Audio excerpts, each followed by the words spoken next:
Chapter 384. Beside the Azure Sea, on the golden beach, several huge parasols had appeared out of nowhere.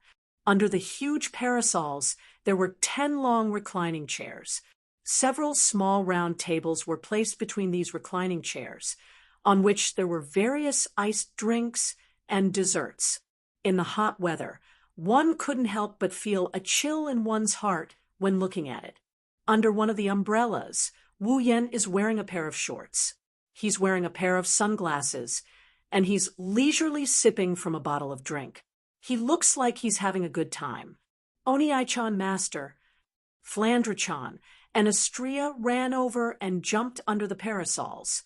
However, one of them jumped on Wu Yan while the other jumped on the table filled with drinks and desserts. When Flandre-chan jumped into Wu Yan's arms, a creaking sound could be heard. Wu Yan didn't feel any pain from Flandre-chan's attack, but the recliner under him groaned in pain. Wu Yan might be strong enough to withstand Flandre-chan's attack, but he still had a drink in his mouth. Flandre-chan's attack caused Wu Yan's eyes to bulge. The drink in his mouth turned into a mist and splashed onto the beach. Wu Yan didn't know whether to laugh or cry as he hugged Flandre-chan. Flandre-chan, are you trying to choke me to death? Flandre-chan stuck out her tongue and smiled sheepishly. However, she didn't want to come down, and she snuggled into Wu Yan's arms. Wu Yan couldn't help but smile bitterly. Huh, Yan, you're quite fast. You've even prepared all these. Hinajiku leisurely walked in front of Wu Yan, staring at the parasols, and said with a bit of surprise. Wu Yan can only roll his eyes and said in an exasperated tone, "What do you mean fast? These things. It took me an hour to prepare them.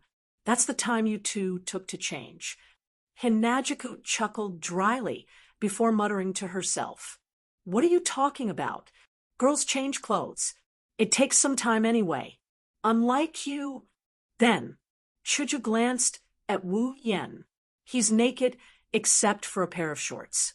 She blushed and turned her head away, even though the two of them have been naked for quite some time now. "Big brother, look at this swimsuit I'm wearing. Isn't it beautiful?" Flandre-chan lifted her head from Wu Yan's arms. She tried her best to raise her body so that Wu Yan could see her. She looked at Wu Yan with anticipation. "Not bad. It's cute." Smiling at Flandre-chan, Wu Yan nodded in approval. Flandre-chan couldn't help but giggle in delight. At this time, Wu Yan noticed that the girls had all come out of the villa. They followed behind Shoujo and appeared in front of Wu Yan. Their swimsuits of different sizes stunned Wu Yan. He couldn't help but feel a little dizzy. Wu Yan's reaction was seen by the girls. Seeing Wu Yan in a daze, the girls smiled. They were very excited. After all, they were just discussing whether Wu Yan liked them or not. Wu Yan's reaction was enough to explain everything. Shokuho Misaki came out of the crowd and came in front of Wu Yan. She grabbed his arm and pressed her breasts against Wu Yan's arm. Wu Yan couldn't take it anymore. "Little Yan, do you like my swimsuit?" Shokuho Misaki smiled sweetly at Wu Yan. At the same time, she didn't stop. She continued to rub against Wu Yan's arm. Wu Yan knew Shokuho Misaki's personality very well. He could guess why she suddenly used her seduction ability. She must be trying to steal Makoto's attention again. Wu Yan glanced at Makoto's pale face. He was even more certain of his guess. He became vigilant. He didn't want to say the wrong thing and cause a fire in his backyard. "Not bad, it looks good." Wu Yan chuckled. He didn't mention whether he liked it or not. Makoto relaxed a bit, but Shokuho Misaki was also displeased by his response. Shokuho Misaki touched her face. She looked like she was about to cry. "Did I really become old? Little Yan, you don't like me anymore?" Wu Yan raised an eyebrow, and the corner of his mouth started twitching. He wanted to flip the table. Shokuho Misaki might have become old, but she must have lost her integrity. He rubbed his forehead, and he didn't say anything else. Shokuho Misaki got bored, and her tearful expression disappeared. She clicked her tongue, and she turned her head away in frustration. She saw Mikoto gloating at her misfortune. She's saying, "See, you only know how to show off." Shokuho Misaki's expression froze up. She bit her lip and looked at Wu Yen. Her starry eyes turned around, and after her first plan failed, she came up with another. She grinned. She pulled out a bottle of sunscreen from somewhere and held it in her hand. She looked at Wu Yen with hope in her eyes. "Little Yen, help me put on the sunscreen." When the words "use sunscreen" came out of her mouth, Wu Yan's emotionless face rippled, and his heart rippled as well. How could Wu Yan not know what it means to put on sunscreen? It means that his chance to take advantage of her has arrived. The other girls were shocked as well. They didn't expect Shokuho Misaki to have such a trick up her sleeves. Wu Yan's eyes were filled with a sinister glint. Wu Yan looked at Shokuho Misaki with surprise. Wu Yan knew that something must have happened between these girls. Otherwise, they wouldn't be fighting in the dark like this. Wu Yan told himself that he must not get involved in this. His past experiences have proven that if he gets involved, the one who will suffer in the end will be him. When he heard that Shokuho Misaki wanted him to help her apply sunscreen, he tossed his guard aside. He took the sunscreen from her, and he pretended to sigh. "I really don't know what to do with you." The girls were furious. They cursed Wu Yan for being a pervert. How could he be seduced so easily? Shokuho Misaki gave Mikoto a provocative look. Mikoto gritted her teeth in anger. She stood up and pointed at Wu Yan while shouting loudly, "Me too. Help me put on the sunscreen too." Mikoto ignored Wu Yan, and she looked at Shokuho Misaki. Shokuho Misaki didn't back down, and she glared back at Mikoto. Their gazes collided with each other, and it felt like a storm of blood was about to erupt. As for Wu Yan looking at the two beauties going at each other like this, he had a timid look on his face, but inside, he's laughing like a flower. He finally realized that a fire in the backyard doesn't necessarily mean it's a fire that's burning the eyebrows. It could also bring about a lot of benefits. In any case, in the end, he would be the one who would gain the most advantage from the fight between the two women. Behind Mikoto, Hinajuku, and the other girls looked at each other.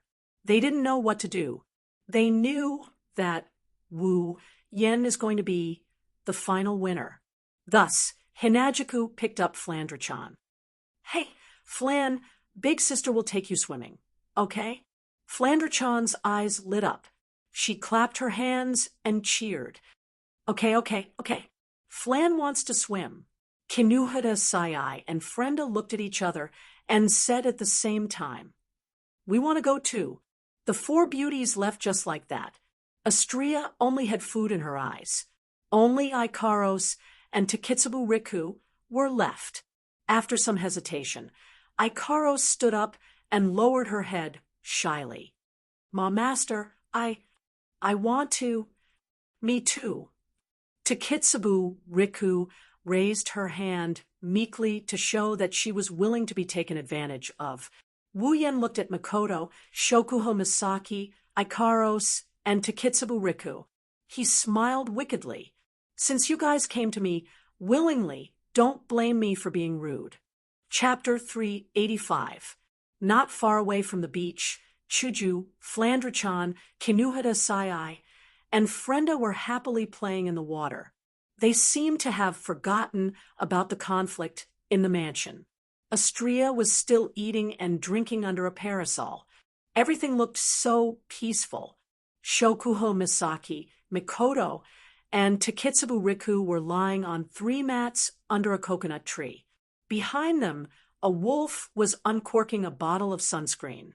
Its claws were rubbing against each other.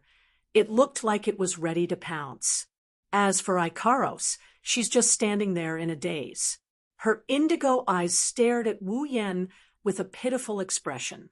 Since there are only 3 mats, Ikaros was excluded from the list and temporarily escaped from Wu Yan's clutches. However, she doesn't seem to be too happy about it. Shokuho Misaki glanced sideways at Mikoto, and Mikoto did the same thing. Both of their gazes collided with each other, and it seemed like they were still competing. Takitsubu Riku, on the other hand, seemed to be frightened by the atmosphere between the two. She lowered her head and didn't dare to look at them.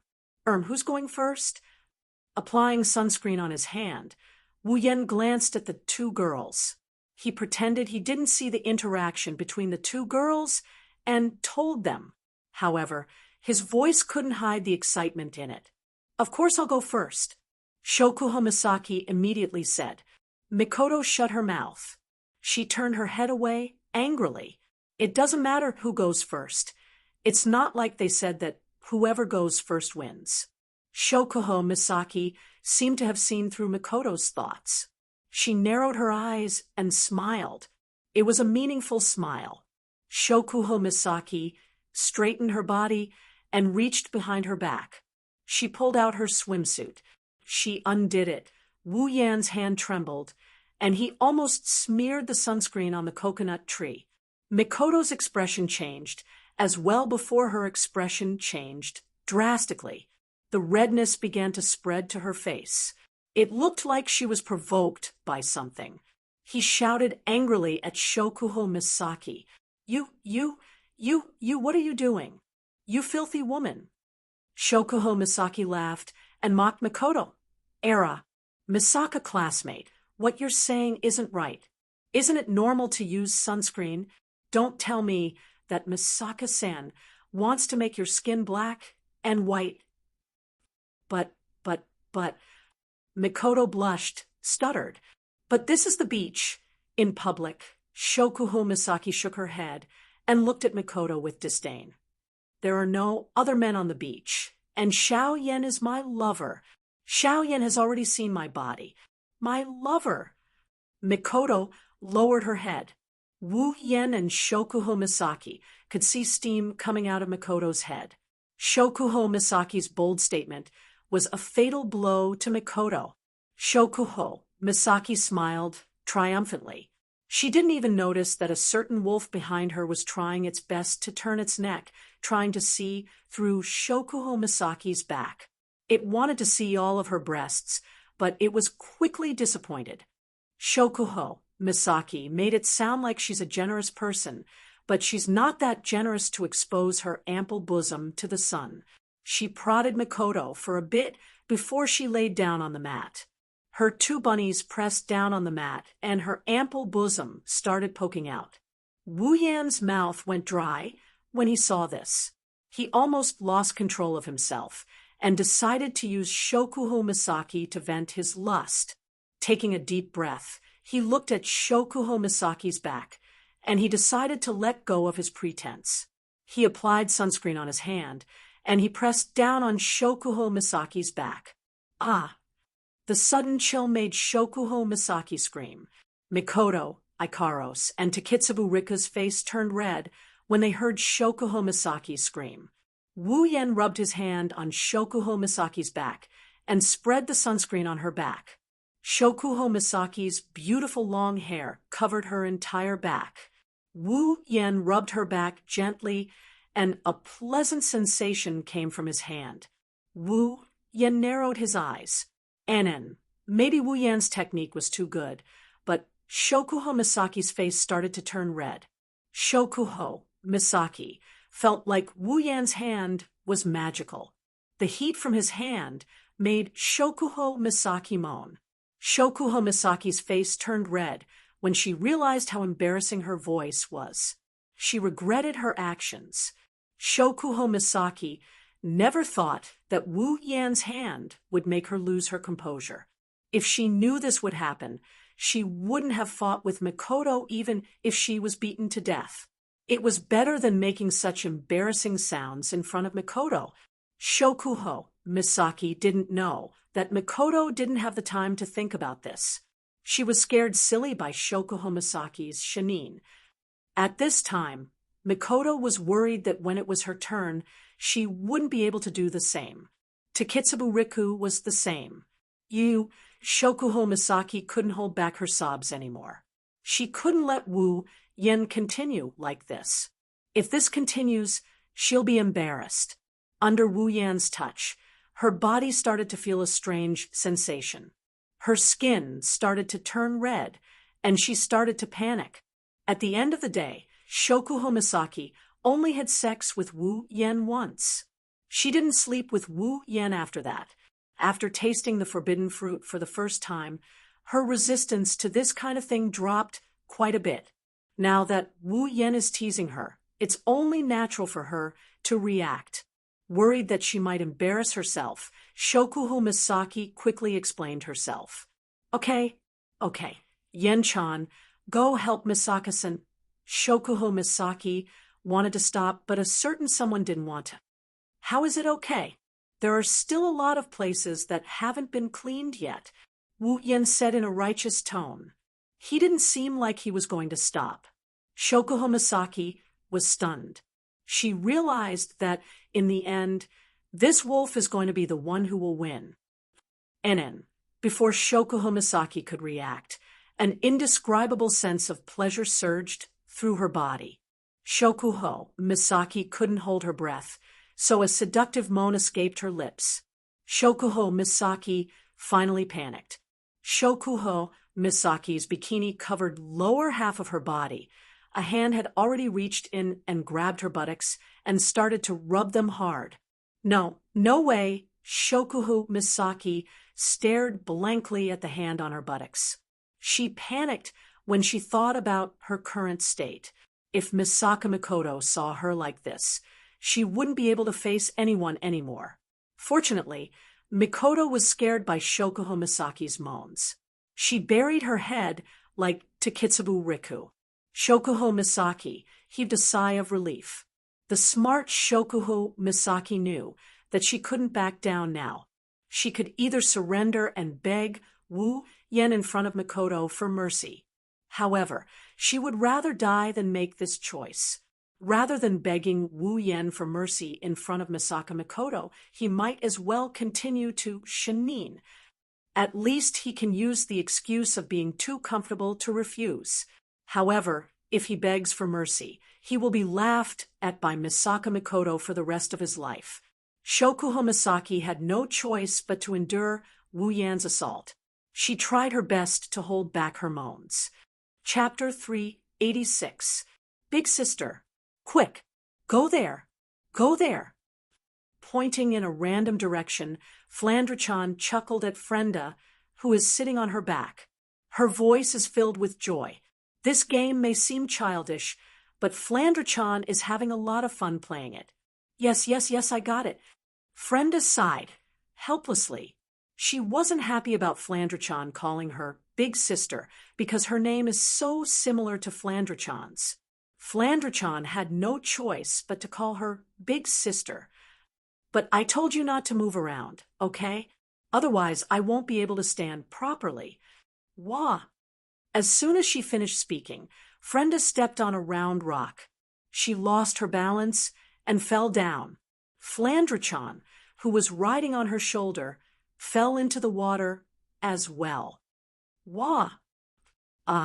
Frenda was shocked. She quickly carried Flandre-chan out of the water. Flandre-chan had swallowed a few mouthfuls of seawater, and her face was filled with bitterness. She stuck out her tongue, and her face fell. Pooey, it's disgusting. Are you super okay? Kinuhara Sai looked at Flandre-chan and asked. She put a swimming ring on Flandre-chan so that she can float on the water. Flandre-chan looked at Kinuhara Sai with a bitter face and shook her head. She stuck out her tongue again. Why is the water in the sea so disgusting? Kinuhara Sai and Frenda looked at each other and laughed awkwardly. How are they supposed to explain such a profound question to a child? Even if they roughly explained it, Flandre-chan would only be confused. She might even ask more questions. They've seen a lot of this in Academy City. Shoujo swam over from afar and kicked the water with her little legs. She looks like she's having a lot of fun. But if you look closely, you'll notice that Shoujo's yellow-green eyes are constantly looking at the beach. Seriously, why are they taking so long? At this moment, under a coconut tree in the distance, the ripples were still going on. Isn't it time to change the person? Shokuho Misaki's face was flushed red. Finally, she could not help but turn around to look at Wu Yan. Shokuho Misaki felt that her eyes were filled with water vapor, and they were rippling like the surface of a lake. If Wu Yan continues like this, I will really lose my composure. Wu Yan giggled as he toyed with Jusama's buttocks. He pulled his hand out of Shokuho Misaki's bikini pants. Shokuho Misaki released a sigh of relief. However, Shokuho Misaki's heart skipped a beat the next second. Her heart skipped a beat. Wait. Shokuho Misaki felt Wu Yan's hand slowly move from her buttocks to her soft back, then from her soft back to the sides. Shokuho Misaki couldn't help but open her mouth. Unfortunately, Shokuho Misaki couldn't speak anymore. His hand gently pressed and pinched Shokuho Misaki's soft buttocks. Wu Yan could clearly feel Shokuho Misaki's body trembling along with his movements. Her skin started to turn red. Wu Yan laughed in his heart. As expected, her chest is Jusama's weakness. Shokuho Misaki bit her lips to stop herself from letting out the moans that were already at her throat. Shokuho Misaki wanted to cry, but no tears came out. For the first time in her life, Shokuho Misaki hated her breasts. No matter the shape, size, or smoothness, Shokuho Misaki was always proud of her breasts. But why was it her sensitive spot? Her body trembled along with Wu Yan's touch. Shokuho Misaki's heart trembled along with it. Her body was getting weaker and weaker. Shokuho Misaki wanted to beg for mercy, but when she remembered that Misaka Makoto was beside her, she couldn't bring herself to do so. In the end, she could only look at Wu Yan with pleading eyes. Wu Yan continued to pinch Shokuho Misaki's soft buttocks. Shokuho Misaki moaned a few times before he finally pulled his hand back. At the same time, Shokuho Misaki lost all her strength and collapsed onto the mat.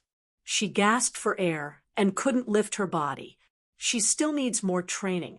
Shokuho Misaki wanted to punch him in the face. Wu Yan turned around and smiled at Mikoto. Mikoto, it's your turn. Ha! Mikoto raised her head and saw Shokuho Misaki's blushing face. Recalling Shokuho Misaki's shinin, Mikoto's face turned even redder. I think I should ask Shoujo to help me. Mikoto giggled. She couldn't help but avert her gaze. When she thought about how she will end up like Shokuho Misaki, her heart started pounding. She hurriedly said that, and she stood up. Suddenly, Shokuho Misaki, who was still gasping for air, got up from the mat. She didn't care that her boobs were exposed to Wu Yan as she pounced on Mikoto. She hugged Mikoto's waist and pressed Mikoto back down on the mat. What are you doing? Mikoto was shocked when she saw Shokuho Misaki hugging her waist and refusing to let her get up. Mikoto yelled. Shokuho Misaki's face was still flushed red, and she was still panting, but she forced a smile on her face. She gritted her teeth and said to Mikoto, "Humph, since this queen is already in this state, don't you dare think you can stay out of this. You damn woman." Mikoto finally understood that Shokuho Misaki was trying to drag her down with her. She screamed and pushed Shokuho Misaki away with all her might. "Yen, quick, help her put on the sunscreen." Shokuho Misaki shouted at the dumbfounded Wu Yan. At the same time, she unleashed her full potential. As a sports idiot, Shokuho Misaki managed to restrict Mikoto's movements. What the hell is going on? Wu Yan's jaw dropped as he watched the two girls wrestle with each other. He didn't know whether to laugh or cry. Shokuho Misaki is really desperate. She actually helped her husband hold down another woman. Fine. Wu Yan has to admit that this is an unimaginable situation. Ma, it's a good thing anyway. Wu Yan snickered and rubbed the sunscreen on his hands. He quickly reached out with both hands and pressed them on Mikoto's cute bra. Ah! Mikoto stiffened up, and her hands that were pushing Shokuho Misaki went limp. Mikoto's face turned red as she yelled at Wu Yan in a coquettish manner. Yen, you idiot! Ugh. Before Mikoto could finish her words, a pair of large hands covered in sunscreen slid under her bra and into her chest. Grabbing her two little white bunnies, he began to gently knead them. Mikoto's brown eyes glazed over. She lost all her strength and collapsed on the mat, allowing Wu Yan to do whatever he wants to her. Shokuho Misaki's eyes flashed with pride, and she followed suit. That's because one of Wu Yan's hands came out of Mikoto's bra and grabbed one of her breasts. Grabbing a pair of big and small boobs, he pinched them while squinting his eyes. He turned to look at Takitsubu Riki, who was petrified and sighed in his heart. Hands, why don't you have two more? Wu Yan chuckled as he removed his hands from Mikoto's breasts and placed them on the trembling Takitsubu Riku. He gently undid the straps on her swimsuit. Chapter 387. Time passed by slowly. The noon sun is slowly setting in the west. Shoujo, Flandre-chan, Kinuhata Sai, and Frenda are starting to feel tired. They originally wanted to wait for Wu Yan and the others to come down and play together, but they gave up on the idea and headed back to the beach. When the four girls returned to the shelter, a long barbecue grill was set up there. There were all kinds of meat slices and skewers placed on top of the grill. Wu Yan was standing behind the grill, spinning the grill in his hand as he tossed the raw meat from the table beside him into the grill. The barbecued meat on the grill started to glow. Wu Yan skillfully sprinkled some seasonings on the barbecued meat before brushing it with a layer of oil. Instantly, the barbecued meat turned into a golden orange color. The aroma of the barbecued meat made one salivate. One look, and you can tell that the barbecued meat isn't just beautiful on the surface. Astria stared at the barbecued meat with her crimson eyes. The aroma of the barbecued meat wafted into her nose. Astria couldn't help but twitch her nose. Her face was filled with desire. That was to be expected. With Astria's digestive system, as long as the food wasn't too disgusting, she could eat it all. Even raw food that wasn't processed wasn't too bad. Wu Yan's culinary skills are top-notch. On the ability tab, even though he doesn't have cooking expert anymore, it's only because he merged it with infinite martial arts. Wu Yan still has cooking expert. Back then, Kaishu-sama was slowly conquered by Wu Yan's stomach before he started attacking her heart. Even Kaishu-sama couldn't resist the temptation of Wu Yan's delicious food, let alone Astria, who has a huge appetite. Master, Astria looked at Wu Yan with teary eyes. She looked at Wu Yan with a pitiful expression. Her eyes were filled with pity.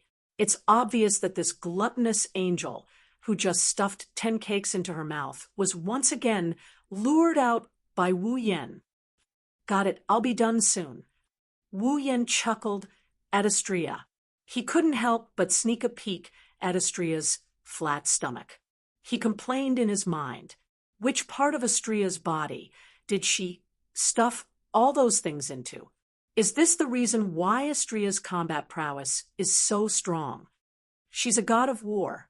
Is it because she has the ability to transform food into combat power? Flandre-chan saw this scene and yelled out.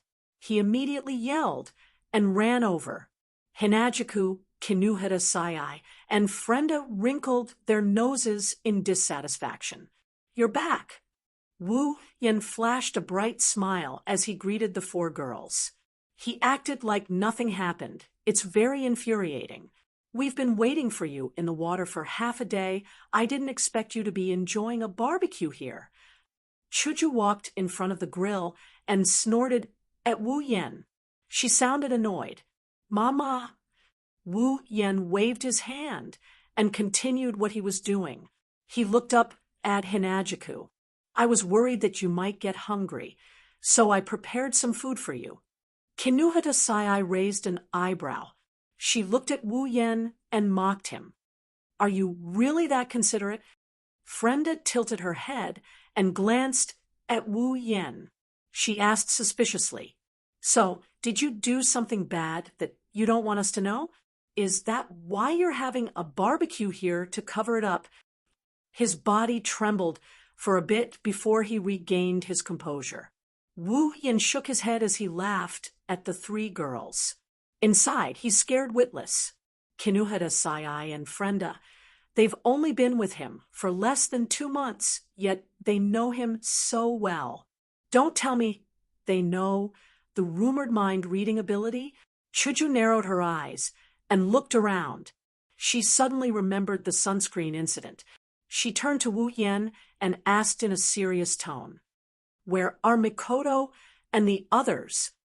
His body trembled, and he almost dropped the barbecued meat in his hand onto Kaisha-sama's flat breasts. Wu Yen laughed dryly, and he gestured towards the coconut tree beside him with his lips. Aren't they sunbathing over there? Shoujo, Kinuhata Sai. And Frenda looked in the direction Wu Yen pointed at. They saw Mikoto, Shokuho Misaki, and Takitsubu Riku lying on a mat under the coconut tree. They looked like they had fallen asleep. Ikaros was fanning them. It did look like they were sunbathing. The three girls were relieved. Of course, if the three girls were to get close to Mikoto, Shokuho Misaki, and Takitsubu Riku, they would notice that their skin is flushed red and their swimsuits are a little messy. Most importantly, their bodies are trembling and their chests are heaving up and down violently. Retracting their gaze, they looked at the barbecued meat on the grill. Kinuhata Sai and Frenda swallowed their saliva as they looked at the golden barbecued meat on the grill. Looks like it's super delicious. I didn't expect you to be so good at cooking. Looking at Kinuhata Sai and Frenda's drooling faces, Wu Yen smiled proudly. Shoujo stroked her pink hair and said with a sigh, Yen, you're really good at cooking. Now that I think about it, it's been a long time since I've eaten your cooking. She recalled the first time she met Wu Yen. She brought him to the student council for revision, she brought him to the exams, and she took in the homeless Wu Yen as her housekeeper. They went to school together, left class together, and went home together. When it was time for their meals, she and her mother would sit at the dining table and wait for Wu Yan's cooking. She would eat as much as she could. The memories kept replaying in her mind, and a warm smile slowly blossomed on her face. Looking at Wu Yen, her gaze gradually softened. After all, those days may have been ordinary, but for Hinajiku, it was a very happy and unforgettable experience. After becoming Wu Yan's summon, Shoujo's days were very fulfilling and happy, even more so after having Mikoto and the others as her friends. Even though there were dangerous battles, it's undeniable that compared to her previous life, Shoujo was happier when she was with Wu Yen. The only blemish was that this scoundrel had too many girls around him. Thinking up to here, Hinajika's gentle gaze started to show signs of dissatisfaction. Coincidentally, Wu Yen raised his head at this moment. He didn't see Kaishu-sama's gentle gaze, but this dissatisfaction is well hidden. His body trembled again as his heart started beating faster.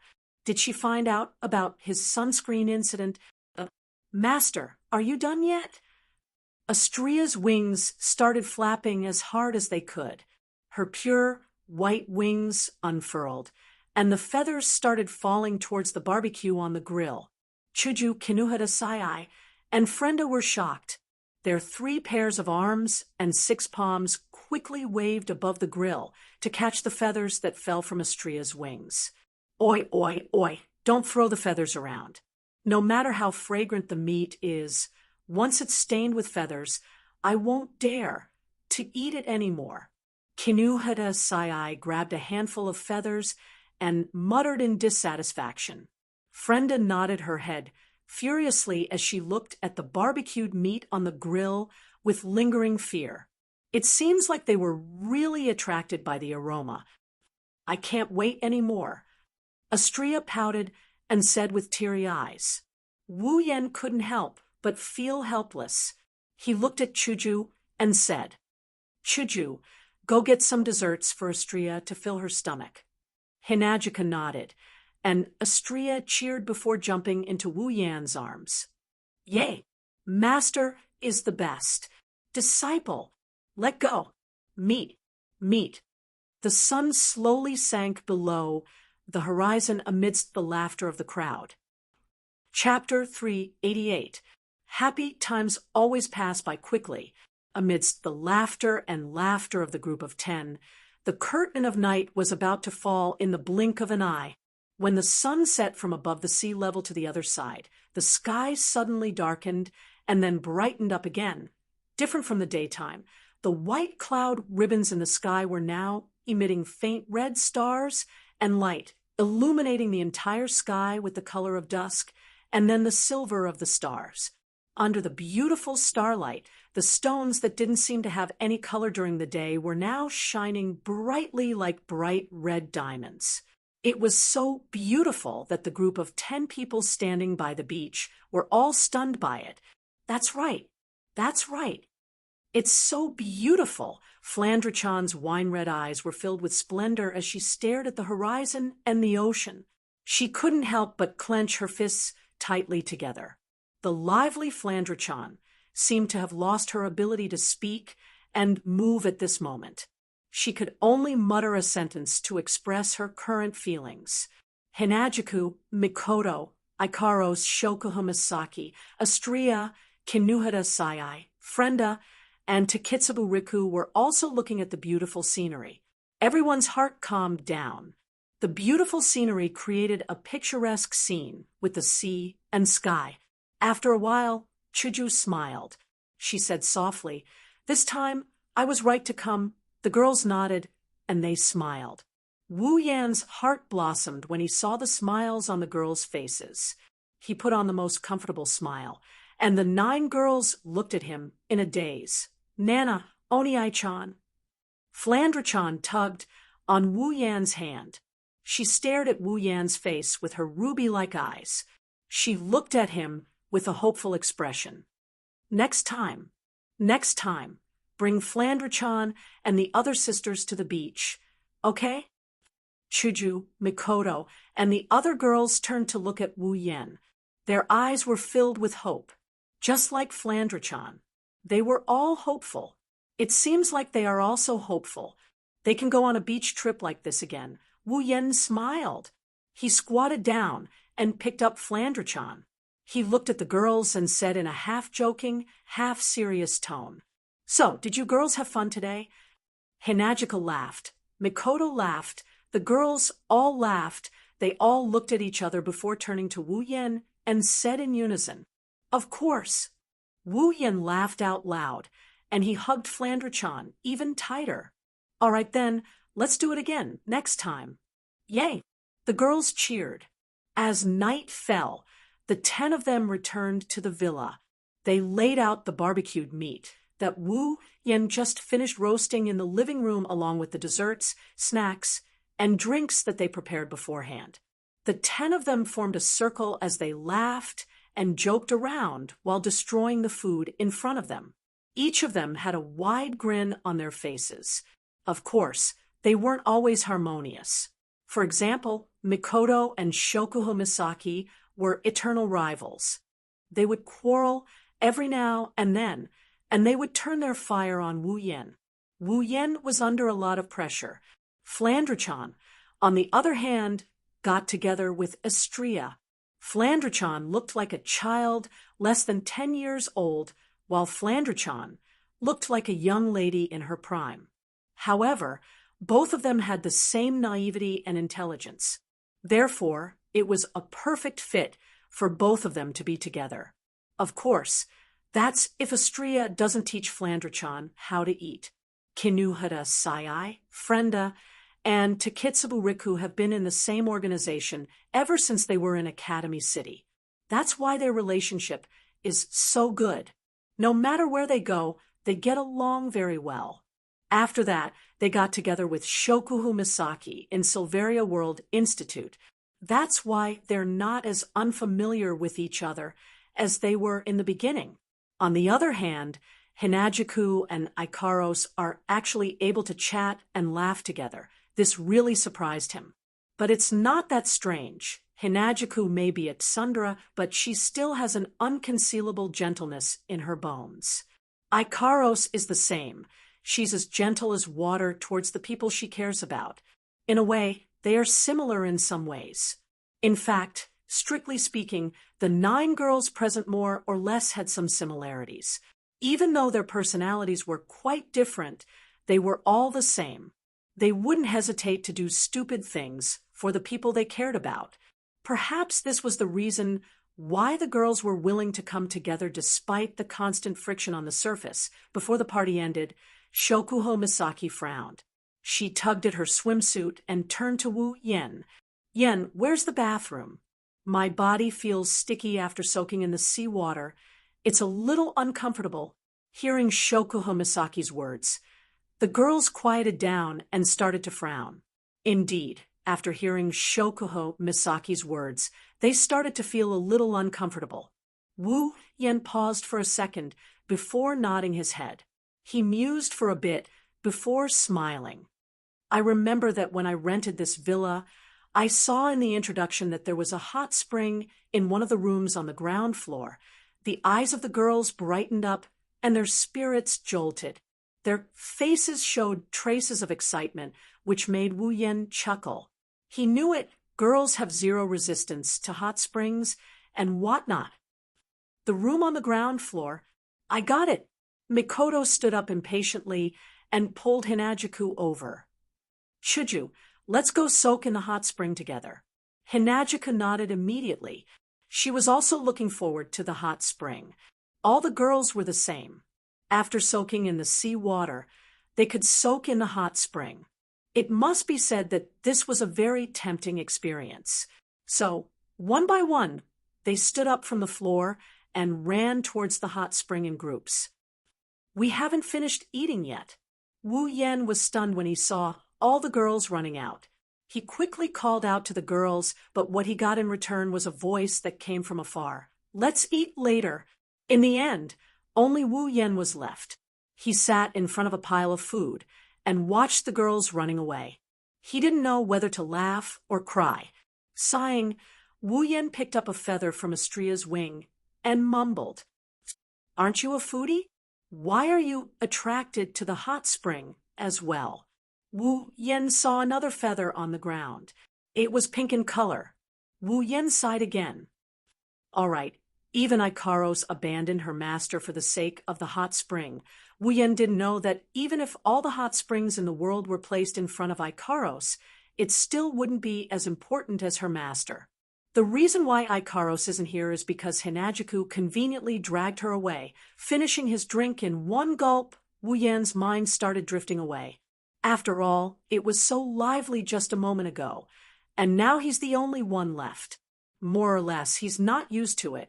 Wu Yen looked at the direction where the girls disappeared.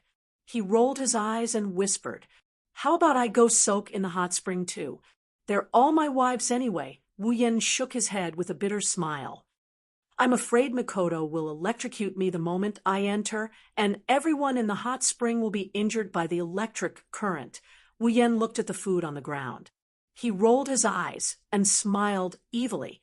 "I can't get my hands on the hot spring, but I can get my hands on the food as well." Chapter 389. Inside a room on the ground floor of the mansion. When the girls pushed open the wooden door, they were greeted by a wooden changing room. There were 2 similar wooden wardrobe racks on both sides of the room. There was another wooden door on the other side of the door. Warm air seeped out from the gap between the wooden door, and steam filled the room. The girls' intuition told them that there must be a hot spring behind the wooden door. Flandra-chan's face was filled with joy. Her nose sniffed the air. It smells so good inside. Astrea mimicked Flandra-chan and sniffed the air. A fragrance entered Astrea's nose, and her face lit up. Ugh. It smells so good. Is there anything good inside? It's not good, dummy. Kinuheta Sai shook her head with a smile. Astrea wasn't happy with the word dummy. You're the dummy. Dummy. Dummy. Kinuheta Sai's mouth twitched. She couldn't keep her cool. I feel like I'm such a failure. I got called a dummy by a dummy. Shokuho Misaki walked into the changing room and picked up a bottle from the corner. This is probably the reason. This isn't a proper hot spring hotel. The hot spring must have a strong distilled smell. If we don't remove the distilled smell, the hot spring won't work. Whatever, it doesn't matter where the smell comes from. Mikoto walked into the changing room impatiently. Anyway, let's soak in the hot spring first. The girls couldn't help but nod and walk into the changing room. Daisy, who was at the back, pulled the wooden door and hesitated for a moment before locking it. It seemed like she was guarding against a certain wolf's sudden attack. The girls began to slowly take off their clothes. To be more precise, it should be swimsuits. Therefore, the swimsuits were taken off quickly. White and tender bodies suddenly appeared in the air of this space. Some were naked, some were young, and some were young. The body odor of the girls merged with the processed fragrance in the air. It was as if a pink atmosphere bloomed in the air in front of the hot spring. The low-breasted women no longer looked at the big-breasted women. They pulled open the wooden door, and a hot spring covered in steam appeared in front of them, causing them to laugh in unison. Yo! Flandra-chan and Astrea jumped into the hot spring, splashing water everywhere. The hot spring has different depths. The hot spring reaches up to Astrea's chest. It didn't completely cover Astrea's breasts, but it wasn't enough to make Astrea shiver. The shallower part is only up to Flandra-chan's shoulders. It's just enough for her short stature to move around. Ugh, it's so comfortable. Flandra-chan and Astrea closed their eyes and exhaled in comfort. The other 7 girls who haven't entered the pool yet were itching to get in as well. They all started running towards the hot spring. Wow, it's so warm. Kinuhara Sai slapped the surface of the water. She didn't care about her breasts. Her body floated on the surface of the water. She didn't mind if it was unsightly. In the end, I should have brought some drinks in. Drinking drinks while soaking in the hot spring. I'm almost drunk. She held her cheeks with both hands. There was indeed a slight blush on her cheeks, proving that she was indeed intoxicated. Shokuho Misaki chuckled as she splashed some water on herself. The water droplets slid down her delicate skin. It's a sight that would make anyone want to take a bite out of. Shokuho Misaki scanned the hot spring with her starry eyes. She stared straight at Astrea's body. She tapped her lips and said in a tone as if she was measuring something. Aslia-chan, did your boobs get bigger again? Is that so? Astrea flinched. She looked at her breasts that floated on the surface of the water. She blushed and shook her hands. No. Is that so? Shokuho Misaki looked at Astrea suspiciously. Her lips curled into a sly grin. She slowly moved to Astrea's side and grabbed Astrea's breasts with both hands. She started rubbing her breasts. Let me touch you. Don't. Astrea screamed. Her body trembled from Shokuho Misaki's touch. Her expression changed, and a seductive moan came out of her mouth. It looks like it really did get bigger. Shokuho, Misaki muttered, as she massaged Astrea's breasts into all sorts of shapes. Seriously, they were already bigger than me, and now they got even bigger. I can't accept this. Stop it. Astria collapsed onto Shokuho Misaki's body. She pressed her back against Shokuho Misaki's ass. She started panting when she heard Shokuho Misaki's words. Aikaro-senpais are bigger than Astria's. Is that so? Shokuho Misaki turned to look at Ikaros. She saw Ikaros sitting quietly in a corner. Ikaros was stroking her wings. She seemed to be tidying them up. Her pair of wings bounced back and forth on the surface of the water, creating small ripples. Takitsubu, Riku, and Ikaros were sitting together with their eyes closed. The two women didn't like to talk, so they didn't participate in the conversation. They didn't seem to have heard Shokuho Misaki's words either. Shokuho Misaki shook the water off her blonde hair. She asked in confusion. It looks similar to Astria-chan's. Astria raised her hand meekly. But Master said Aikaro-senpai's breasts are his favorite. Shokuho Misaki raised an eyebrow. She gave Ikaros a deep look.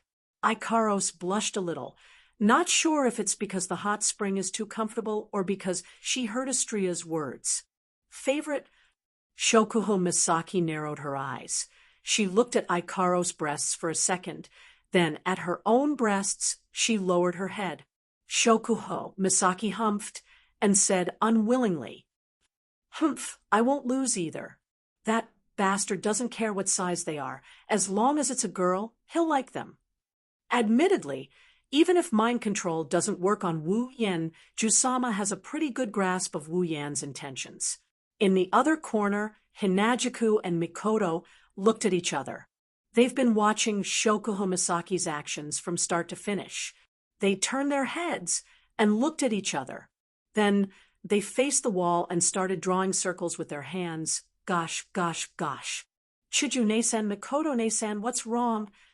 Flandra-chan flapped her crystal pendant wings and came in front of Chuju and Mikoto. She looked at their back and asked in confusion. Hearing this, Hinajiku and Mikoto turned around and looked at Flandra-chan. Their eyes couldn't help but move to Flandra-chan's chest, and their expressions became much better. Have we fallen to the point of comparing ourselves to a child? Oh, Chuju and Mikoto cried for a while before forcing a smile. And nothing. Oh. Flandra-chan didn't suspect anything and started playing with the water again. Chuju and Mikoto were envious of Flandra-chan's happy face. It's great to be a child. You don't have to worry about anything. Not far away, Kinuhara Sai and Frienda sighed when they saw the change in Chuju and Mikoto's expression. So, flat breasts are also a rare resource. Why don't they understand? Frienda said slowly, as if she understood the truth of the world. It's not clear if she really understood the truth, or if she was just comforting herself. Kinuhara Sai pouted and continued to wander around. Chapter 390. Phew, this is so comfortable. A group of girls slowly walked out of the hot spring room, each holding a towel and wiping their bodies. The clothes they were wearing were no longer bathing suits with very little fabric, but bathrobes that they found inside. It had to be said that the owner of this villa had prepared everything. Ahaha, my body is so warm and fragrant. Flandra-chan skipped in front of the girls and ran towards the living room. Let Oniai-chan smell you. You're super going to let that guy smell you? Kinuhara Sai pouted. Isn't this super convenient? The girls laughed. Frienda said. Well, it's good to be a kid. You don't have to think about anything. Chuju and Mikoto nodded in unison. Frienda's words are exactly what they're thinking. Of course, the meaning is different. Under Flandra-chan's lead, the girls started to walk faster towards the main hall. After all, they've been soaking in the hot spring for more than an hour. However, when the group of young ladies returned to the hall, the scene that appeared before them caused them to be stunned and astonished. Wu Yan is sitting in front of the pile of food with a glass in his hand. It's exactly the same as when they left. The only difference is that there's a lot of beer in the middle of the pile of food. The glass in Wu Yan's hand isn't filled with soft drinks. It's filled with yellow beer. You girls sure took a long time to take a bath. Wu Yan rolled his eyes, and he gulped down the beer in one gulp. He also exhaled a huge mouthful of air. The girls looked at him in shock. Shoujo asked in surprise, "Yan, you're drinking? What's wrong? Is there something wrong?" Wu Yan looked at Hinajiku with a puzzled expression. At the same time, he filled his cup to the brim with beer. His actions looked so natural that the girls exchanged glances with each other. Mikoto walked up to Wu Yan and sat down. She grabbed a bottle of beer and frowned. "Why do you suddenly want a drink?" The other girls also looked at Wu Yan with the same doubt in their eyes. That's to be expected. Even Hinajiku, the oldest of them all, has never seen Wu Yan drink, so it's normal for her to have this kind of doubt. Wu Yan didn't think much of it. He sipped his wine and continued, "I don't have any particular reason. I just suddenly felt like drinking." Wu Yan looked at the girls and said, "You don't have to be so surprised. I'm in my 20s. There's nothing strange about drinking, but I've never seen you drink before." Shoujo said. She stared at Wu Yan's carefree drinking. Her yellow-green eyes were filled with worry. "Yan, you haven't been drinking since we left, have you?" Wu Yan laughed. "I'm not that tough. I might be an adult, but I don't drink often. I can't hold my liquor that much." The girls released a sigh of relief, but Wu Yan's next sentence made them choke on their breaths.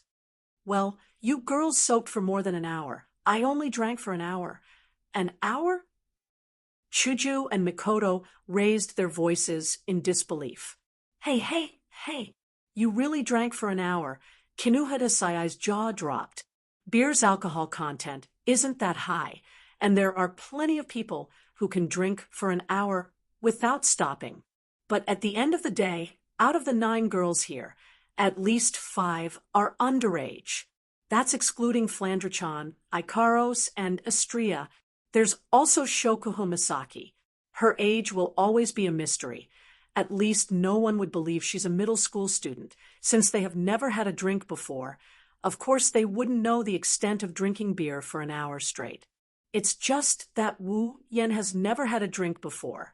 Now that he's drinking for so long, it's quite a surprise to them. "You girls are exaggerating." Wu Yan couldn't help but laugh at the girls' shocked expressions. "It's just beer. It's not something with high alcohol content. Even if I drink for an hour, I won't get drunk." "It's not like I can say that. Drinking is bad for the body. It's not good to drink too much." Shoujo said hesitantly. Wu Yan chuckled at Shoujo's words. "Well, it's fine to do it once in a while, right?" The girls went silent for a while before they reluctantly accepted it. Wu Yan narrowed his eyes and raised the glass in his hand, finally revealing a hint of his wolf's ambition. "Do you girls want some as well?" The girls flinched. Shokuho Misaki suddenly smiled and stared at Wu Yan. Her eyes seemed to be able to see through a person's heart. Shokuho Misaki giggled at Wu Yan. "I say, Yen, are you planning to get us drunk? That's why you brought out so much beer, right?" The other girls flinched again. When they regained their senses, they glared at Wu Yan. It's clear that they believed Shokuho Misaki's words 100%, because with the Wu Yan they know, he's definitely capable of doing such a thing. Ignoring those piercing gazes, Wu Yan admitted to it in a straightforward and honest manner. "That's right. I want to get you all drunk." The girls were stunned. Even if Shokuho Misaki said what Wu Yan was thinking, they didn't expect Wu Yan to admit it so easily. Wu Yan smiled. He knew from the start that he couldn't hide it from these smart girls, so he didn't plan to hide it. Wu Yan picked up a bottle of beer and said to the girls with a smirk. His tone was disdainful, as if he didn't care about anything. "Do you all dare to drink?" The girls were angered.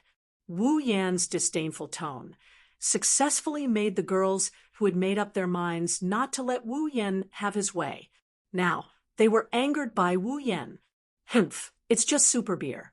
I, Kinuhara Sai, am a member of the Super Dark Department. I'm not afraid of death. Why would I be afraid of a bottle of beer? Kinuhara Sai immediately stood up, narrowed her eyes, and stared at Wu Yan. She grabbed a bottle of beer and poured it. Mikoto and Shoujo were the same as Kinuhara Sai. These two girls are the ones who can't stand being provoked the most. Therefore, with Wu Yan's provocation, these two prideful girls stepped onto the path of no return. Let's drink then. Who's afraid of who? After saying that, the two girls picked up a bottle of beer and poured a little. They hesitated for a moment before squinting their eyes and gulping it down. Then, their eyes lit up and they started laughing. What the hell? This beer isn't as bad as I thought. In the end, it's just beer. How bad can it be? Shokuho Misaki narrowed her eyes and thought, since Wu Yan is alone and she has so many people on her side, even if she gets drunk, as long as she can get Wu Yan drunk as well, they won't lose anything. With that in mind, Shokuho Misaki also picked up a bottle of beer. Her eyes were filled with curiosity. She's curious about the taste of beer. In the end, Shokuho Misaki has never drunk beer before. At this time, Ikaros, Astria, and Takitsubu Riku already started pouring beer. They weren't provoked by Wu Yan, they just drank because Wu Yan asked them to. In the end, they all drank it. Frenda's mouth twitched. She hugged Flandre-chan, who also wanted to try the beer, and sighed. She reached for the bottle of beer. Chapter 391. Ahem, it's not that bad, but it's not that good either. Beer. It smells bad, but it's a little choking. It tastes like bitter tea. Bitter tea? Bitter tea is way more bitter than this. I'd rather drink alcohol than drink bitter tea. Ugh, Flan doesn't feel good. Ah, but kids can't drink it. Huh, my head feels a little dizzy. Ugh, I think so too. Wah, Astria passed out. Astria, wake up. Sis Flan feels dizzy. I told you kids can't drink it. As time passed, the faces of the girls who picked up the beer bottles began to turn red. Although the alcohol content of the beer wasn't much, the girls here had never drunk alcohol before. Therefore, just ordinary beer was enough to make them dizzy. The more the girls drank, the more blank their minds became. They couldn't think of anything else. At first, they only took small sips. Later on, whenever Wu Yan raised his glass, they would reflexively gulp down the beer. They didn't notice that when they drank a glass, the empty glass in their hands would be filled up with beer without them noticing. Astria, who didn't know when to stop, and Flandre-chan, who didn't know what was going on, had already collapsed on the floor. The other 9 girls were blushing, and their vision was blurry. They didn't even care about Astria and Flandre-chan, who passed out on the floor. They kept pouring beer into their mouths and started talking nonsense. This is a sign of drunkenness. Wu Yan, who has been drinking with the girls, is also feeling a little dizzy. However, Wu Yan didn't bother to deal with this feeling. He even allowed himself to stay in this state. Since he decided to have a good time, Wu Yan decided to indulge himself for once. The feeling of being drunk is a little uncomfortable, but for Wu Yan, this is a way to relax because he doesn't need to think about anything else. Perhaps the group of girls also had the same thought. Therefore, they subconsciously didn't use their own abilities to keep themselves awake. Of course, they would definitely regret it after this. The moon began to slowly climb into the sky, proving the extent of the night's progress. Empty beer bottles littered the ground. Hinajuku, Mikoto, Ikaros, Flandre-chan, Shokuho Misaki, Astria, Kinuhara Sai, Frenda, and Takitsubu Riku were all in the same state as the beer bottles. The girls were speechless at the sight of this. Wu Yan looked at the girls lying in front of him. Their faces were flushed red, and their mouths were pouting.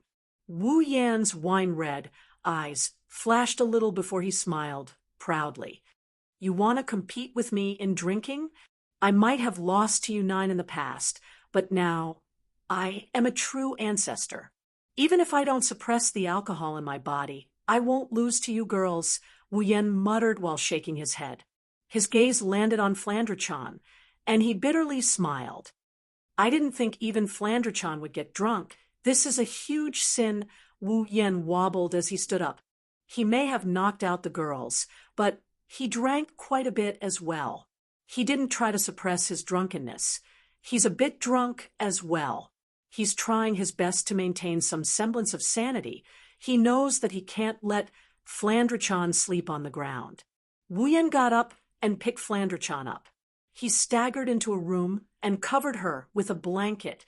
Looking at Flandre-chan's blushing face, he smiled. She still had a smile on her face. It was as if she was dreaming of something good. Good night, little cutie. Wu Yen kissed Flandre-chan on the forehead before he walked out of the room and closed the door behind him. Well then, Wu Yan's red eyes landed on the girls on the floor. He put his hands on his hips and laughed. This is such a good opportunity. If I don't throw you girls into a bed, I'll be letting myself down. With a chuckle, Wu Yen finally started the busiest night of his life. He carried 8 girls into another room and tossed them into a bed. He then walked out of the room and picked up another girl. Again and again, he tossed all 8 girls into the room. This room is the biggest room Wu Yen has seen since he came to this villa. Moreover, the bed is also the biggest in this villa. It can fit the bodies of 8 girls. Wu Yen couldn't help but feel sorrowful. Could it be that the owner of this villa also had the idea of sleeping together under the same blanket? Looking at the beauties in front of him, Wu Yen didn't have the time to think. He snickered and pounced on one of the girls. Coincidentally, it's Astria whom Wu Yen hasn't gotten his hands on yet. Wu Yen flinched when he realized that his casual pounce landed on Astria first. Then he felt the softness of the body beneath him and the feeling of those large breasts pressing against his body.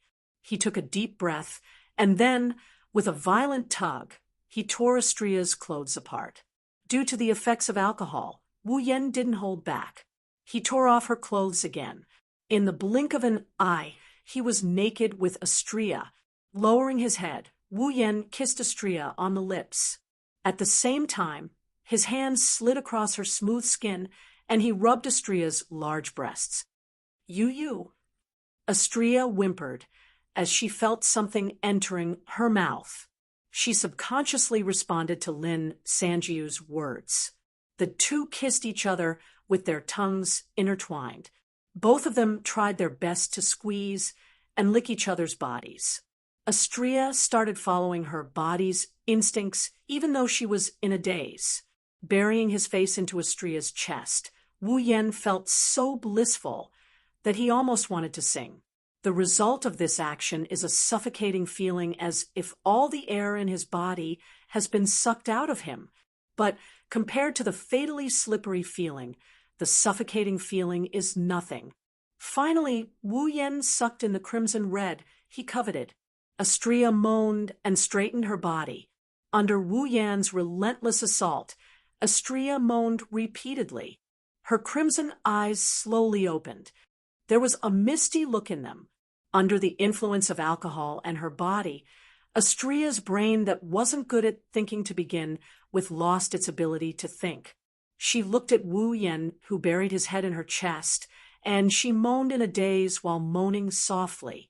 Master, the delicate master, ignited the fire in Wu Yan's heart.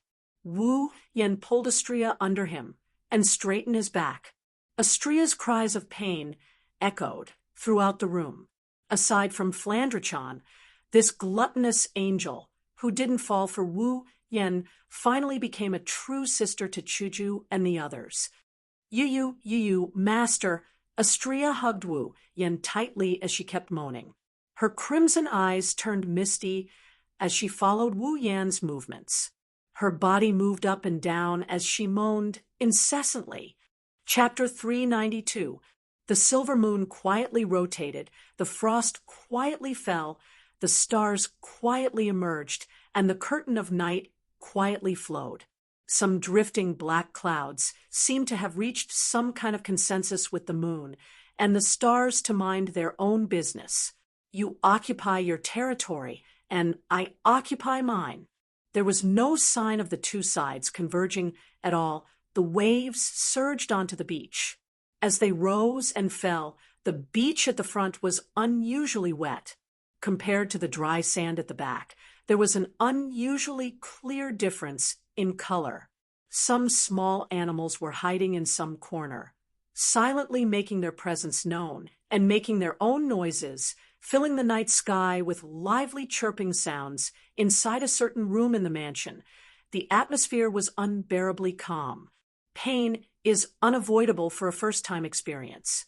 However, when the pain subsides, Astria's body and mind are filled with satisfaction. She couldn't help but moan in pleasure. Astria was like a small boat in the middle of a storm. Her body shook violently as she groaned in pain.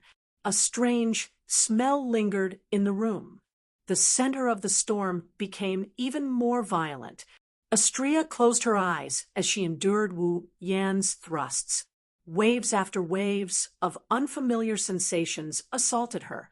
Astria hugged Wu Yan's neck tightly as she opened her mouth and moaned seductively. Astria couldn't hold back her desire.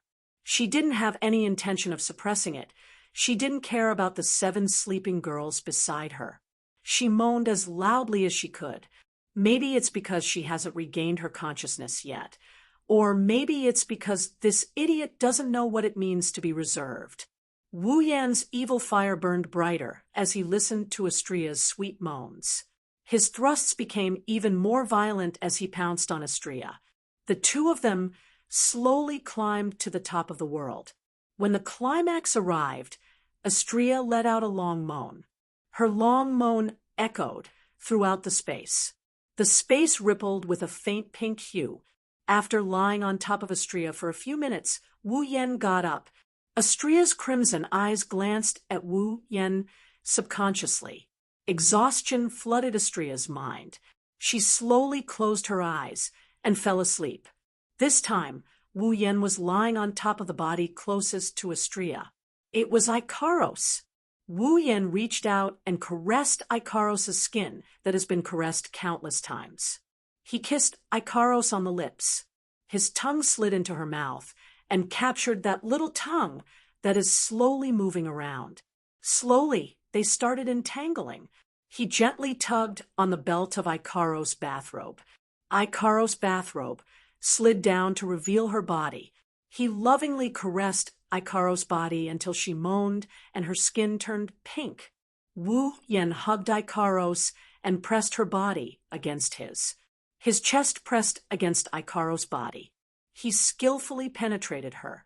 And then the forceful entry caused Ikaros to moan.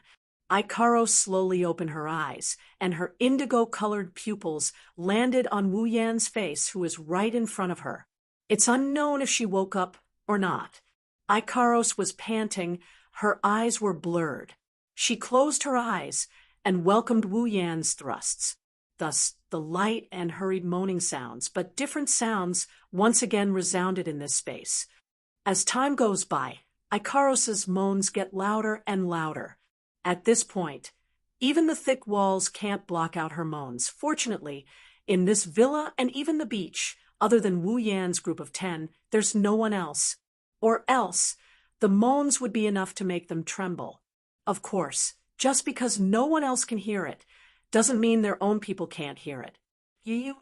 After who knows how long, when Wu Yan and Ikaros were entangled with each other, a faint whimper came from the side. Wu Yan reflexively turned his head towards the source of the whimper. Shokuho Misaki raised her hand and held her forehead. She struggled to open her eyes. Her pair of starry eyes blinked, telling Wu Yan that she's awake. Shokuho Misaki turned around, and she was stunned as well. She didn't say anything else as she stood there frozen in place. She had a dumbfounded look on her face. The two of them stared at each other blankly. After a while, Shokuho Misaki finally regained her senses. She recalled the scene where she passed out drunk, the scene where the girls were lying on top of each other, and what Wu Yen is doing right now. She understood everything. Seeing Shokuho Misaki's face gradually turning red, Wu Yen cursed. Without waiting for her to react, he reached out and pulled her over. "You! What are you doing? Don't tell me." Shokuho Misaki thought that her sobriety would make Wu Yen hesitate. Following Wu Yan's actions, her expression froze. The smart Shokuho Misaki seemed to have figured out what Wu Yen was going to do. She had a bad feeling. "Wu Yen, I'm warning you. If you make me and the other girls do that with you, I will—" Shokuho Misaki shouted at Wu Yen. But in the next moment, her words were blocked by Wu Yan's lips. "You." Shokuho Misaki was stunned. She slapped Wu Yan's chest, trying to break free from Wu Yan's grasp. Alas, she's a sports idiot. Against a true ancestor. The result is obvious. When Wu Yen tore off Shokuho Misaki's bathrobe, Shokuho Misaki was thoroughly embarrassed. She couldn't believe that she was going to sleep in the same bed with the other girls and do such a thing. Shokuho Misaki could only whimper helplessly as she struggled in Wu Yan's arms. But when Wu Yen grabbed her breasts, Shokuho Misaki went limp and all her strength disappeared. At this time, Wu Yen was still attacking Ikaros. Finally, after a loud moan, Ikaros's body collapsed on top of Wu Yan's body, as if she lost all her bones. She panted heavily and closed her eyes in exhaustion. However, Wu Yen didn't stop. After leaving Ikaros's body, he immediately pressed Shokuho Misaki on top of him and spread her legs apart. Don't. Shokuho Misaki's weakness is too obvious. If Wu Yen gets his hands on her, she would be a lamb waiting to be slaughtered. She wouldn't be able to resist at all. Not to mention, Wu Yen isn't just controlling her, he's also tormenting her with all his might. Shokuho Misaki kept begging for mercy. Shokuho Misaki only had sex with Wu Yen Huan once. Now that she's about to have sex with him again, she was even more flustered than the first time. With her pride, sharing a man with another woman is already an unthinkable thing for her. Now that she's going to have to serve the same man, she couldn't accept the fact that she's going to have to serve the same man with him. But in the next moment, Wu Yen entered her forcefully again. Shokuho Misaki could only moan in pain. Chapter 393. Unlike Ikaros, Shokuho Misaki already had sex with Wu Yen once. Even though it wasn't that long ago, a man and a woman who tasted the forbidden fruit for the first time are like firewood and fire. Once they meet, it's only a matter of time before they start a fire. Therefore, with Wu Yan's entrance, Shokuho Misaki once again experienced the familiar yet strange feeling she had back in the Tokuwadai dorm. Her sensitive body made Shokuho Misaki completely lose her mind. Her heart was filled with pleasure. Even the shame of sharing a bed with another girl was dispelled. She was panting and gasping for air. Her wine-red eyes were filled with resentment. That was Shokuho Misaki's silent complaint against Wu Yan's tyrannical behavior. However, as her body was pounded by Wu Yan, her resentment slowly faded away. What replaced it was a misty look, and her eyes started tearing up. Shokuho Misaki has always been a sports idiot. Among all the girls, she's probably the weakest. Even Flandre-chan with her powers sealed is better than Shokuho Misaki. Shokuho Misaki quickly reached her peak. She took a deep breath and slowly calmed down. She slumped on the floor, unable to get up again. Shokuho Misaki can't stand up anymore. She took a deep breath and slowly calmed down. She collapsed on the floor, unable to get up again. Ugh, he's not sure if it's because Shokuho Misaki's voice was too loud, or if it's because of his bad luck, but when Shokuho Misaki surrendered, another soft murmur came. Wu Yan's hand that was about to touch the other girl froze in place. Under Wu Yan's gaze, a pair of brown eyes slowly opened. Unlike Shokuho Misaki, Mikoto didn't regain her ability to think the moment she woke up. Maybe it's because Mikoto's alcohol tolerance isn't that good. When those brown eyes opened, there's a hint of drunkenness in them. Yen, not sure if Mikoto realized what's going on, but when she saw Wu Yen, she subconsciously called out and sat up on the bed. But Wu Yen didn't give her the chance. If Mikoto realizes what's going on, it won't be something that can be solved with just a few words. This violent and arrogant cis-canon. Ever since the first time he raped her together with Shoujo, she refused to sleep with her best friend in front of Wu Yen. If she finds out that there are 8 girls in this bed, she's going to make a move. But that's not important. What's important is that there's an existence in this bed that Mikoto can't tolerate, Shokuho Misaki. If Mikoto finds out that she's about to receive the same treatment as Shokuho Misaki, and it's after Shokuho Misaki, she's going to go berserk. So without waiting for Mikoto to get up, Wu Yen pounced on her and pinned her under his body. He reached out his hands and grabbed her breasts and started rubbing them. At the same time, he lowered his head and pressed it against her breasts, silencing her scream. Ugh, ugh. Mikoto's tea-colored eyes widened as she looked at Wu Yen, who is so close to her. When her pair of bunnies fell into Wu Yan's hands, Mikoto's face instantly crumbled and turned into ripples. However, due to her prideful nature, Mikoto naturally couldn't accept Wu Yan's doting, so she quickly struggled to break free from him. "Let me go! Let me go!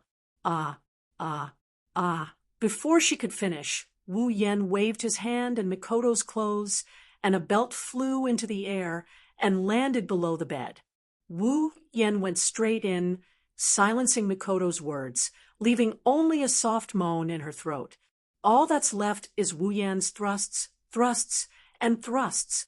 Following Wu Yan's assault, Mikoto's body's desire grew stronger and stronger.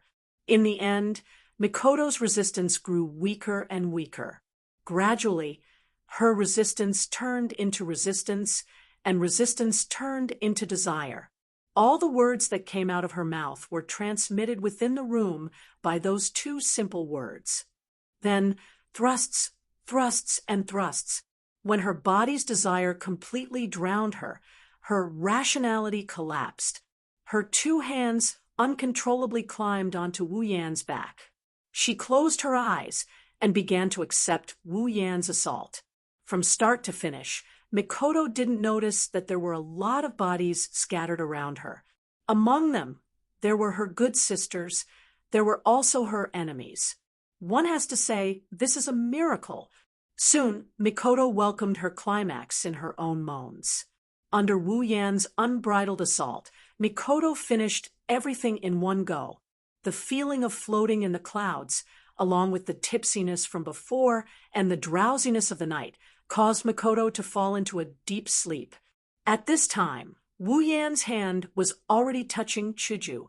This time, the accident didn't happen. Hinajiku was still drunk. Wu Yan gently lifted her up from her bed. Her bathrobe flew away, without her knowing anything. Her body was also ravaged by a certain asterisk shoal without her knowing anything. She was also ravaged by a certain asterisk shoal. In her sleep, Shoujo felt like she was in a hot spring. The water in the hot spring was very comfortable. It warmed her body. Moreover, it kept caressing her body. The warm water flowed into her body. The comfortable feeling made Shoujo moan softly. There seemed to be waves in the hot spring. Her body could only go with the flow, up and down. However, the warm feeling was still there. After a long time, Shoujo felt that the waves in the hot spring were getting stronger and stronger. The warm feeling in her body became clearer and clearer. Shoujo kept moaning until a certain important string in her body was touched. Shoujo let out a long moan and sank to the bottom of the hot spring. Placing the sleeping Hinagika back into his chest, Wu Yen reached out with his perverted hands and caressed Takitsubu Riku's voluptuous body. She seemed to have sensed something as she frowned, and her eyelids fluttered open. Confusion flashed through her eyes. Fragments of memories came back to her. Takitsubu Riku regained her vision. She was shocked when she regained her vision. This was to be expected. When you see a few girls with red skin and panting breasts beside you, you would also react the same way. A scream rushed up to Takitsubu Riku's throat. However, before she could say anything, a hand blocked her mouth. Wu Yen covered her mouth with his hand and made a shoe gesture. Takitsubu Riku knew what was going on when she saw this. Her pretty face turned red, and she lowered her head, not daring to look at Wu Yen. Chuckling, Wu Yen picked up Takitsubu Riku and placed her on top of his body. He said in a gentle voice, "Little Riku, be a good girl, okay?" Takitsubu Riku's face turned red. Before she could react, her bathrobe flew down and overlapped with the bathrobes of the girls in front of her. She could no longer tell which bathrobe belonged to who. At the same time, Takitsubu Riku's delicate body was lifted up by Wu Yen. Takitsubu Riku's heart raced. She couldn't help but cover her breasts with her hands.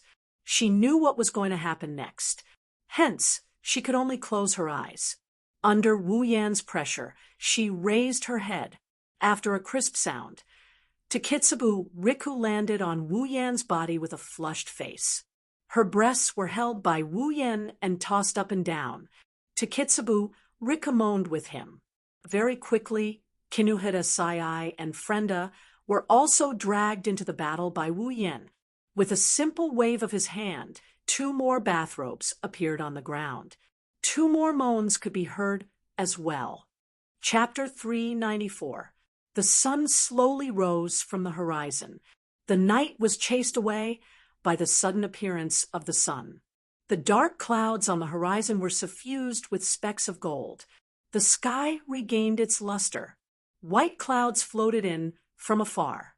Blue dotted the sky and the sea. Between the horizon and the sea, 2 different worlds on the same plane were dyed with the same shade of blue. When the sun shone on a villa by the beach, the peaceful scene in one of the rooms seemed to have been broken. The people who were asleep woke up. Wu Yen opened his eyes. The glaring sun shone on his eyelids. He wanted to raise his hand to block the sunlight, but he realized he couldn't raise his hand. In his wine-red eyes, the sleeping figures of Hinagiku and Mikoto appeared in his vision. Right now, the 2 of them are lying on his left and right respectively, each holding one of his arms. No wonder he couldn't raise his arms. He looked up and saw Hinagiku, Mikoto, Ikaros, Shokuho Misaki, Estrella, Kinuhita Sai, Frenda, and Takitsubu Riku lying on the same bed as him. Wu Yen was shocked. Fragments of memories from last night slowly flowed into his mind. Wu Yen finally remembered what he did last night. A smile appeared on his face. Wu Yen almost laughed out loud. He finally realized his dream of having all of his wives sleep on the same bed. Of course, other than Flandre-chan, all of his summons are sleeping on the same bed as him. The sense of accomplishment is unimaginable. Of course, the summons here don't count as the Misaka sisters. Pride surged in his chest. He has never felt this proud before. This is a historical moment that could become a milestone in his life. Wu Yen tilted his head as he looked at the girls around him. Then, he said something that really deserves a beating. The Crystal Palace is endless. Comrade, you still have to work hard. Maybe even the heavens couldn't stand Wu Yan's pride. Under the infinite will of the universe, Shoujo, Mikoto, Ikaros, Shokuho Misaki, Estrella, Kinuhita Sai, Frenda, and Takitsubu Riku all mumbled. Their eyelids started trembling. Wu Yan's smile froze, and his heart started pounding. Seeing that the girls are about to wake up, Wu Yan's warning bells started ringing, and he started screaming in his mind. After all, the so-called milestone in history was nothing more than him using alcohol in exchange for it. If he reminds the girls of what happened last night, Wu Yan would lose a layer of skin even if he doesn't die. Ikaros, Astria, and Takitsubu Riku should be fine. These three women are extremely obedient to me, so there shouldn't be any problems. Kinuhara Sai and Frenda, on the other hand, will definitely feel embarrassed. But considering their combat prowess and everything that happened in the past, there shouldn't be any problems. However, the other three are different. Shoujo and Mikoto will definitely throw away their hatchet without hesitation. As for Shokuho Misaki, even though she won't throw away her hatchet, she will definitely find a way to get him a hatchet and willingly throw herself at it. The danger level was simply S-class. Wu Yan chose to run away without hesitation.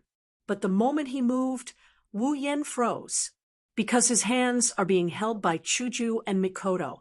No. While Wu Yan screamed in despair, the 8 girls shuddered and their eyelids fluttered open. Their eyelids fluttered open as well. 8 pairs of eyes scanned the room and looked at each other. After seeing each other's miserable state, the memory of last night finally returned to their minds. Then, under Wu Yan's gaze, the 8 girls' faces turned red. Ah! Between the beautiful horizon and the sea on the deserted beach, inside the villa, a few extremely shocking voices gathered together and let out an earth-shattering scream that pierced through the clouds. Bang! The door to the room was violently flung open. Wu Yan came out of the room with his clothes in a mess. At the same time, Hinajiku with a crystal sword in her hand and Mikoto with an iron sand sword in her hand also flew out of the room with their clothes in a mess. The only difference is that the former is running away pathetically while the latter has a face full of killing intent. Wu Yan, who was running away, was shocked. He leaped away from his original spot. Almost at the same time, a crystal sword and an iron sand sword slashed at the spot where Wu Yan was just a moment ago. A strand of hair fell to the ground. Wu Yan was scared witless. He yelled at Shoujo and Mikoto, "You too, are you trying to murder your husband?"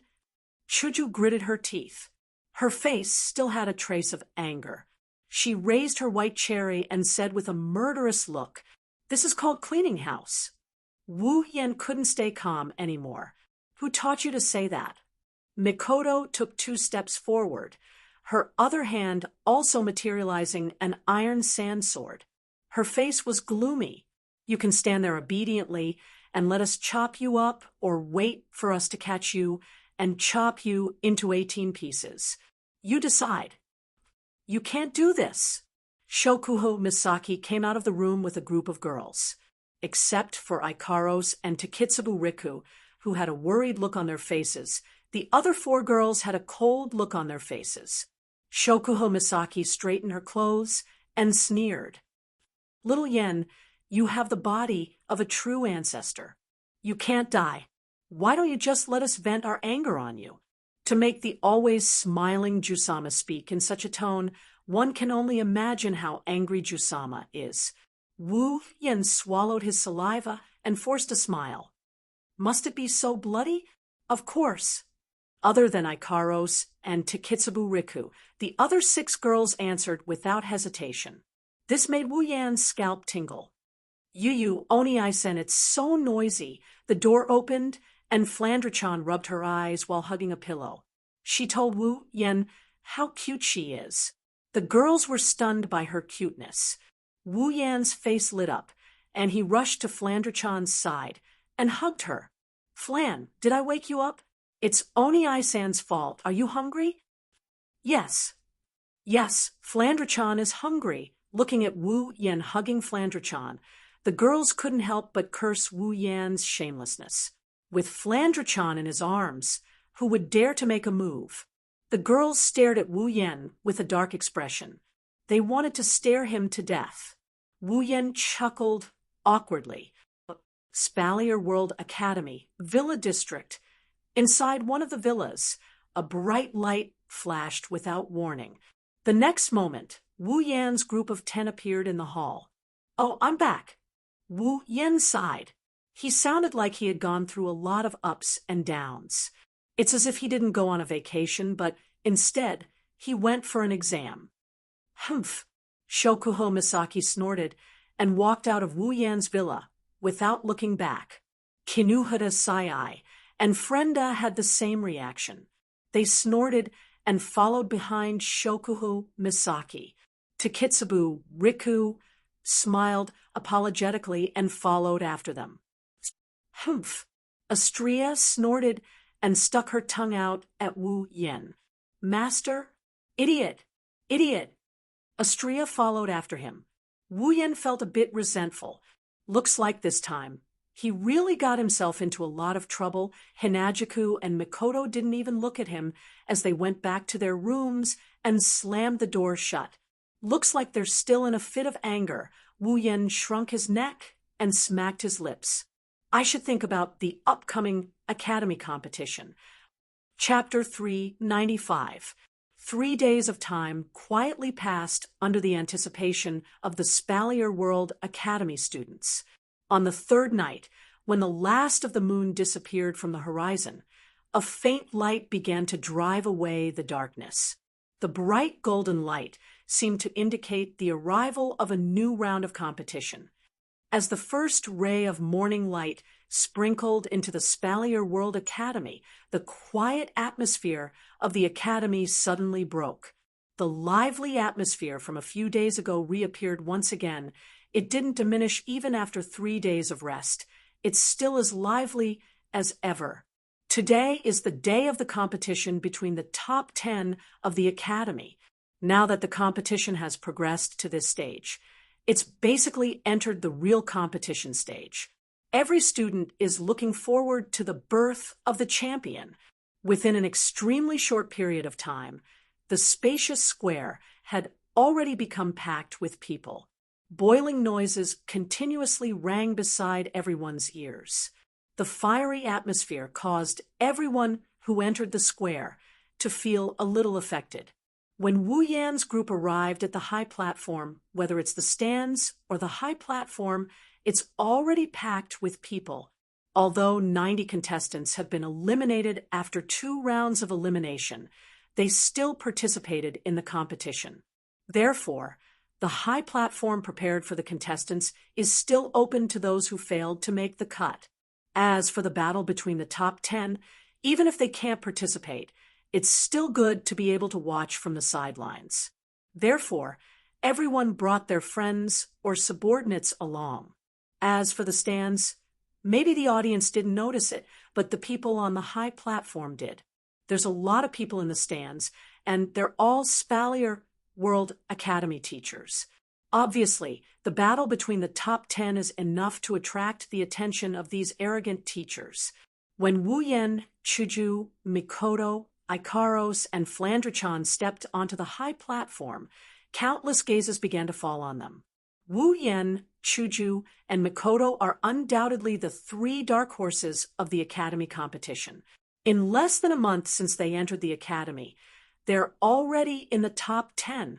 This kind of strength is enough to make the ordinary students feel shocked. Therefore, they attracted everyone's attention as soon as they stepped onto the stage.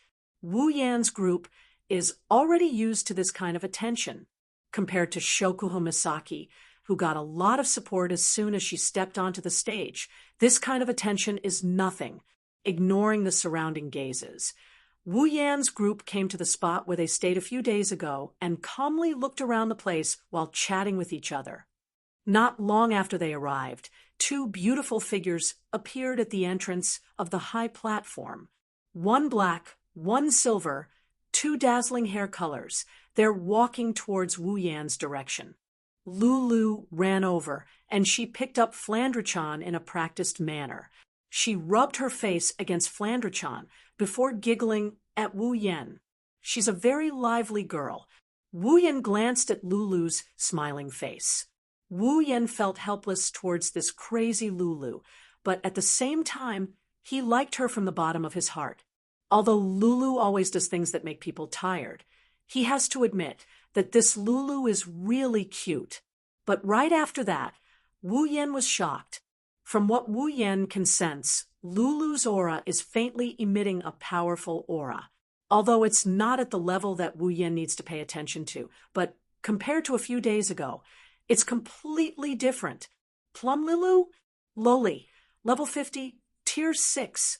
Wu Yan looked at Lulu in shock.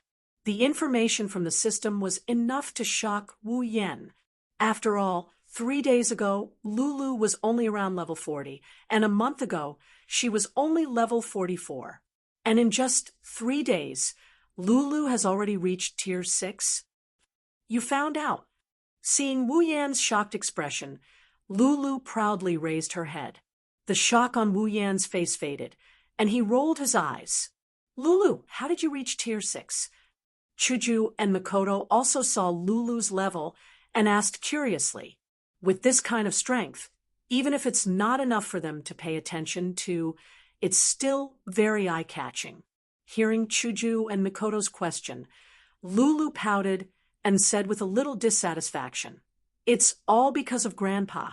He said that it's about time for my strength to increase, but he forced me to drink some very strange colored potions. He's so annoying. Those potions are disgusting." Hearing this, Wu Yan and the others were speechless. This little girl really doesn't know how lucky she is. Potions that can increase one's strength.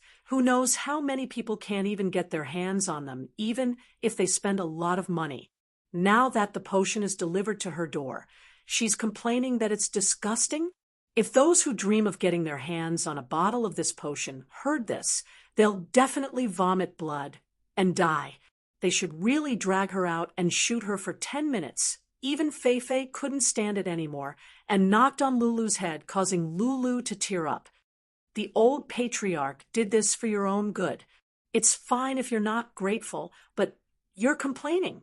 Lulu cried out a few times, feeling wronged. But it's really disgusting.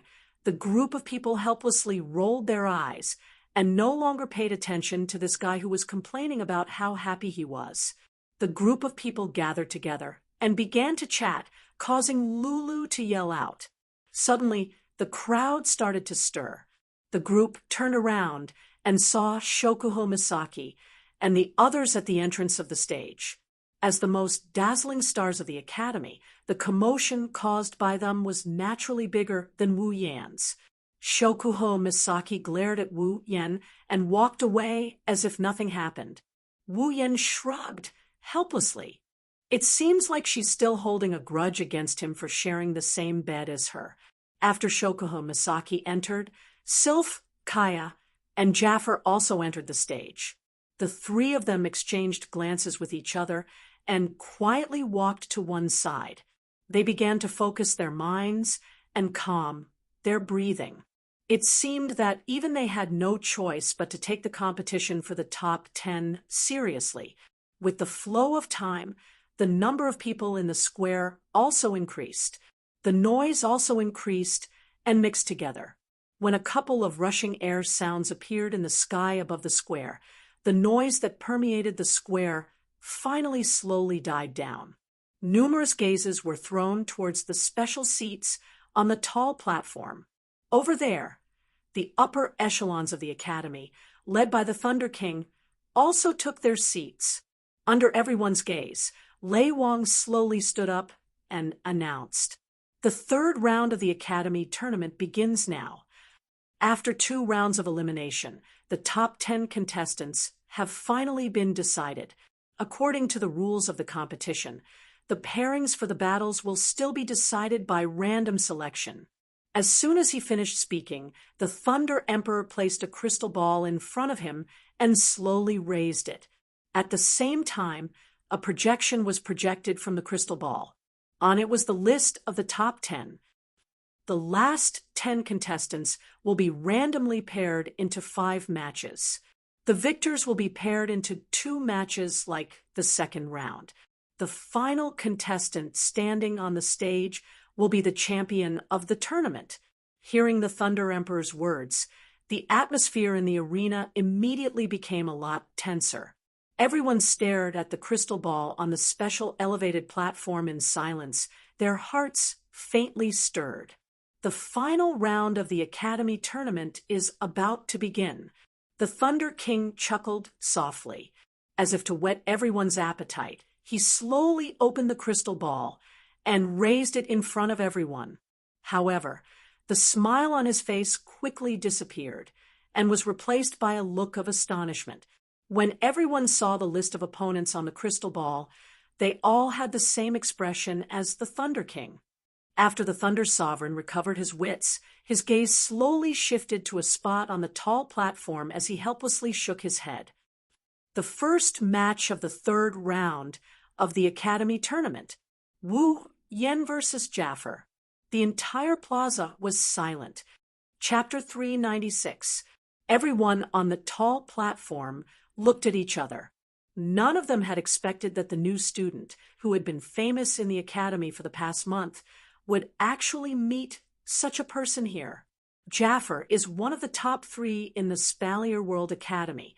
The only one who can compare to him is Ka, and the only one who can suppress him is Sylph. Wu Yen is strong. Wu Yen proved this point in the past month.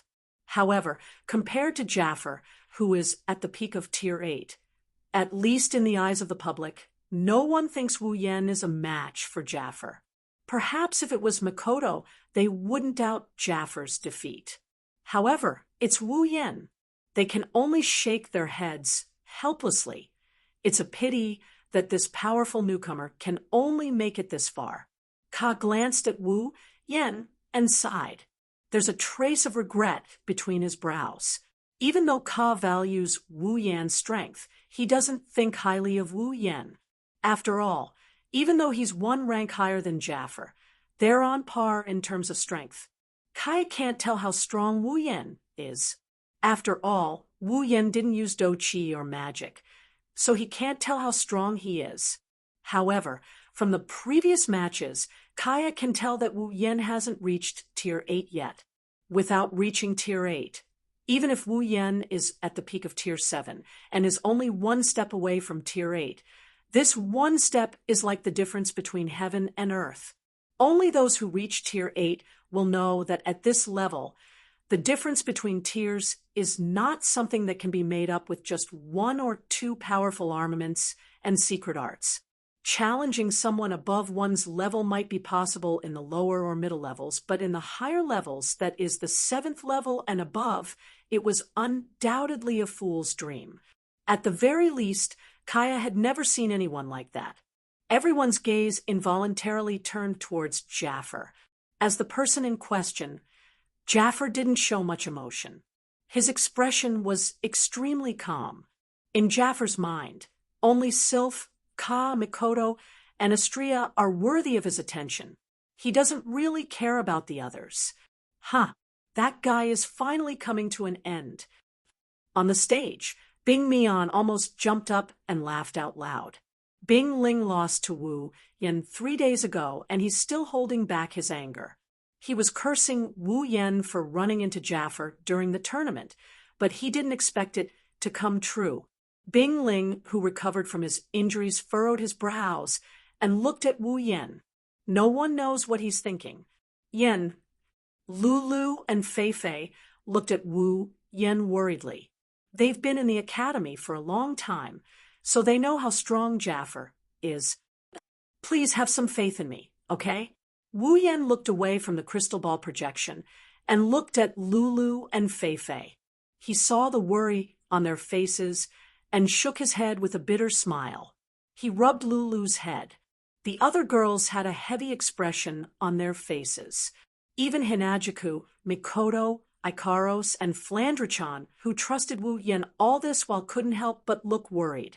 After all, Jaffer is a rank 8, while Wu Yen is only level 68. True ancestor bloodline, infinite martial refinement, and King's Babylon make Wu Yan's strength immeasurable. However, they don't know if he's a match for a real rank 8. Wu Yen didn't know whether to laugh or cry when he saw the depressed looks on the girls' faces. Jaffer is strong, but it's hard to tell who will win in a real fight. with his current strength, Wu Yen can even defeat Sylph if he goes all out, let alone Jaffer. After all, Meteor Shower is something that even IWSSI and Archangel Divinity are wary of. It's not something Sylph can compare to. Even if she has a gold armament, Wu Yen is certain his Meteor Shower is much stronger. Of course, Meteor Shower is too powerful. Wu Yen doesn't dare to use it in this crowded plaza.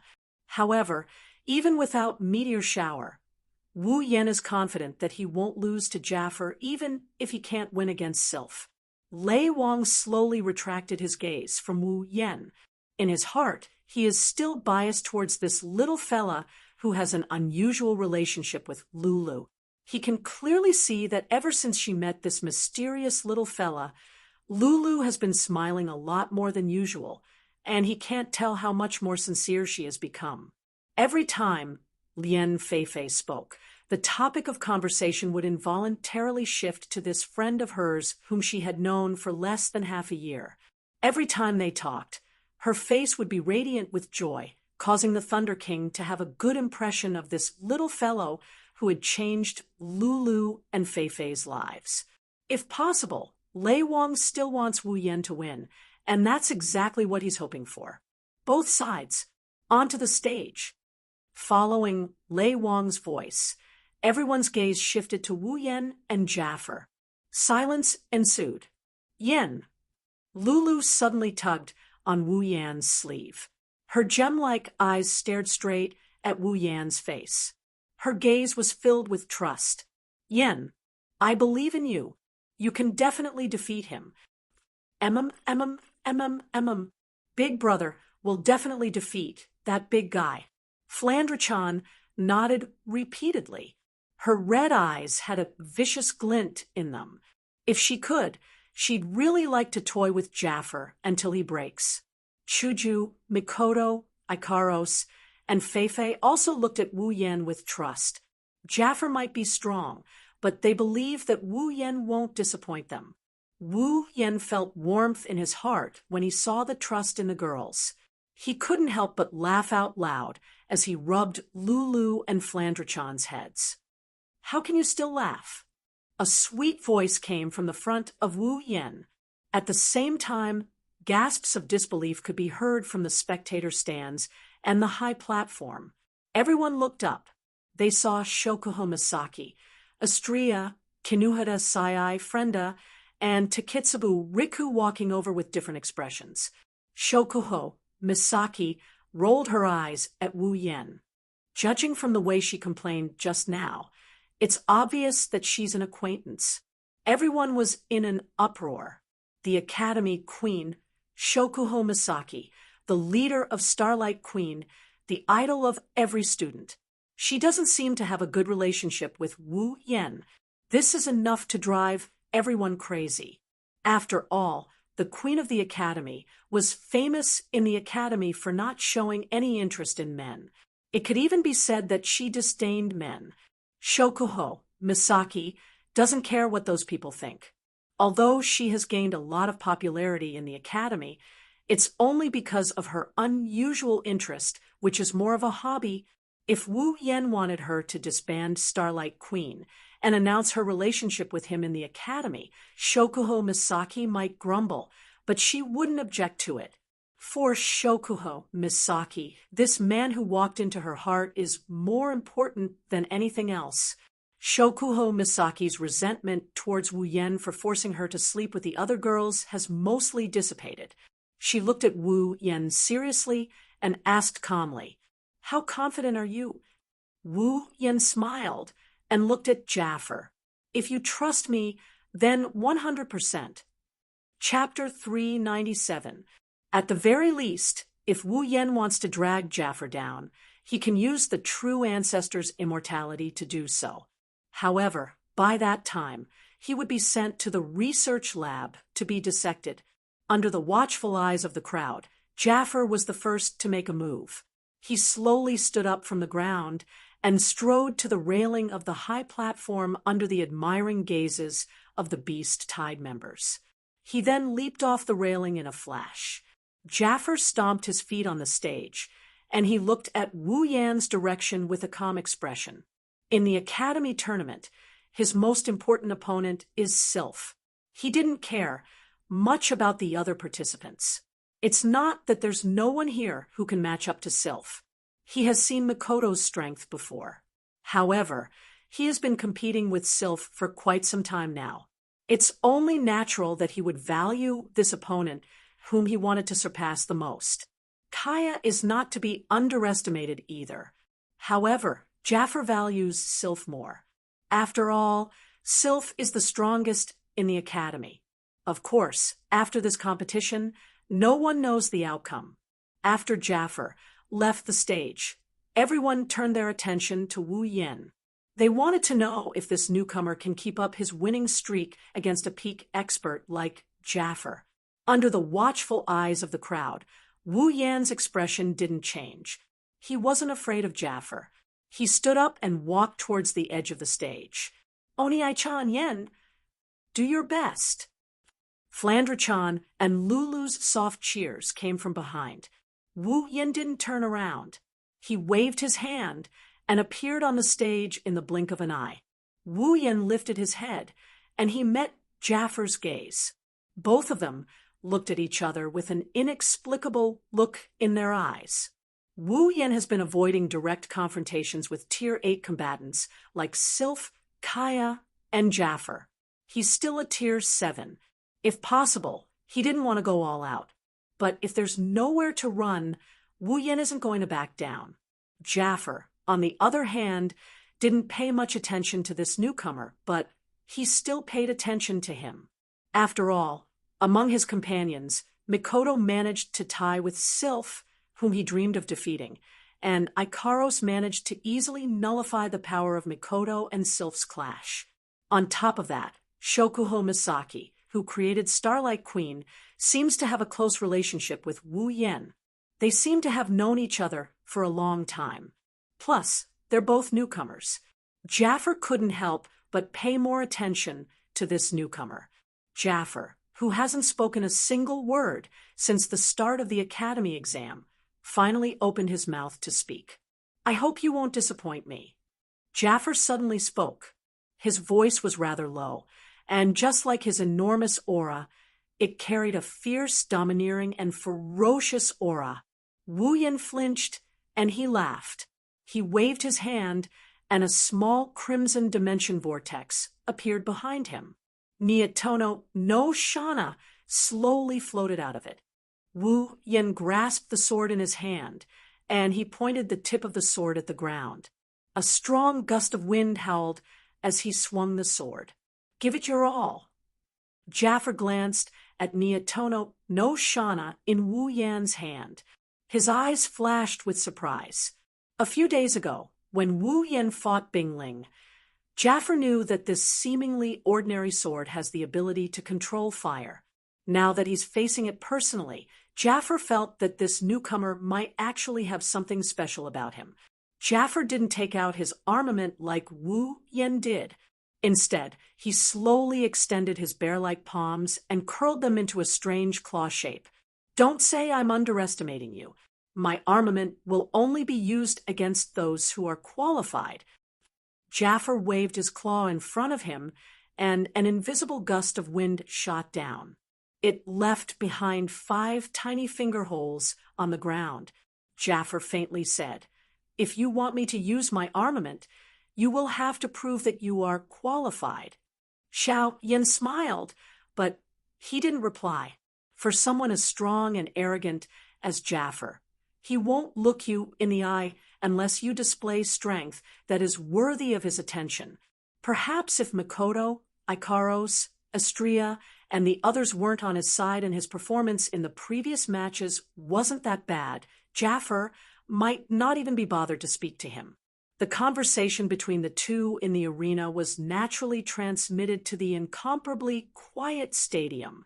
Mikoto, Shoujo, and the others felt that Jaffer was being too arrogant. However, the audience didn't feel that Jaffer was being arrogant. After all, a person with strength had the qualification to be arrogant. On the other hand, if a person without strength was arrogant, it was likely that the audience would spit at them. Some soft voices sounded from all over the viewing gallery. They were all guessing the situation of the battle. Seeing this, the Lei Wang waved his hand slightly. The voices in the stadium immediately became much softer. The Lei Wang smiled as he watched the two facing off in the arena. Some anticipation involuntarily rose in his heart. There was no doubt that Jaffer had a great chance of winning. There was not much suspense in a battle between a rank 8 and a rank 7. However, Wu Yan was an extremely mysterious person.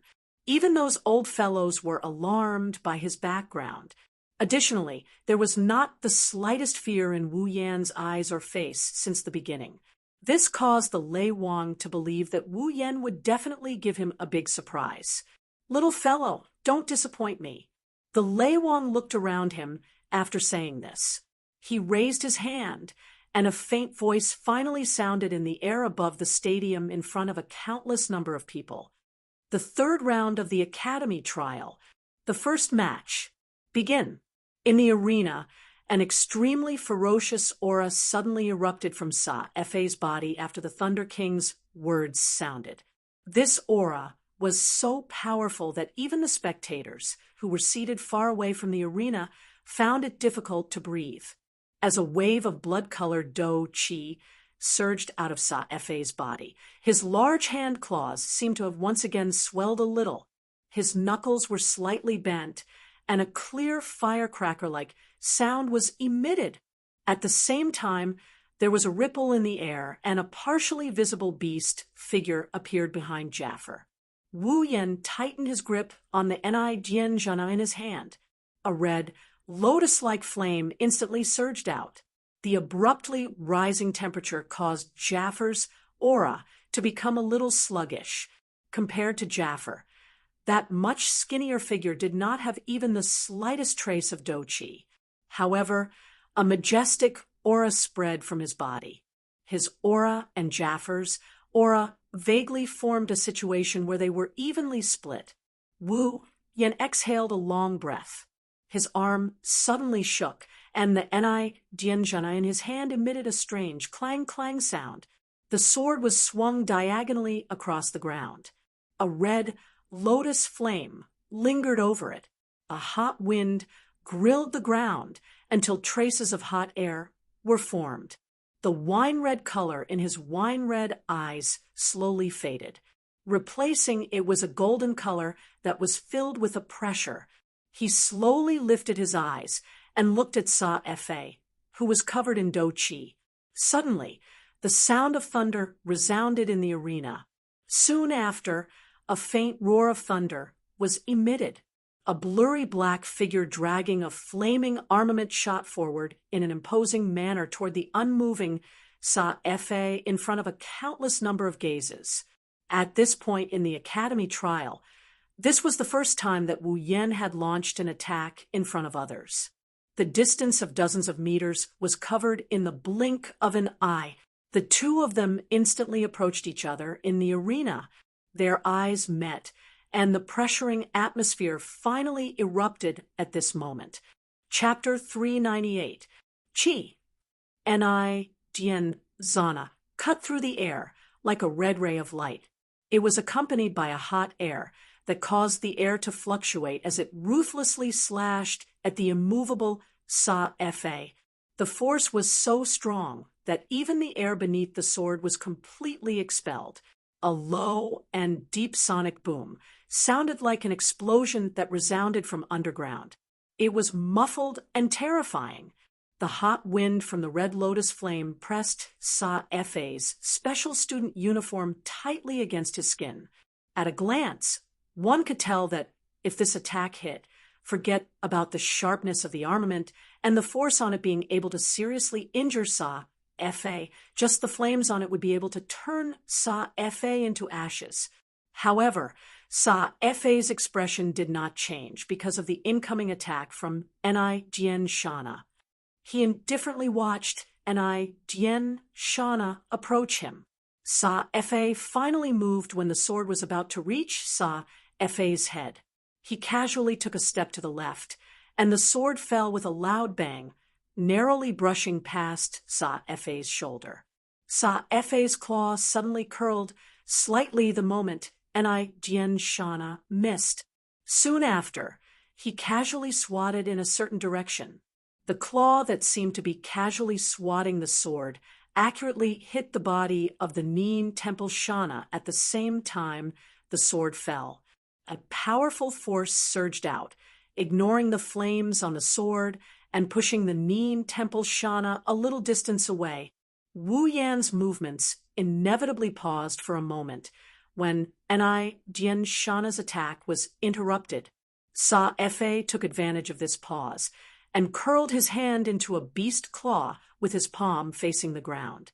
It was accompanied by a cold and sharp wind as it grabbed at Wu Yan's chest. Wu Yan's golden eyes rotated. He extended his left hand at lightning speed and clenched it into a fist. The endless martial refining technique was unleashed to its limit at this moment. The force within his body swiftly gathered on his fist. Soon after, he viciously swung it out and collided with the incoming claw. Bang! A fist and a claw fiercely collided. A low, muffled sound rang out from the point of contact between the fist and the claw.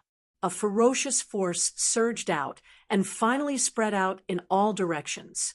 Wu Yan's body trembled slightly. He withdrew his longsword and fist and hurriedly retreated.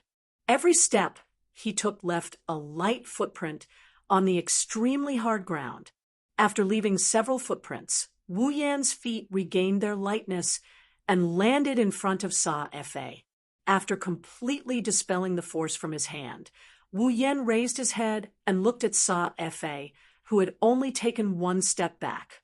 A hint of seriousness appeared in his golden eyes. In a head-on collision, Sa-Efe's strength had almost completely suppressed him. This was the first time Wu Yan had been suppressed by someone ever since he exchanged for the endless martial refining technique. Coupled with the powerful body of a true ancestor, he had gained unparalleled strength. Wu Yan took a deep breath of air that was slightly hot due to the flames of the Ni-Jien Shana. He stared intently at Sa-Efe and tightened his grip on the Ni-Jien Shana. A moment later, he suddenly leaned forward and stomped his foot. Suddenly, the Ni-Jien Shana left Wu Yan's hand and shot toward Sa-Efe like a red bolt of lightning, accompanied by an extremely sharp sound of rushing wind and a pressuring hot wind. Surprise flashed in Safar's eyes when he saw Wu Yan's sudden attack. However, his expression didn't change much. His palms curled into the shape of a claw. Instead of retreating, he moved forward. His claw was wrapped in a faint red dochi. He extended his claw downward, and a section of a sword wrapped in flames appeared between his claw. Sa-Efe's claw seemed to be protected by the pale red dochi. He tightened his grip, and the lightning-like Ni-Jien Shana suddenly paused in midair. Bang! An extremely hot flame suddenly erupted from the Ni-Jien Shana after Sa-Efe's claw clamped onto it. Sa-Efe was forced to take a couple of steps back by this flame force. His 5 fingers were curled into a strange arc coincidentally. Each of his fingers came into contact with the blade of the Ni-Jien Shana. The frightening heat contained in the blade caused Sa-Efe's expression to change. Surprise had just risen in his heart when another shock quickly followed. This was because the flame on the Ni-Jien Shana seemed to have come alive after Sa-Efe grabbed it. It spread toward his hand. Sa-Efe immediately felt the do-chi wrapped around his hand drop rapidly as the hot flame climbed up his arm. His claw abruptly released the Ni-Jien Shana, but it still slid down powerlessly and landed on the ground. Swoosh! The moment the Ni-Jien Shana slid down, a faint sound of something tearing through the air rang out. Jafar frowned and instantly looked up. only to see a blurry black figure appear before him at an extremely fast speed, like a ghost. Wu Yan took advantage of the moment Sa Fa was distracted by the red lotus flame on Enai Jian Shana to arrive in a flash. His 5 fingers clenched tightly as the electric current in his body exploded. It wildly circulated on the surface of his body and surged toward his tightly clenched fist. His fist was instantly wrapped in lightning. Lightning light fist. A low cry suddenly sounded. Wu Yan's lightning-covered fist viciously smashed toward Sa Fa. The lightning around the fist grew several times stronger as the continuous low explosion sounded in everyone's ears like firecrackers. The ferocious lightning light fist caused Sa Fa to narrow his eyes. He could sense that Wu Yan's ferocious attack was the powerful close-range attack that defeated Bing Ling in one move. Sa Fa relied on his super-strong Do Qi cultivation to sense that the lightning light fist hadn't arrived yet. Even if he were to be hit by this punch, he wouldn't be in any good shape. However, the prerequisite is that you can hit me. You want to use this move to defeat me? You're still lacking. A smile surfaced on Fa's face. His hand claws once again curled as pale red Do Qi twined around his fingertips. The Do Qi shrank slightly, and a dense, cold glint appeared on Fa's claws. I'd like to see if your battle skill can contend against my beast battle skill. The smile on Sa Fa's face was instantly withdrawn, with his claw facing the ground. He extended his arm, and his claw shot forward. An invisible wind formed a vaguely visible Do Qi glow in front of the claw. Its momentum was extremely shocking. It was not the least bit inferior to Wu Yan's lightning light fist. The moment Sa Fa extended his claw, the beast figure that had been floating behind Sa Fa also extended its hand. It merged with Sa Fa's claw, and a beast claw covered in Do Qi appeared on top of it. Blood-hunting beast King Claw. The most direct physical fight that was about to occur in the arena caused waves of exclamations to sound from the viewing gallery. This kind of close physical fight was undoubtedly the most bloody and violent. The men did not have the slightest objection to this. Some of the students, whose faces had turned red, had even stood up from their seats. Under the attentive gazes of countless people, the fist and claw, each containing an extremely powerful destructive force, finally collided head-on. Bang! A loud and clear explosion sounded in the air above the square. A wave of wind formed from the force of the collision, surged out from the point of contact between the fist and claw of the two people. Wherever the wind wave passed, the ground repeatedly emitted a cracking sound as if it was unable to bear the heavy burden. Numerous cracks swiftly spread out from under the two people's bodies like a spiderweb. The wind wave blew into the viewing gallery, causing the faces of all the students to hurt. The sound of saliva being swallowed was immediately emitted from the viewing gallery. Everyone's faces had already turned a little pale. If they were the ones in the arena, they would definitely be seriously injured and sent flying. The fist and claw appeared to be entangled with each other. Air waves continued to wildly emit from the hands and feet of the two. The extremely sturdy ground swiftly cracked and turned into extremely tiny fragments. They were directly turned into dust by this air wave. How terrifying! Chapter 399. The collision between the lightning light fist and the blood-hunting beast King Claw was like two clumps of energy attracting each other. They wanted to invade each other's territory, but at the same time, they wanted to devour each other. However, at this moment, the two seemed to have reached a delicate balance. Jaffer's heart sank as he stared at the expressionless Wu Yan. From an outsider's point of view, the lightning fist and the blood-hunting beast King's Claw are locked in a stalemate. However, Jaffer knows that when his battle chi invades Wu Yan's lightning fist's territory, An incomparably violent energy is slowly dispersing his battle chi. In other words, his blood-hunting Beast King's claw is crumbling. At some point, Wu Yan grinned, and he yelled. The lightning around his body surged, and the sound of thunder boomed. The lightning bolts that surged in power were quickly replenished by Wu Yan's lightning fist. The lightning fist shone even brighter than before. Bang! Jaffar's blood-hunting Beast King claw crumbled in an instant as the lightning light fist shone brightly. Jaffar let out a muffled groan as his legs trembled violently, and he was knocked back 10 meters away. Whoosh! The audience stood up in disbelief. They couldn't believe their eyes when they saw Jaffar being pushed back by Wu Yan.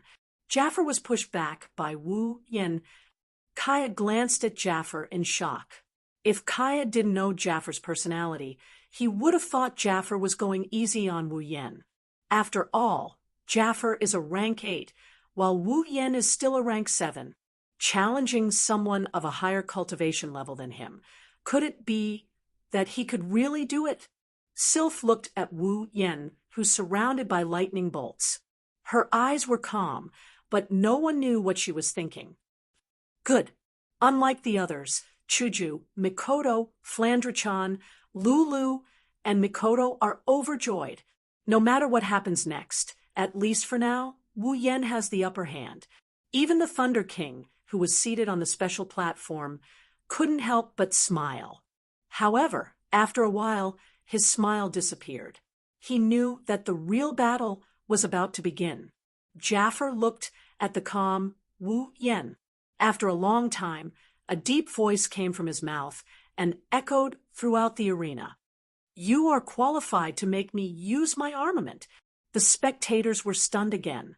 Jaffar's words are an acknowledgement of Wu Yan's strength. For a moment, the entire place was silent. Everyone's gazes paused on the two people who were facing each other in the arena. Traces of fanaticism gradually flowed out from their eyes. The previous battle was exciting enough. Now that Jaffar is going to use his full strength, won't the upcoming battle be even more exciting? How can the spectators not be excited? Wu Yan's heart tightened. Jaffar is finally going to use his armament. The upcoming battle is going to be even more intense than before. Wu Yan might look like he easily forced Jaffar back, but Wu Yan knows that it wasn't easy at all. Infinite martial refinement, true ancestor bloodline, and lightning user LVL5. He used all of these abilities to their fullest in an instant. Even so, he only managed to force Jaffar back without injuring him. One can only imagine how big the gap between Tier 8 and Tier 7 is. Without those abilities, Wu Yan would have lost miserably. He wouldn't have been able to force Jaffar back. Even if Wu Yan has some trump cards he hasn't used, who can be sure that Jaffar doesn't have any trump cards? At this moment, Jaffar also began to move. He raised his hands, and a pair of razor-sharp claws appeared in his hands. The front end had 4 steel claws glinting with cold light, while the back end had a buckle that could be fastened to his fists. Under everyone's gaze, Jaffar quietly grabbed the pair of sharp claws. In the next second, a dense blood aura began to rise from Jaffar's body. Specks of blood-red light danced in the air. Under the influence of the blood aura, Jaffar's faint red dough chi turned blood-red. A ferocious beast aura emanated from Jaffar. The beast shadow behind Jaffar solidified a bit. Wu Yan's heart sank. He took a step forward, and the lightning around his body intensified. Crackling sounds echoed incessantly. Wu Yan looked like the god of thunder descending to the mortal world. He clashed with the beast's aura. Interesting. Jaffar grinned. His sharp claws drew 2 arcs in the air. The cold light from the claws flickered in the air. It was a chilling sight. In the next moment, Jaffar crouched down and suddenly bounced up. His golden pupils shrunk, and he saw Jaffar closing in on him like a wolf. Wu Yan shuddered, and he quickly retreated. However, Jaffer was truly fast. The moment Wu Yen retreated, Jaffer had already arrived in front of Wu Yen. Jaffer reached out with one hand, and the sharp claws on his fist went straight for Wu Yan's chest.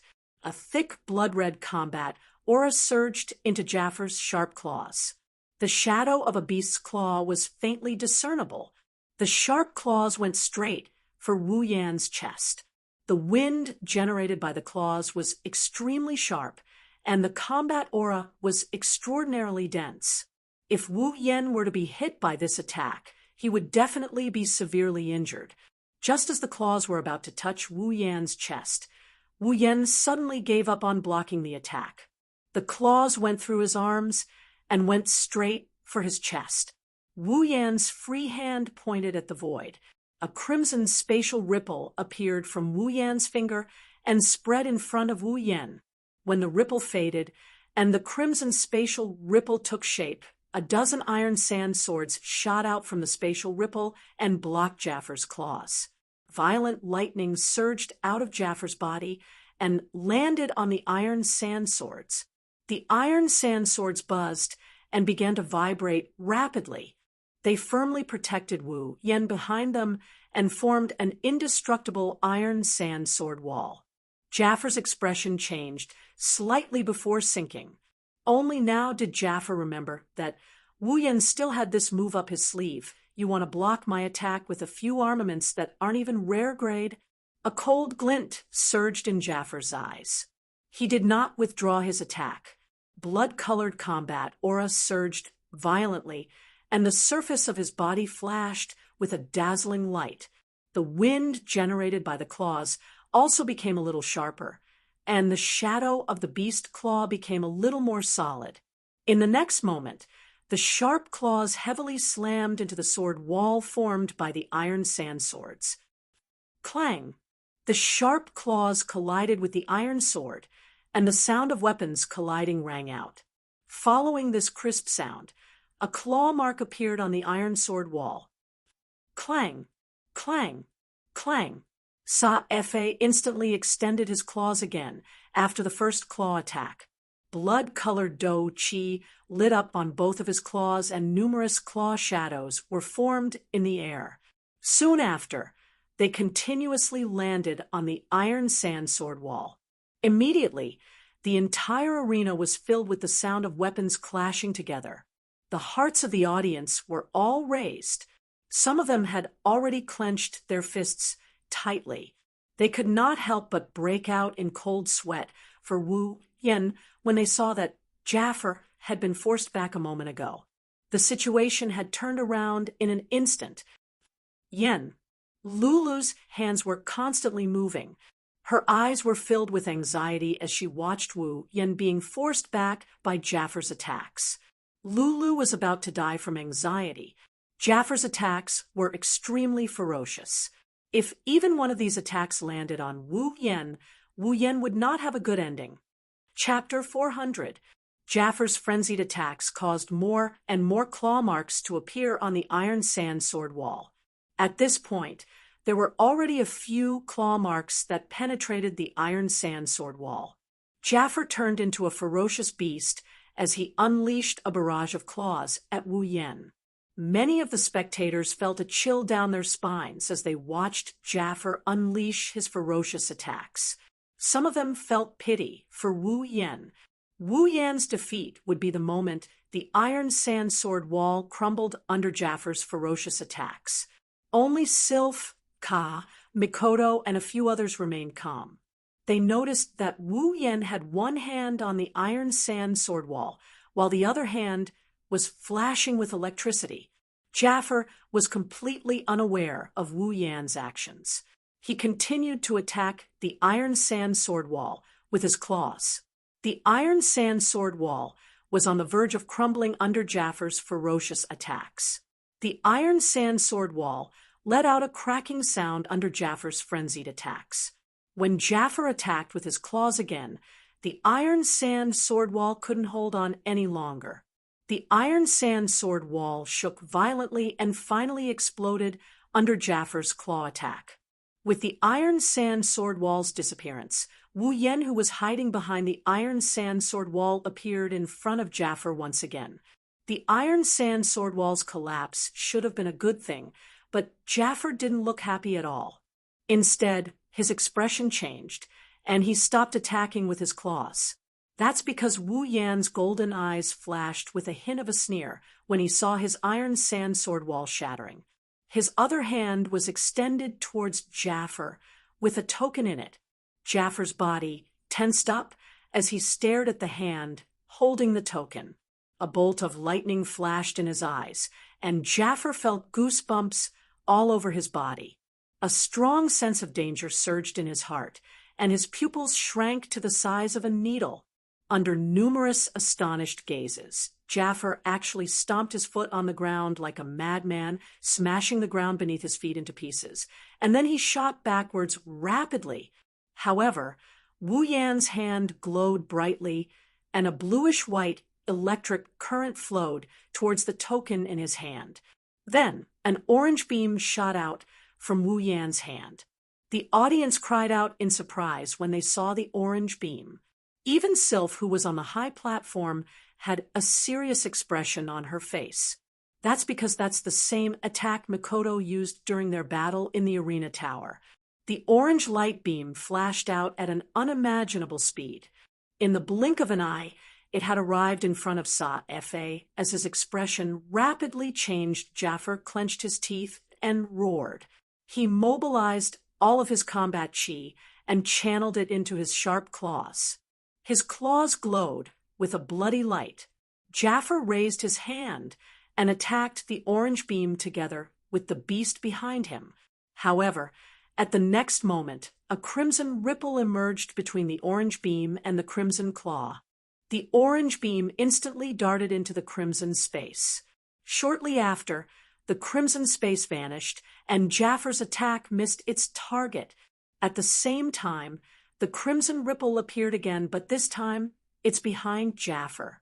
A chill ran down Jaffer's spine and traveled up his back. Jaffer's back was drenched in cold sweat.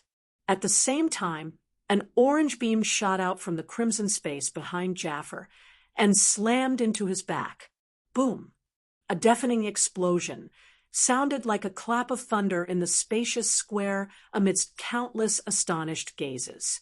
A majestic, destructive wind, carrying a scorching electric current, swept out in all directions from where the orange light beam had exploded like a storm. Wherever the electric current passed, the arena would immediately crumble apart. Cracks that were as thick as an arm swiftly spread across the entire stage like a spider web. The seemingly extremely sturdy stage was turned into a complete mess in the blink of an eye by the electric current. On the spectator stands, numerous dumbfounded gazes stared blankly at the arena that had been destroyed. Their brains instantly short-circuited, and they were completely unable to wrap their heads around it. From the beginning, Wu Yen forced Jaffer to retreat and gain the upper hand, to Jaffer turning the situation around and wildly attacking Wu Yen until now. The tables had turned once again, and Jaffer had ended up in an unknown state. It hadn't even been 5 minutes yet. How could such an urgent and heart-shaking battle not make everyone feel shocked in their hearts? After a long while, the crowd finally recovered from their daze. All of their gazes turned towards the center of the stage. Wu Yan's expression didn't change, but his chest started heaving up and down. Their gazes were filled with astonishment and shock. Some were even a little absent-minded. There was no doubt that the situation was exactly the same as when Wu Yen challenged the 9 great factions at the arena tower. This newcomer, whom everyone thought would lose without a doubt, gave them a pleasant surprise once again.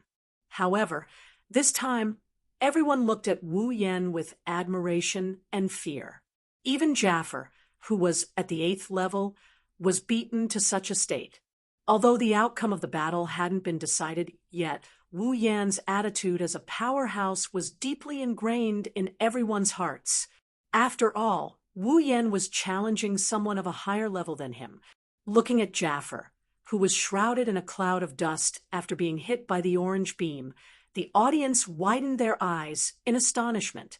As long as Jaffar's figure is lying on the ground, it means that Wu Yan succeeded in his challenge. This is an event worthy of being recorded in the history books.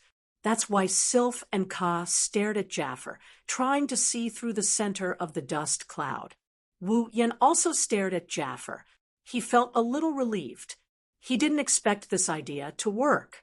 Before this, Wu Yan had already guessed that the Gate of Babylon can be opened anywhere he wants. After all, the Gate of Babylon is a space-type equipment. If it can be opened on his back, then it can be opened on other places as well. Wu Yan had this idea, but he didn't try it out. He didn't expect it to work today. With the attention of everyone present, the dust that enveloped Sa-Fe gradually became lighter. A moment later, a gentle breeze gently blew across the arena and swept away the dust. The area that had almost turned into ruins appeared before everyone's eyes at that spot. A tall figure, who was emitting a wild and ferocious aura like a wild beast, gradually appeared in front of everyone's line of sight. Unfortunately, the appearance of this silhouette didn't dispel the notion of failing the Cross-Realm challenge. Instead, it made Wu Yan's figure even more engraved in their minds. The tall figure's uniform is now in tatters. There's even smoke rising from it. Jaffar's appearance has changed drastically. He looks battered and exhausted. Everyone's eyes froze because Jaffar, who was in a sorry state, lowered his head slightly, and a strange bloody light flashed in his eyes. It was as if it was an injured wild beast that had begun to bite its enemy without regard for anything else. Chapter 401. Jaffar's black bear-like pupils are now redder than any other color. Jaffar lowered his head, and the beast phantom behind him stepped forward and overlapped with his body. At the next moment, a surge of crimson warrior energy that could condense into solid state crazily burned on Jaffar's body. Shit! Kaya was shocked. He grabbed the railing in front of him and leaned forward. Looking at Jaffar, he bit his lips. Jaffar! He went berserk. Berserk? What's that? On the other side, Hinajiku and Mikoto also learned about the word berserk from Fei-Fei's shocked mouth. Seeing Fei-Fei's nervous look and the thick blood aura coming from Jaffar, the two girls' hearts clenched. Fei-Fei shook her head and said, Berserk is one of the unique beast-type battle techniques of the Baruba Empire. It's more like a type of buff magic. It allows the user to merge with the shadow of a beast and unleash even more power than normal. Fei shook her head in a serious manner. Even stronger than normal. Hinajiku and Mikoto frowned at the same time. Isn't that troublesome? If it's only troublesome, that's fine. Fei smiled bitterly. Most importantly, those who use Berserk will lose their rationality and turn into a ferocious beast from head to toe. They won't know how to hold back at all. If something goes wrong, I'm afraid that even someone's life might be lost. Shoujo and Mikoto were shocked, but they quickly calmed down. It sounds like someone might lose their life, but Wu Yan is a primogenitor. Something like that won't happen to him. Lulu, on the other hand, didn't know about this. She started panicking. Fei, what should we do? Fei waved her hand, indicating for Lulu to calm down. She then turned to look at the Thunder King, seated on the special platform. Don't worry. If Yen is in danger, the old patriarch won't just stand by and watch. Lulu's heart calmed down when she heard that her grandfather was going to make a move. However, she still looked a little worried. Berserk. With Wu Yan's hearing, he heard every word. He frowned as he looked at Jaffar, who looked like a beast about to wake up from its slumber. He sighed inwardly. This is going to be a tough nut to crack.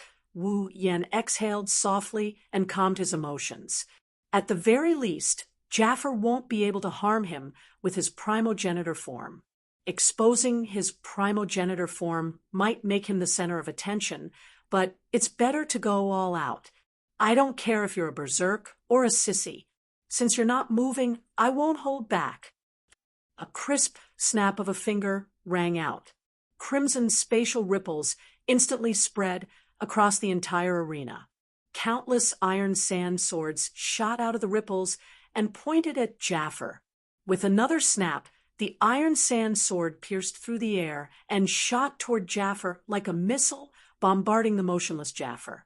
However, when the iron sand sword struck Jaffer's body, the beast shadow that overlapped with Jaffer's body swayed and expanded abruptly, enveloping Jaffer's body. The iron sand sword then struck the beast shadow's body. Ding, ding, ding, ding, ding. When the iron sand swords hit the beast shadow, it was as if they hit a steel wall. When the iron sand sword stopped, the beast shadow slowly returned to its original size. There wasn't a single crack on it, and Jaffer was unharmed. Wu Yan's expression darkened. He smiled bitterly in his heart. This is going to be troublesome. At that moment, Jaffer lifted his head abruptly in his berserk state. Roar! Jaffer let out a roar that sounded like a lion or a tiger. The roar turned into sound waves that swirled around the plaza like a vortex. The audience covered their ears in pain, including some of the stronger students on the high platform. Only Sylph and Ka were able to maintain their composure. In the field, the sound wave hit Wu Yan's body and made his head explode. His mind went blank from the explosion, and his heart started beating fast. Could it be that the sound waves can directly attack someone's mental state? Fortunately, Wu Yan guessed right. Jaffer's roars can affect a person's mental power when he's in berserk mode. This isn't the case for everyone who learned the beast battle technique. It's just that Jaffer's beast battle technique is a variant of the beast battle technique. That's why Jaffer is secretly known as the magician's killer. A magician's mana is directly linked to their mental state. If Sylph and Ka didn't have some tricks up their sleeves, Jaffer would have become the strongest magician in the academy. Wu Yan isn't a magician, but everyone has their own mental power. Even if he's not a magician, he was still affected. His mind blanked out for a split second. Jaffer took advantage of that split second of blankness to get close to Wu Yan. Wu Yan only regained his senses when Jaffer's beastly eyes appeared in front of him. Jaffer's claws came crashing down. Wu Yan's expression changed when he felt the terrifying force coming from Jaffer's claws. Wu Yan gritted his teeth, and a spark appeared on his forehead. In the next moment, crimson ripples appeared around Jaffer. However, it wasn't an iron sand sword that appeared, it was an iron sand whip. Just as Wu Yan expected, the moment the iron sand whip appeared, Jaffer's beastly shadow expanded and protected his body.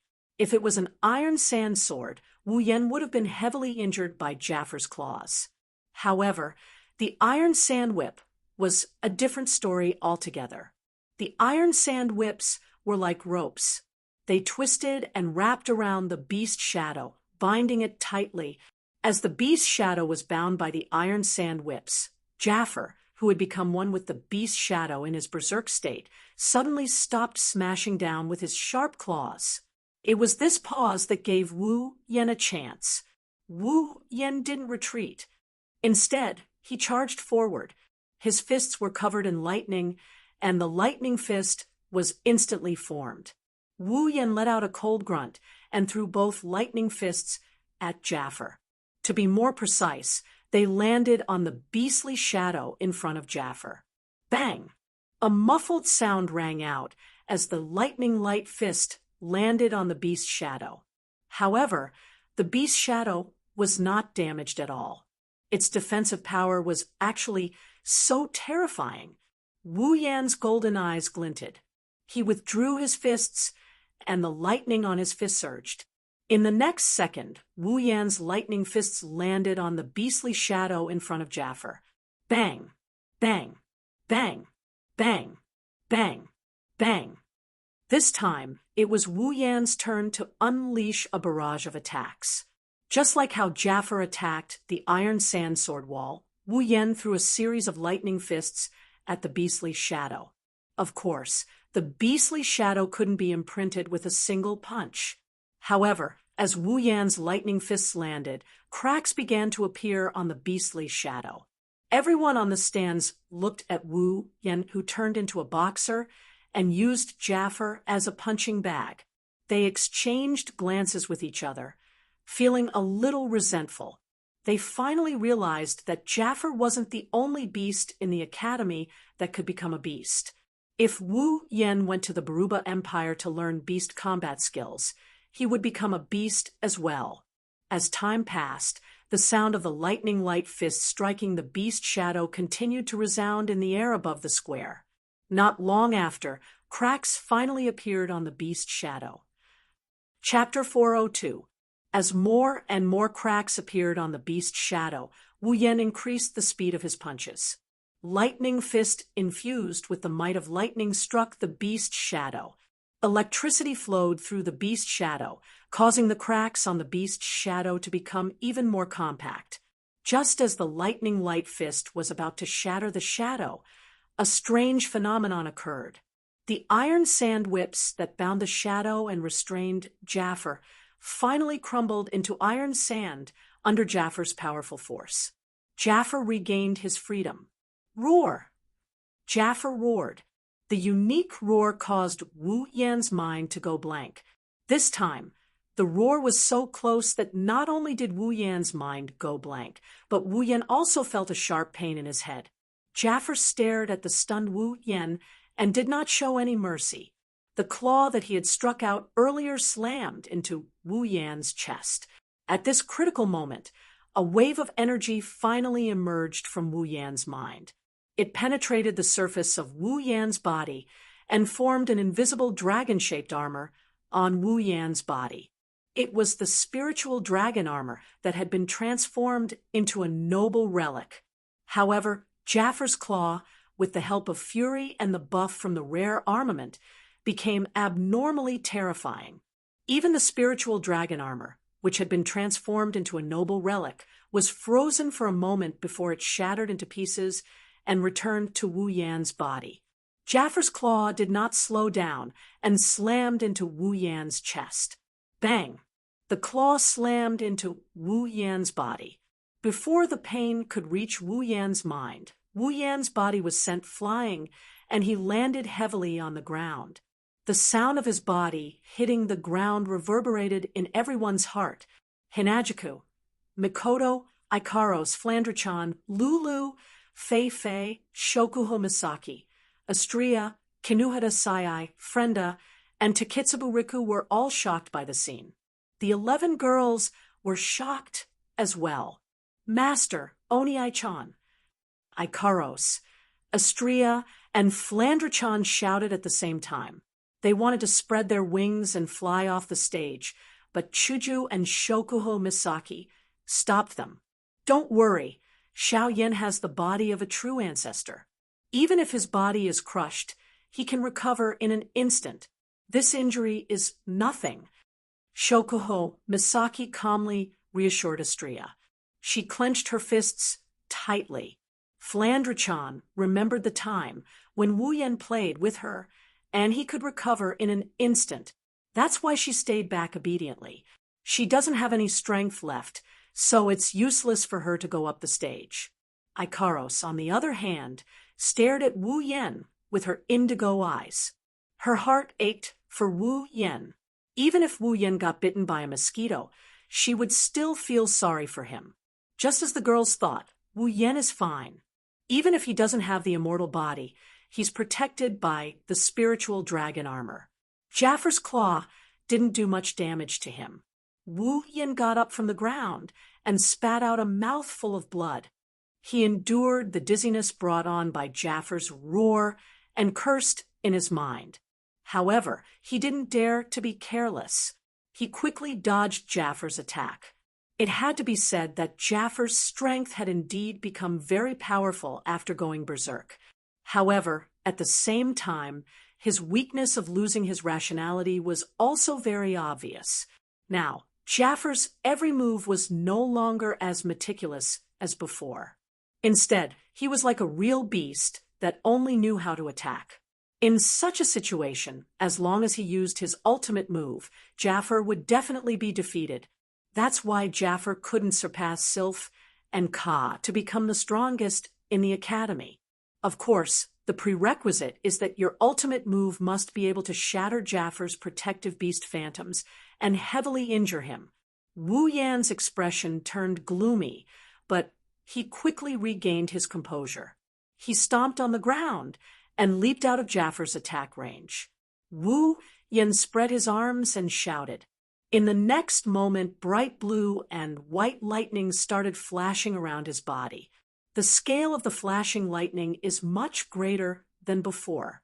In the blink of an eye, Wu Yan's body was completely covered in lightning. At the same time, in the clear and boundless sky, a violent wind suddenly blew. Dark clouds floated over from the distance and gathered in the sky above the square. Not long after, the entire sky above the square was covered by dark clouds. Lightning flashed within the dark clouds. No way! Mikoto looked at the thunderclouds in the sky in shock. Her expression changed drastically. Is Yen going to use that move? The girls wanted to know which move Yen Mo is going to use, but the situation on the stage has already changed. The thunderclouds in the sky began to become denser and denser, but the area was slowly shrinking. Only when it had shrunk to the same size as the arena below did the thunderclouds stop shrinking. Countless lightning flashed in the thunderclouds, producing loud and clear sounds of thunder. At a certain moment, the thunderclouds suddenly began to churn like boiling water. All of the lightning was hidden within the thunderclouds. The sound of thunder disappeared, but it gave everyone a terrifying pressure. That little guy, what is he trying to do? At this moment, the Thunder King's heart was also a little uneasy. It was not that he was afraid, but if something went wrong and an accident happened, it would be terrible. Wu Yan made his move. His hand was slowly raised towards the sky. Then he suddenly swung it down. Lightning strike. As Wu Yan swung his hand, a bolt of lightning shot out from the dark clouds and struck Jaffar. Boom! The crazily flashing lightning flashed across the entire square. Everyone closed their eyes at the same time. A huge shockwave spread out from the square, blowing away some of the lighter items. Everyone could only grab onto the heavy items around them to prevent themselves from being blown away. Everyone could faintly hear the sound of a beast roaring in pain as the lightning flashed in the arena. Then, the roar slowly weakened. The gale gradually weakened.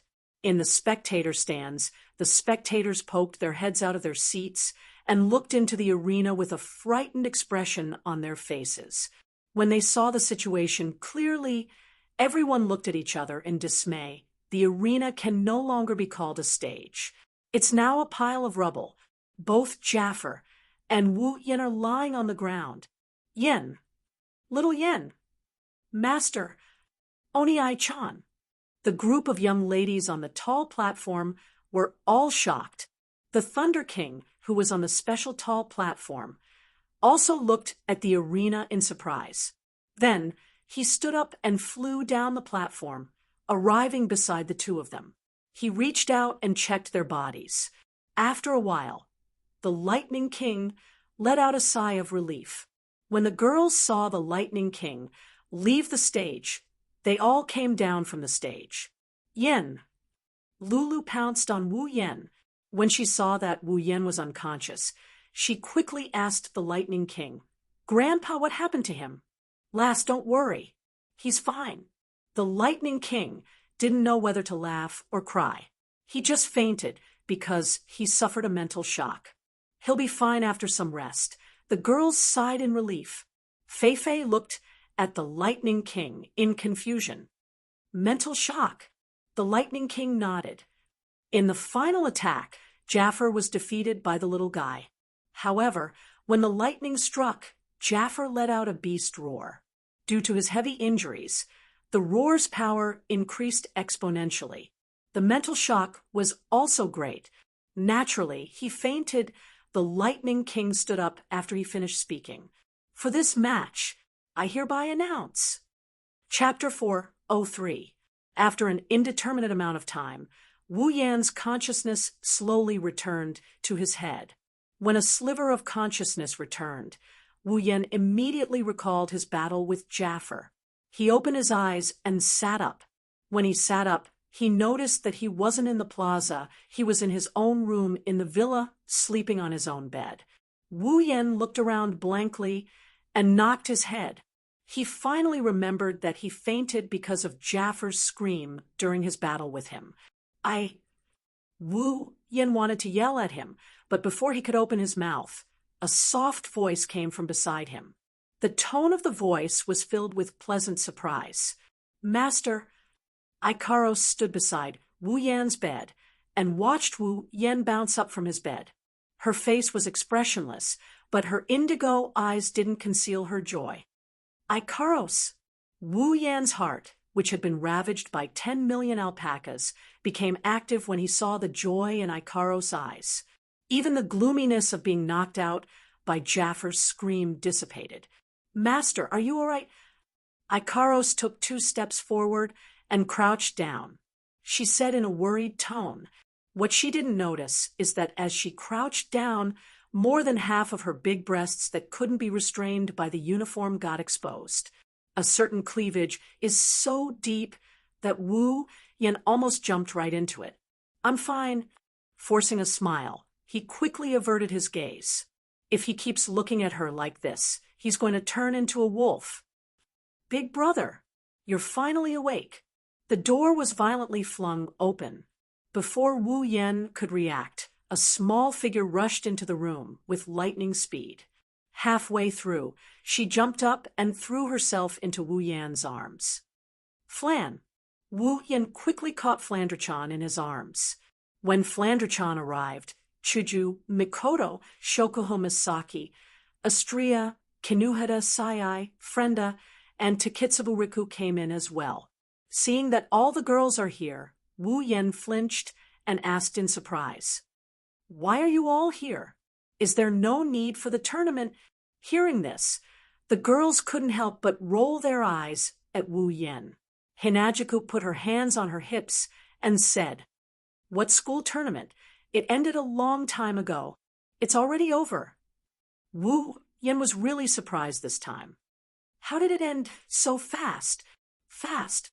Shokuho Misaki sat beside Wu Yan's bed and looked at Wu Yan with a half-smile. Do you know how long you've been sleeping? Wu Yan was stunned again when he heard Shokuho Misaki's words. Shokuho Misaki said, You've been sleeping for an entire day. Nanny! Wu Yan jumped up from the bed. An entire day? Are you sure it's an entire day? The girls nodded at the same time. Wu Yan choked on his breath and lowered his head in dejection. He didn't think that he would be so fragile. He slept for an entire day just because someone called him. Wu Yan sighed and looked at the girls. So, what's the result of the tournament? Who's the final champion? Wu Yan asked. Astria raised her head proudly and snorted proudly. Wu Yan raised an eyebrow. Astria won't be the final champion, right? Is that strange? Shokuho Misaki stretched her body. Her voluptuous body was on full display. Astria's level is already above all the other participants. She also has 2 powerful rare armaments. It won't be hard for her to become the champion. Wu Yan was speechless when he saw Shokuho Misaki's satisfied expression. That's true, but since Astria is the champion, you should be the one who benefits the most. Era, you can't say that. Shokuho Misaki giggled. Astria-chan is also a member of Starlight Queen. Now that she's the champion of the tournament, it's only natural that Starlight Queen would rise in status as well. Wu Yan's mouth twitched. He said in a flustered tone, "Where did you learn so many idioms?" Wu Yan pondered for a moment. Then, "The new rankings are out, right?" The girls looked at each other. Shokuho Misaki said, "Yeah, they came out after the tournament ended. The top 3 are Astria, Sylph, and Mikoto. Ka is 4th, Jaffer is 6th, Feifei and Shoujo are 7th and 8th, respectively. You can ignore the 10th place.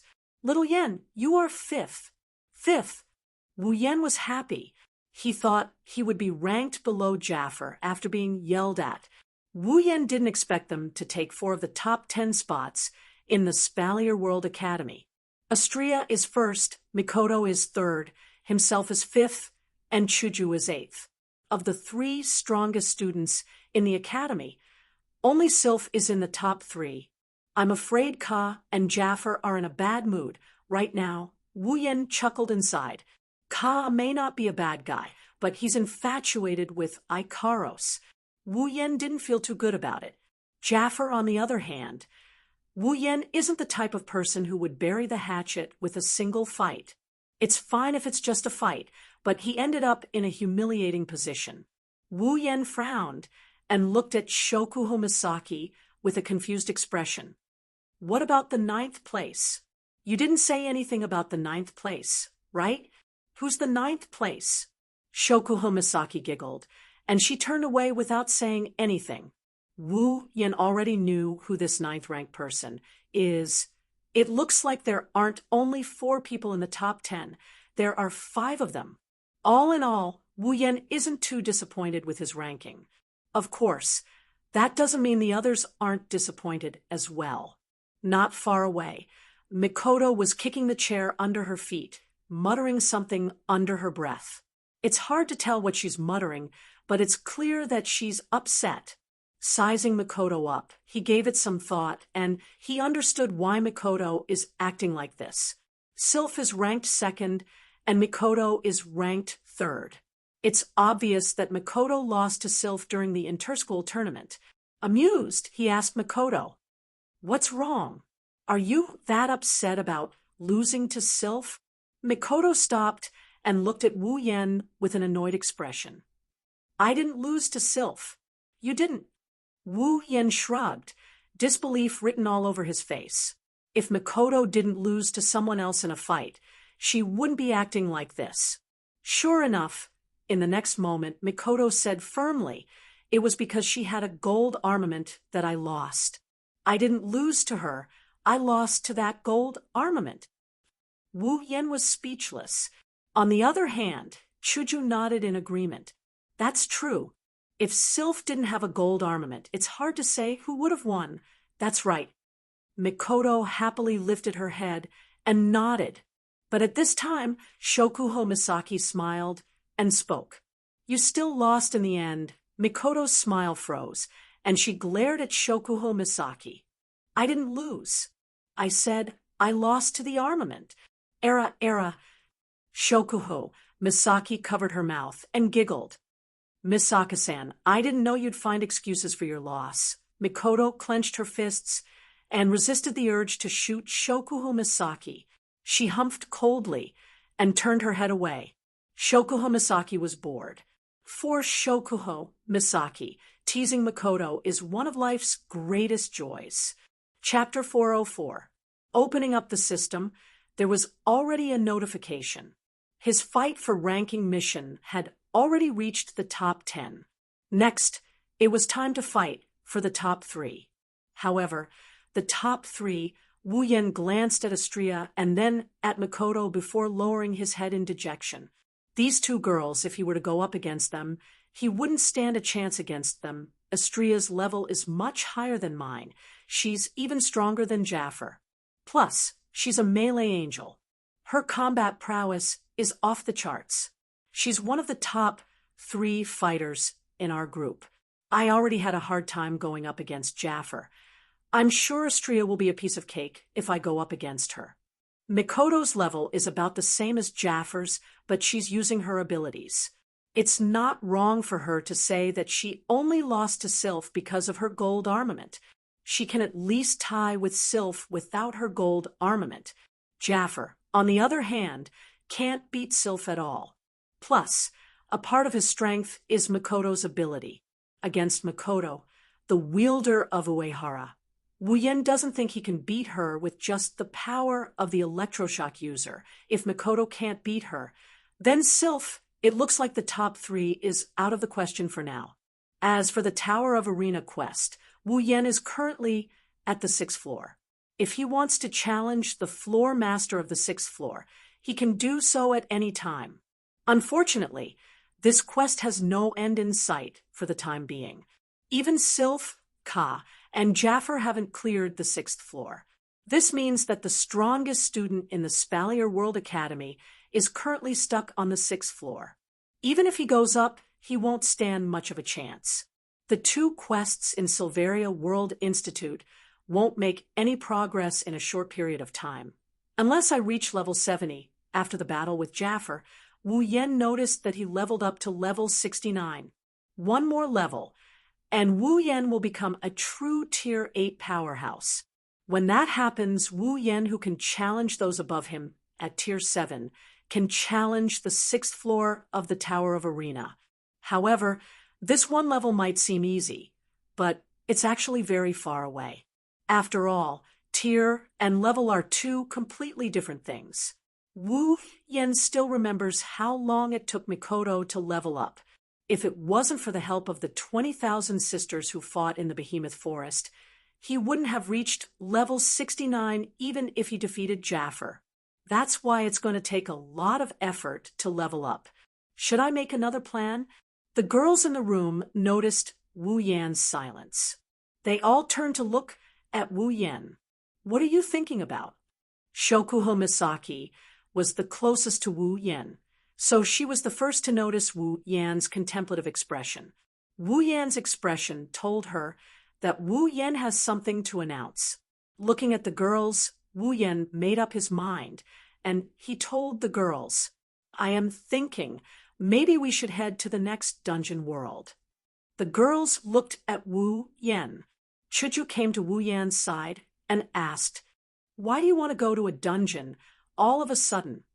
Wu Yen shrugged and helplessly continued, "You guys know that I have 2 missions in the academy, right? Currently, these 2 missions are within the scope of my abilities. I can't do anything more than that with my current strength. Super, is that so?" Kinuhara Sai tilted her head and looked at Astria. "If you super make Astria surrender, wouldn't you be able to super complete the fight for ranking mission?" If only it was that easy. Wu Yen rolled his eyes and continued in an annoyed manner. "The problem is that the system doesn't recognize it. If there isn't a huge disparity in strength, then that's fine. The system can still determine if the user is competent enough, so it will recognize it. However, between me and Astria, honestly, don't you think there isn't a huge disparity in strength between us?" The girls laughed dryly when they heard Wu Yan's words. They agreed that Wu Yen and Astria's strength was too far apart. "So, you want to enter a dungeon and use the time difference between the dungeon and the Spalier world to level up?" Shokuho Misaki asked in realization. "This is one of the reasons why I can earn some points. I can exchange them for abilities or armaments to increase my strength. Of course, this is only one of the reasons." Wu Yen smiled mysteriously. He extended his hand, and a beautiful crystal appeared in his hand. The girls stared at it in awe. "Mysterious crystal?" Shoujo asked hesitantly. "Isn't that the mysterious crystal he got from Butler Whirlwind under the watchful eyes of the girls?" Wu Yen nodded, and he raised the crystal above his head. "When I was in the Magic Catalog world, I obtained 2 special items, Control Brain and Dark Matter Crystal. According to the system, these 2 special items are used to unlock the mysterious crystal." Shokuho Misaki narrowed her eyes and said thoughtfully, "So, you're saying you're going to the dungeon to unlock the mysterious crystal?" "That's right." Wu Yen smiled. "I've asked the system. There's a total of 5 special items needed to unlock the mysterious crystal. These 5 special items aren't fixed. As long as they're related to the unsealing of the mysterious crystal, then it'll be enough. The control brain and the dark matter crystal are 2 of the 5 special items needed to unlock the mysterious crystal. As for the remaining 3, I'm not very clear about their specific qualities for the time being, but I do have a clue about one of them. So you're saying... Shoujo wrinkled her nose and looked at Wu Yan. The dungeon you're going to is the one with the unlocked items. Wu Yan nodded. The girls fell silent. Shokuho Misaki rested her chin on her hand and muttered to herself, "Little Yen, I'm afraid I can't go with you this time." Wu Yan was stunned. He looked at Shokuho Misaki and asked, "Why?" Shokuho Misaki shook her head regretfully. "It's because Astria became the champion and Starlight Queen became the target of public criticism. There are a lot of things to deal with, and the 5 of us won't be able to leave for the time being. Since you're going to the dungeon, you'll have to stay for at least a month or 2. That's about a day here. If I'm not at HQ for an entire day, something will go wrong." Shokuho Misaki clasped her hands and apologized. "I'm sorry, little Yen.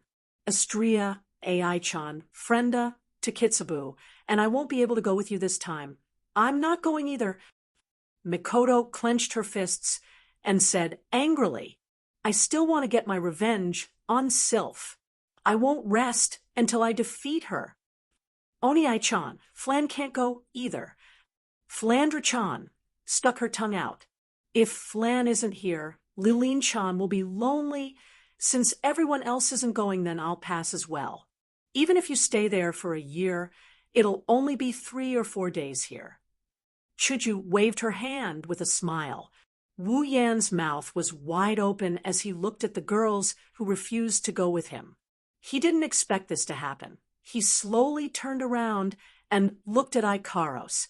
Before Wu Yan could say anything, Shoujo and Mikoto pulled Ikaros away and said in unison, "If you take Ikaros away, who's going to cook for us?"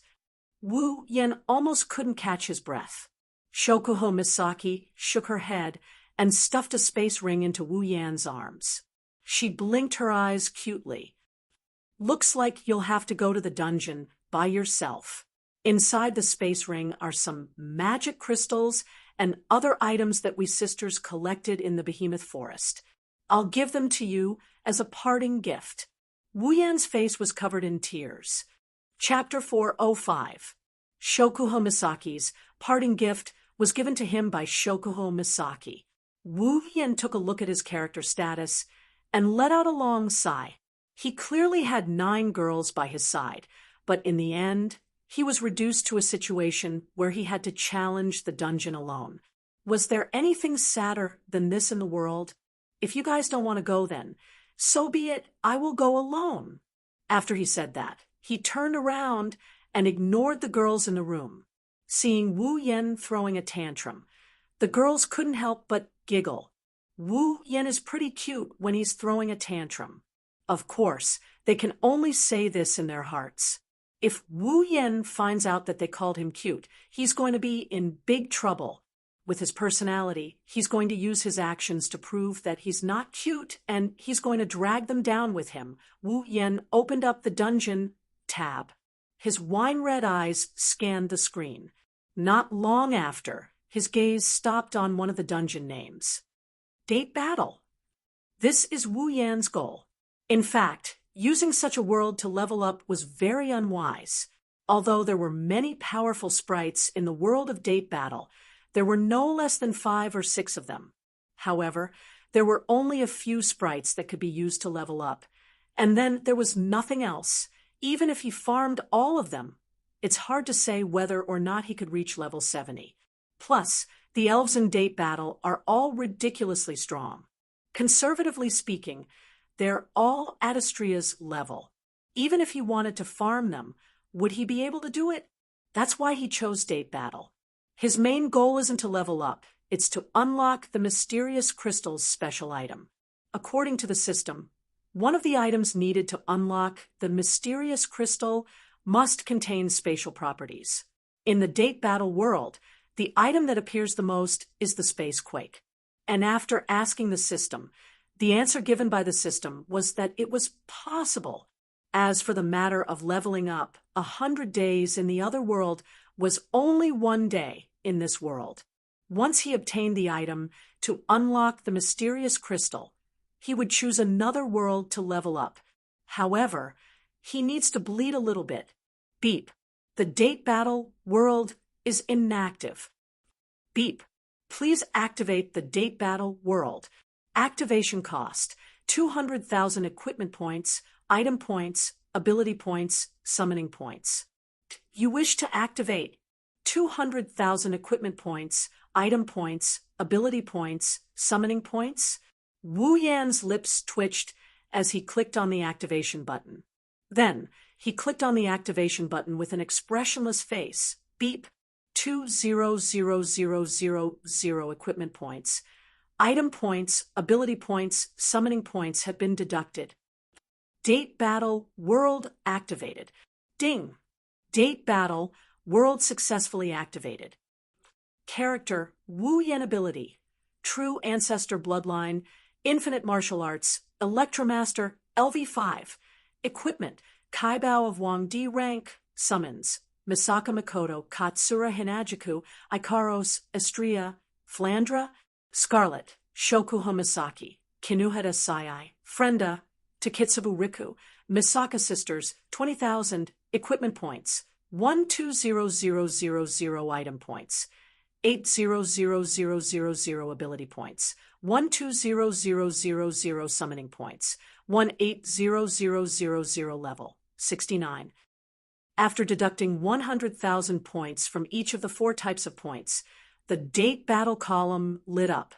Looking at the date battle column, Wu Yan's pained expression slowly eased up. Glancing at the girls in the room, Wu Yan waved his hand. Well then, I'm leaving. Wu Yan clicked on the date battle section. After a flash of light, Wu Yan disappeared from the spot.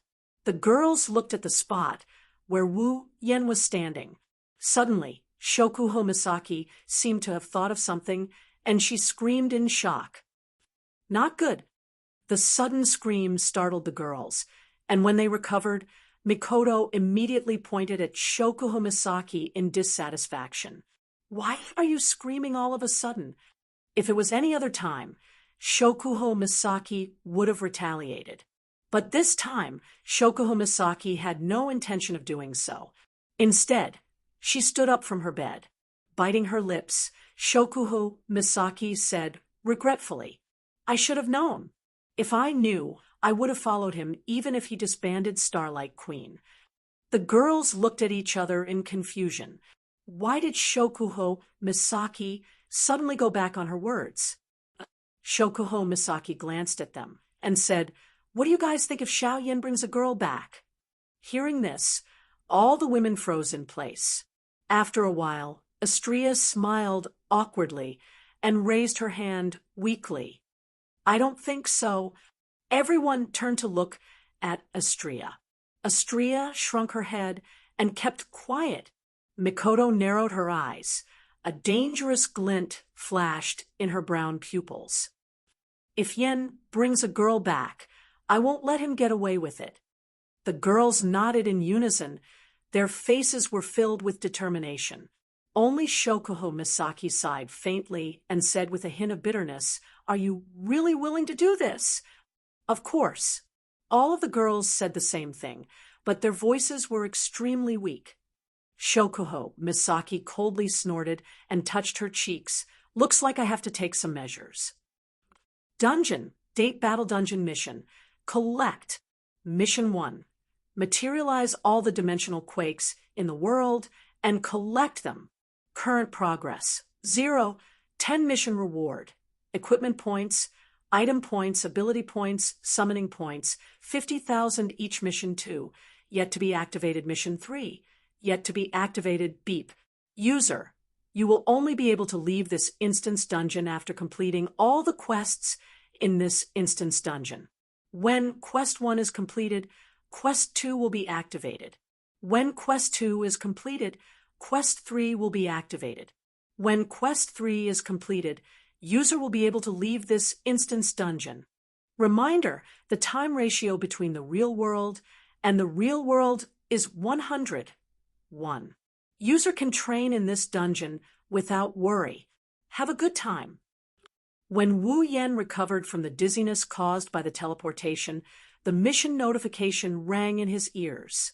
Wu Yan felt refreshed. His purpose for coming to this world was to collect spaceships. Unexpectedly, the quest for this instance dungeon had always been this one. This was just right. He slowly opened his eyes, and when he saw the scene in front of him, he jumped in fright. There's nothing in front of him. It's just pitch black. At this moment, the system notification rang out once more. Beep. Detected dimensional quakes in user's surroundings. Beep. User has entered the effective range of dimensional quakes. Do you wish to materialize dimensional quakes? Hearing the two system notifications, Wu Yan was stunned. Could it be that this blackness was the spacequake? Am I inside a dimensional quakes? When a thought appeared in Wu Yan's mind, the surrounding space suddenly shook. A powerful storm swept through the dark space. In the blink of an eye, the storm filled the entire space. Like a shockwave, the storm surged towards Wu Yan. Wu Yan's face sank. He only had time to raise both his hands to protect himself. The black storm arrived.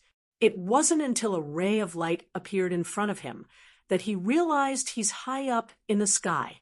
Chapter 406. Spacequake is a large-scale vibration phenomenon with unknown causes. As its name suggests, spacequake refers to the vibration of the space itself. The frequency of the vibration is enough to destroy everything in the space. This is spacequake.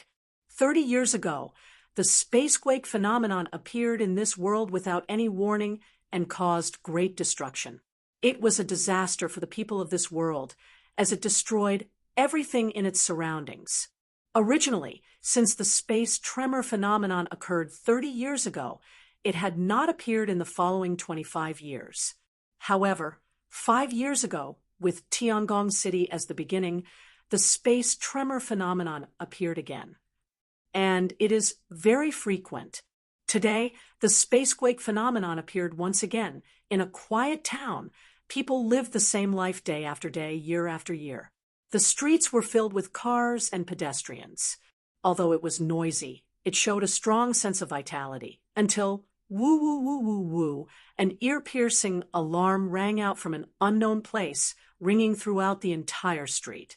Wherever the sound passed, whether it was pedestrians or cars, they all stopped their activities and looked up at the sky with a look of horror. After the siren sounded for a while, a voice suddenly sounded. The premonition of spacequake has been detected in this area. Please go to the nearest shelter as soon as possible. This is not a training. This is not a training. This is a real alarm. Please go to the nearest shelter as soon as possible. Please go to the nearest shelter as soon as possible. I repeat, as the alarm continued to sound, the pedestrians in the surrounding area ran to some specific places. Some drivers also parked their cars in the surrounding area and ran to those specific places. The lights, signs, and other signs on the streets had disappeared.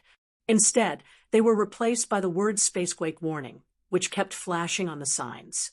Then, on some street parking lots, the parking areas suddenly sank and were protected by some thick steel walls.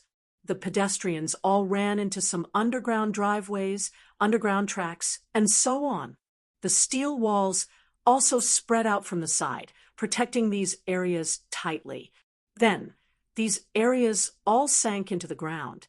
Some of the pedestrians who had yet to enter the shelter were heading to specific locations in an orderly manner. The buildings by the roadside had changed greatly due to the sinking of some important areas, but they ignored it and moved very efficiently. It was obvious that they were used to this kind of operation. It was unknown whether it was because of the frequent occurrence of spacequakes or because they had a special rehearsal. Perhaps it was a combination of both. It wasn't until all the residents in the vicinity had entered the shelter and some of the important areas were protected that the sirens finally stopped. What followed was a desolate town and a chilling silence, until a certain moment, a black light spot appeared at the center of the town and quickly spread to the surroundings. In the blink of an eye, it has spread to the point that it is bigger than a football field. Wherever the huge black light ball went, no matter if it was the buildings, the streets, or the ground, everything was inevitably turned into ruins. The ground directly exposed the rock plate, and a deep hole was blasted open. After an unknown amount of time, the black light ball slowly stopped and turned into a black filter and disappeared. If it was not for the collapsed buildings and the deep hole in the ground, I am afraid that everything that happened just now would be considered a dream. In the center of the deep hole, a figure wearing a white and gold robe that's similar to a noble's uniform quietly stood there. Slowly opening her eyes, a pair of wine-red, gem-like eyes appeared in her eyes. She looked as if she just woke up from a dream and raised her head. Gorgeous clothes and a pair of beautiful red gem-like eyes. Even if the newcomer's face is the type that needs to be looked at carefully to see the beauty, she is still very elegant and graceful. However, in the next moment, she made a move that completely broke this elegant temperament. Under the influence of the wine-red eyes, the charming face directly collapsed. She raised a hand and wiped the cold sweat on her forehead. Then, a curse came out from her mouth. F***CK. Must you trick me like this every time? This is not without reason. Wu Yan has entered a total of 3 dungeons. In these 3 dungeons, other than the Whirlwind the Butler world where he entered the Magic Catalog world because of the character setting, he became a scumbag who molests innocent women. This time, because of the lesson from last time, Wu Yan did not use the character insertion card. Instead, he directly fell from the sky together with the spacequake. Is there anything worse than this? Of course there is. System, didn't the spacequake materialize? Why did it still happen? User, you did not materialize the spacequake. Huh? Didn't I say confirm in my mind? User, a reminder. You only said confirm in your mind. You did not say freeze in your mind. Fine, I was wrong. Reminder, user, when you want to materialize the spacequake, please say confirm and freeze in your mind. Why do I feel like hitting someone? At this time, a few stars suddenly lit up in the distant sky. It attracted Wu Yan's attention. He looked up and saw 5 girls in mechs carrying various mechanical weapons. With the support of a flamethrower, they were flying towards him at an extremely fast speed. Wu Yan was a little surprised. Land Self-Defense Force versus Elf Squad, AST. That's right. The 5 girls flying towards Wu Yan were the Land Self-Defense Force versus Elf Squad, AST. As the name suggests, this is a squad that specializes in dealing with and killing elves. The girl in the lead had short white hair that reached her shoulders. Her face was expressionless like a doll's. A pair of blue eyes stared straight at Wu Yan as if she was staring at a mortal enemy. Kite origami. Wu Yan frowned when he saw the appearance of the girl who hated the elves in the original work and the mech armor they are wearing. He bitterly chuckled to himself. They can't be thinking of themselves as elves, right? The truth was just as Wu Yan guessed. With the arrival of the spacequake, who else could it be other than elves? Although the AST had equipment to detect elves, no one would deliberately check for elves on Wu Yan at this moment. Only elves could come with the arrival of the spacequake. This idea was already deeply ingrained in the hearts of the AST. The 5 AST members, including Kite Origami, were stunned when they saw that the elf beneath them was a man. A trace of doubt flashed across their eyes. As far as they know, the elves that have appeared in the past were all female. Why is there a male now? Of course, this thought only lasted for a moment before it was thrown to the back of their minds. Just because they haven't seen elves before doesn't mean they don't exist. Their mission is to kill elves, not female elves. Therefore, when they approached again, the 5 girls raised their weapons at the same time. In the next moment, countless cannonballs were fired from their weapons and bombarded Wu Yan. The wine-red pupils of Wu Yan's eyes were fixed. A bluish-white electric current flashed across his forehead and flew out, colliding with the incoming cannonballs. Boom, boom, boom, boom, boom. In the sky, there was a sudden explosion of fire. Chapter 407. The flames lit up the entire sky, illuminating the cold faces of the 5 AST members. With 5 sonic booms, the 5 AST members directly passed through the dense flames. The flamethrowers on their backs blew away the flames as they charged straight at Zhang Heng. Then, the missiles that blotted out the sky and covered the earth shot out once again. Raising his eyebrows, Wu Yan looked at the missiles flying in the sky and the 5 expressionless girls behind them. He sighed and slowly raised his head.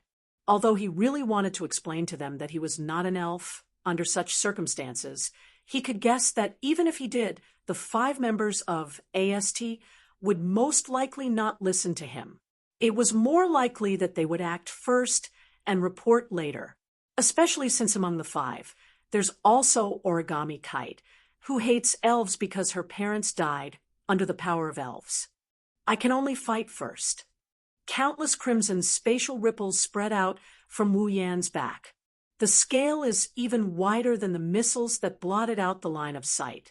Like countless stones thrown into the water, the ripples reverberated in the space. Black swords comparable in number to the missiles stretched out and pointed towards the sky. In the next moment, the whistling sound of missiles flying through the air was accompanied by the sound of explosions.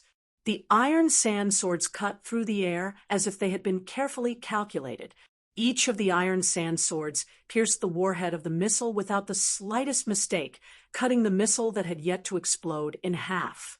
Then, the iron sand swords whizzed through the exploding missile and shot towards the girls of AST.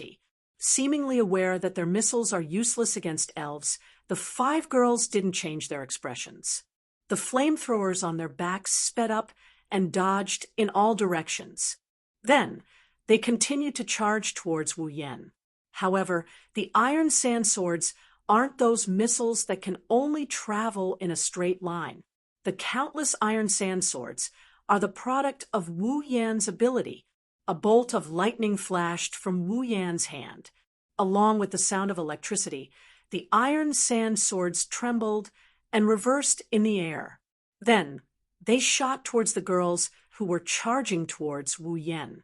This time, the expressions of the 5 AST members finally changed a little. Even Kitsune, Origami, showed an expression of gritting her teeth. The iron sand swords shot backwards. The AST members could only helplessly stop their charging bodies and quickly dodge to the side. All of this was within Wu Yan's expectations. So, he showed a victorious smile. However, the next moment, the smile froze. Unlike the other AST members, Origami Kite only glanced at the iron sand swords behind her. Then, as if she didn't see them, she turned her head and stared at Wu Yan's face. The flamethrowers on her back sped up and flew towards Wu Yan's position. Wu Yan was shocked. He quickly withdrew the iron sand swords that were about to hit Origami Kite. At this time, Origami Kite had already arrived in front of Wu Yan. Floating in midair, she immediately raised the heavy cannon in her hand and aimed it at Wu Yan's face. Then, a laser beam shot out from it. The distance between the laser beam and Wu Yan is just a hair's breadth away from 0. With such a distance and the speed of the laser beam, it's impossible to dodge.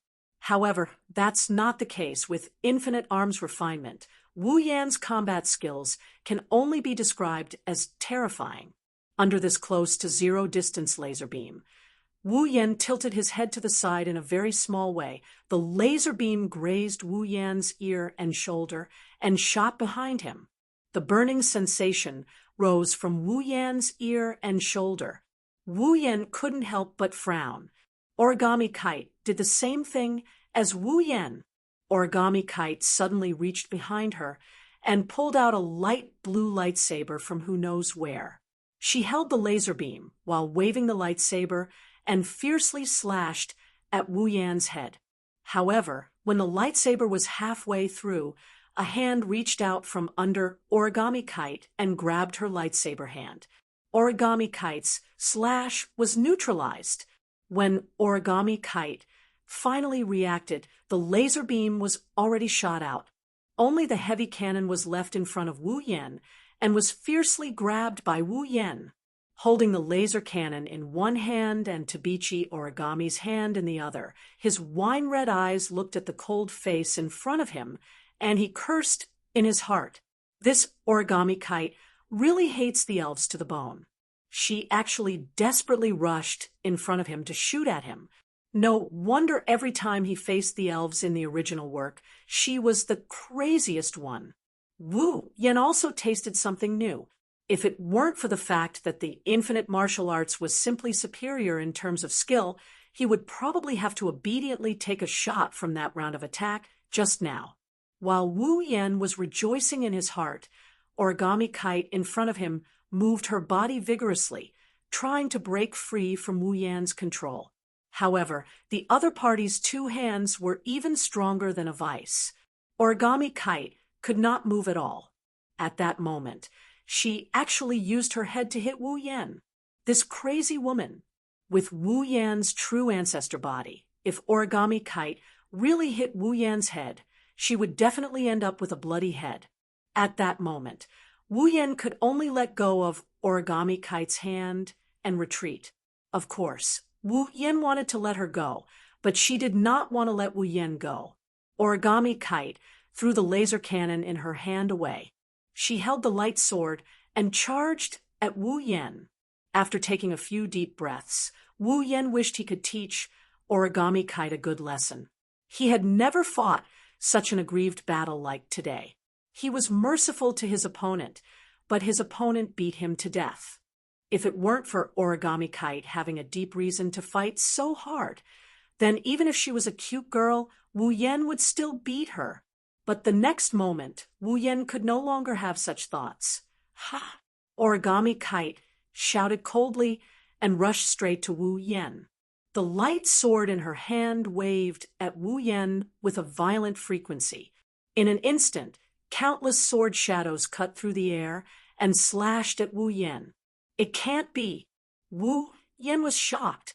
His wine-red pupils suddenly condensed. He did not dare to be careless anymore. With a hook of his finger, an iron sand sword shot down from the air and into Wu Yan's hand. With a stab, the iron sand sword stabbed one of the sword shadows. Suddenly, the countless sword shadows disappeared with Wu Yan's stab. The light sword in Origami Kite's hand was blocked by the iron sand sword. Origami Kite pulled back the light sword. Her body spun rapidly. The light sword in her hand was danced by Origami Kite into a sword wheel and slammed into the iron sand sword.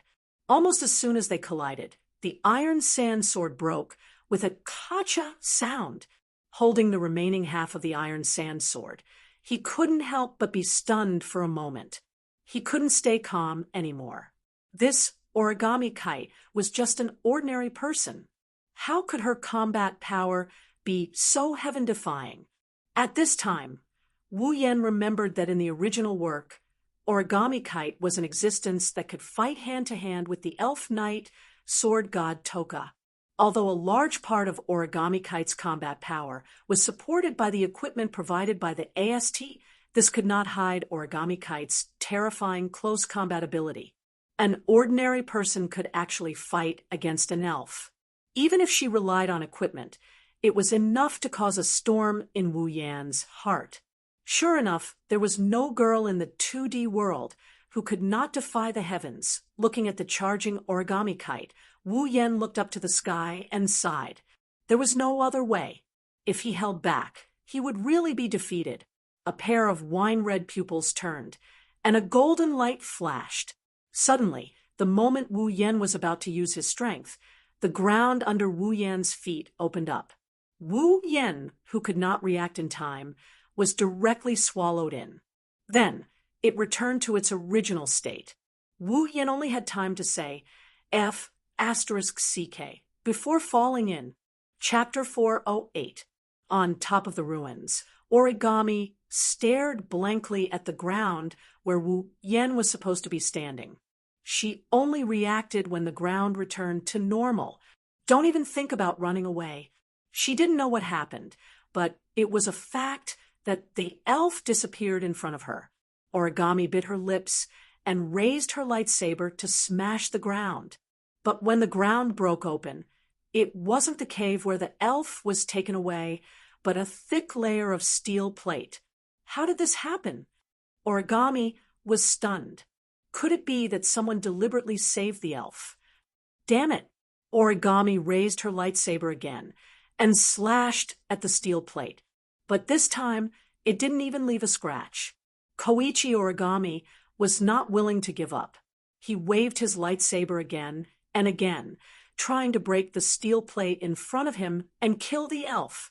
For a moment, there was a continuous sound of swords clashing in the desolate ruins. What happened? At this time, the other 4 members of AST flew over and stopped in front of Origami. They couldn't find a chance to intervene at all.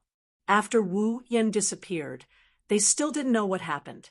Her comrade's arrival calmed her down. She was originally a girl with no morals.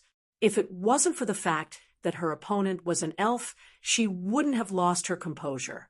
She glanced at the steel plate on the ground and said expressionlessly, "The target escaped." After that, Yoichi Origami no longer spoke. The other girls also knew Yoichi Origami's personality, so they didn't ask any more questions. Of course, the cause and effect were more or less guessed by them.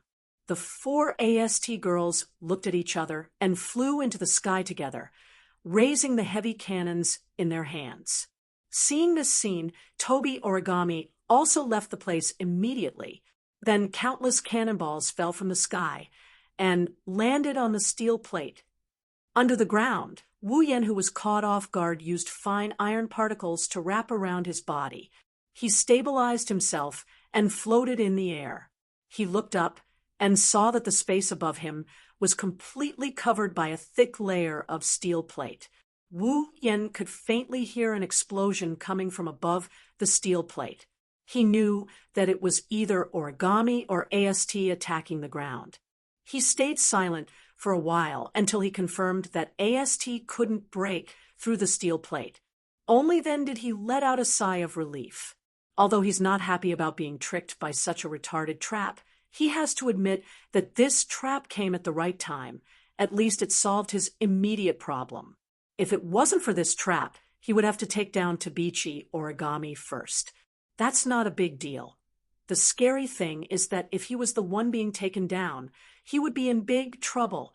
Wu Yan doesn't think that Tabichi Origami would let him go. Don't think that Wu Yan was joking. He understood that with Origami's ability and AST's equipment, she wouldn't be at a disadvantage against a rank 8 powerhouse. Wu Yan is only level 69. His true strength is around rank 8. If he's not careful, Origami might succeed. Although he's a primogenitor, so he won't die. He tilted his body downwards, and his lips started twitching when he saw the bottomless pit. Who has a grudge against me? Who is the one who tricked me in the name of saving me? Such a deep pit. Is it to save me from the sea of bitterness, or is it to directly throw me to my death? After cursing in his heart, Wu Yan sighed. No matter what, he fell into this pit on purpose. Since the other party helped him block AST's attack, it shouldn't be an enemy. Let's go down and take a look. Wu Yan's wine-red eyes stared at the space below. He swooped down and flew down.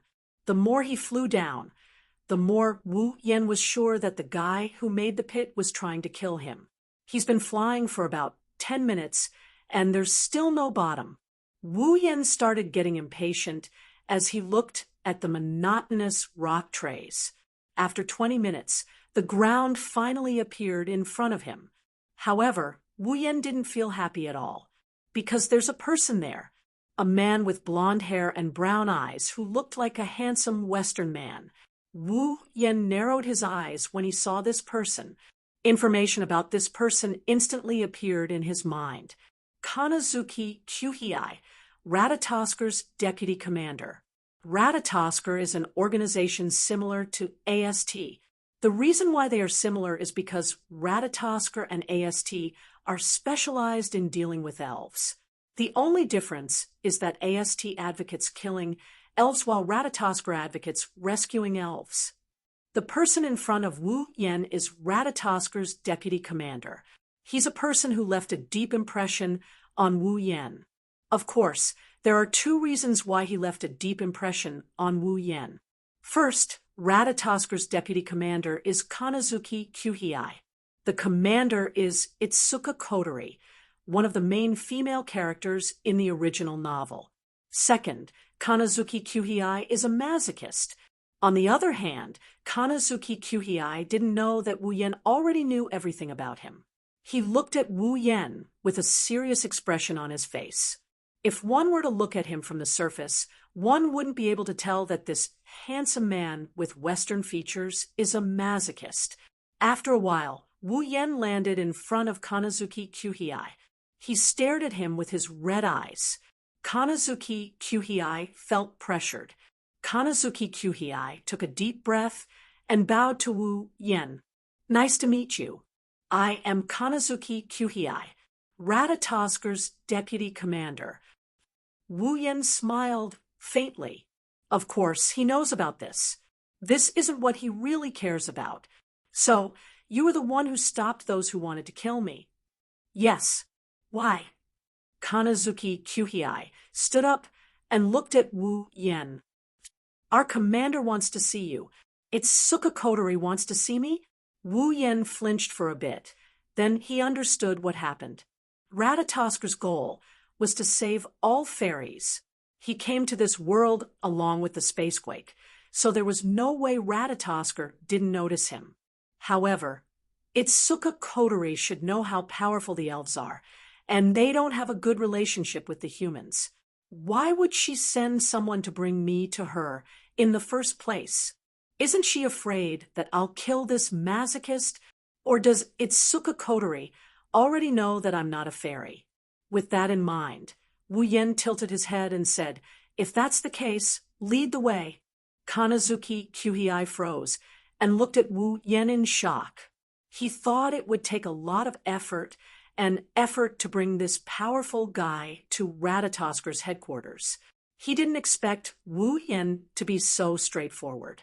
However, it's still a good thing that he achieved his goal. Kanazuki Kyuhei smiled. Well then, please follow me. Just as Kanazuki Kyuhei was about to lead the way, Wu Yan suddenly spoke. Oh, right. Under Kanazuki Kyuhei's confused gaze, Wu Yan walked up to him and threw a punch at his face. Ah! Kanazuki Kyuhei screamed in pain and was sent flying. Wu Yan blew on his fist and walked forward. This is what you get for tricking me. Chapter 4:09. Above Heavenly Palace City, 15,000 meters away, this is an endless stretch of sky. There's not a single cloud in sight. Birds don't pass by here either. The only thing here is strong enough to blow a person away. However, when the wind blows past a certain area, it will strangely split into two and can't go any further. It's as if there's a wall in front of them that's blocking their path. That's exactly what happened in a place that can't be seen with the naked eye. There's a huge airship floating in the air. It's like a flying fortress, guarding it without anyone noticing. Fraxinus was the name of this airship. It could also be called the headquarters of Ratatosker. Under Kanazuki Kyuhei's lead, Wu Yen boarded the airship. He followed Kanazuki Kyuhei to the command room. The commander of Ratatosker, Itsuka Kotori, is waiting for him. Looking around the interior of Fraxinus, Wu Yen couldn't help but sigh. In this world, technology has developed to a certain degree. Whether it's the existence of Fraxinus or the powerful equipment in AST, it's clear that this is the case. In terms of technological power, the world of Date Battle was definitely not inferior to the Academy City of the Magic Catalog world. It's just that in this world, all of the technology was developed for the elves. In some aspects, compared to Academy City, this world was still lacking. However, in terms of using technology to increase one's strength, this world was undoubtedly more advanced, at least in terms of the elves. After passing through a series of automatic doors, another one opened, and a spacious command room appeared in front of Wu Yen. On the opposite side, there was a screen that was even bigger than a movie screen. Under the screen, there were 2 rows of seats. Above the seats, there was also a screen that was about the size of a television. Directly opposite the screen, there was a high platform. That high platform was the commander's station. When Wu Yen saw the command center, Wu Yen stopped and looked at it. There's a petite figure sitting there. Her long red hair was tied into 2 ponytails with black ribbons.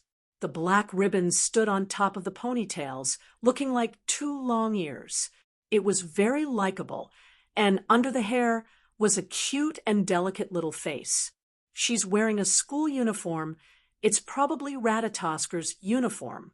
She's wearing a red jacket with black stripes. It makes her petite figure look even more majestic. It's Suka Kotori, the younger sister of the original main character. She's the commander of Ratatosker. She's also an elf. Of course, no one knows Itsuka Kotori's identity as an elf. Maybe Kamizuki Kyuhei and Murasame Rain know, but Wu Yen isn't stupid enough to say it out loud. Beside Itsuka Kotori, there was a woman with a silver ponytail and a tattered teddy bear in her chest pocket. She had dark circles under her eyes and looked like she was about to die. She was the analyst of Ratatosker, Murasame Rain. At the head of the table, Kotori propped up her chin with one hand while holding a lollipop in the other. She stared at Wu Yen with her red eyes that were as red as her hair. Then she laughed. "Welcome to Ratatosker."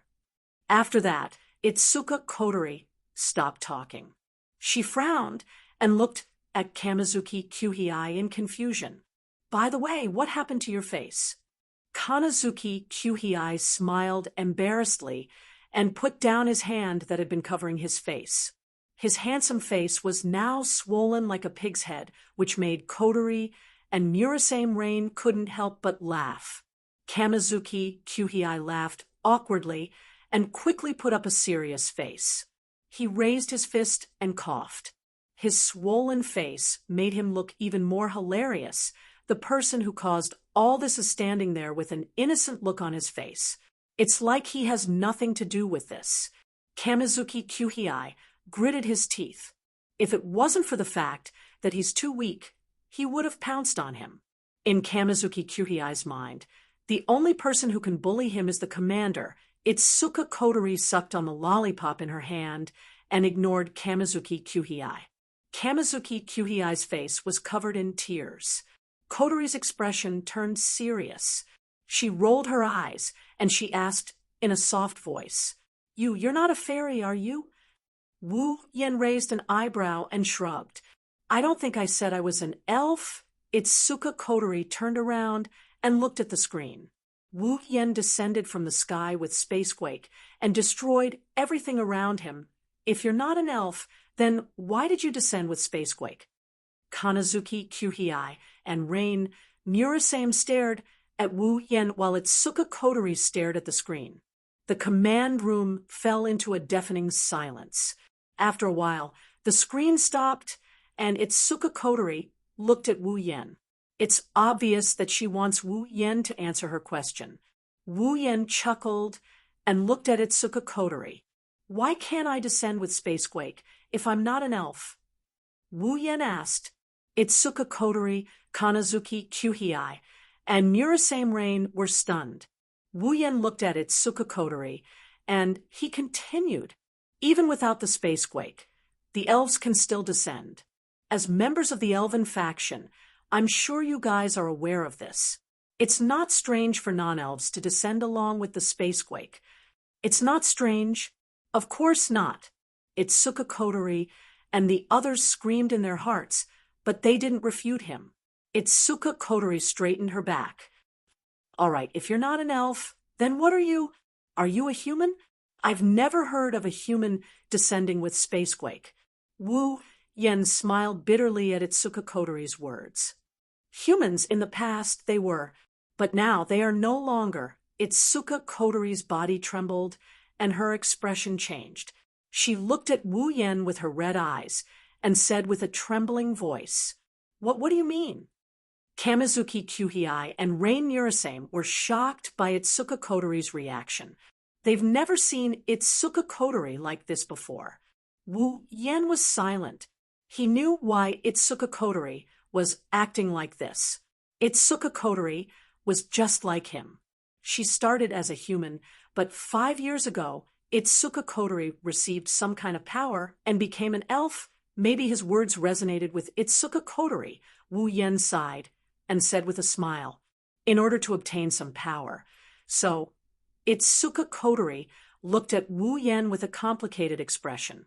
After a while, she took a deep breath and recovered.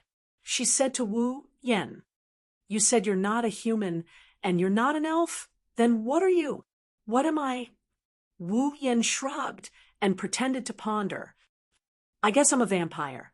Vampire, Itsuka Kotori, Kamizuki Kyuhei, and Rain Murasame looked at each other and laughed. They thought Wu Yen was talking nonsense. Wu Yen smiled casually. He told them the truth. Chapter 4:10. Sometimes people will doubt a lie, but they won't believe the truth. This is the perfect example. If a true ancestor wasn't a vampire, then no vampire would be qualified to be called a vampire. Well, that's because the true ancestor was a vampire. Wu Yen didn't lie, but they just didn't believe him. Vampire. Kotori looked at Wu Yen with a serious expression and said mercilessly, Are you an idiot? If you want an excuse, at least come up with a better one. Vampires don't exist in this world. Wu Yen crossed his arms and shook his head with a chuckle. So you're saying that elves do exist in this world? Kotori was rendered speechless by Wu Yen. She pursed her lips and retorted, But elves do exist in our world. Do you have any proof that you're a vampire? Itsuka Kotori chuckled to herself and put the pearl into her mouth. She mumbled, How is that possible? If there was, the werewolves would have been executed long ago. Wu Yen lowered his head and fell silent. Itsuka Kotori isn't going to let Wu Yen off the hook so easily. She mocked him again. Say, did you get hit in the head by Spacequake? Because you're not a spirit, but you came here together with Spacequake? Don't worry. Even though Ratatosker is an elven organization, we will still lend a helping hand to those who are in trouble. Do you need me to contact a mental hospital for you? Her words were really vicious, as expected of Itsuka Kotori, who was in commander mode. Her vicious tongue was on full display. Speaking of which, I have to mention that Itsuka Kotori has two personalities. One of them is the cold and vicious commander mode, while the other is the naive and cheerful sister mode. The two personalities are worlds apart. When Kotori wore a black ribbon, she would be in commander mode. When she wore a white ribbon, she would be a cute little girl. She would be in little sister mode. Now, Itsuka Kotori is wearing a black ribbon on her head. She's in her commander mode, with her venomous tongue. Just look at how venomous Itsuka Kotori can be when she's in this mode. She didn't hesitate to taunt Wu Yen when they first met. Kyuhei and Rain Murasame seemed to be used to Kotori's vicious tongue, so they didn't say anything. Kotori on the other hand, had a bad feeling after mocking Wu Yen. Wu Yen started walking towards Itsuka Kotori on the command deck. Itsuka Kotori flinched, and she wrinkled her nose. "What are you doing?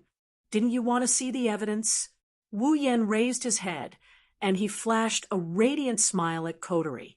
His words sent chills down Kotori's spine. "Let me suck your blood, and you'll know." "Blood, blood." Itsuka Kotori shrunk her head, subconsciously, but she quickly realized she was showing weakness, so she quickly straightened her back. "Sure, I want to see if the so-called vampires really exist." "Is that so?" Wu Yen giggled, and he jumped onto the command platform before Kanazuki Kyuhei and Murasame Rain could react. Kotori jumped in fright. "Then I won't hold back." As soon as he said that, Itsuka Kotori felt her hair stand on end. She was completely dumbfounded. Wu Yen slowly opened his mouth and revealed 2 sharp fangs. Speaking of which, this is the first time Wu Yen bared his fangs. He didn't think that the first time he bared his fangs would be under such circumstances. But it's not a big deal. The first time he sucked blood, he sucked his own blood anyway. Itsuka Kotori is completely stunned. Wu Yen pressed down on her shoulders, and he slowly inched his way towards her neck. "I am going to move." When Wu Yen spoke slowly, Kotori finally reacted. She saw the 2 sharp fangs in Wu Yan's mouth, and she was scared. "No!" Itsuka Kotori yelled. She placed her hands on Wu Yan's chest and pushed him away with all her might. But how can she beat Wu Yan in terms of strength? As a result, a scene of rape unfolded in the spacious command room.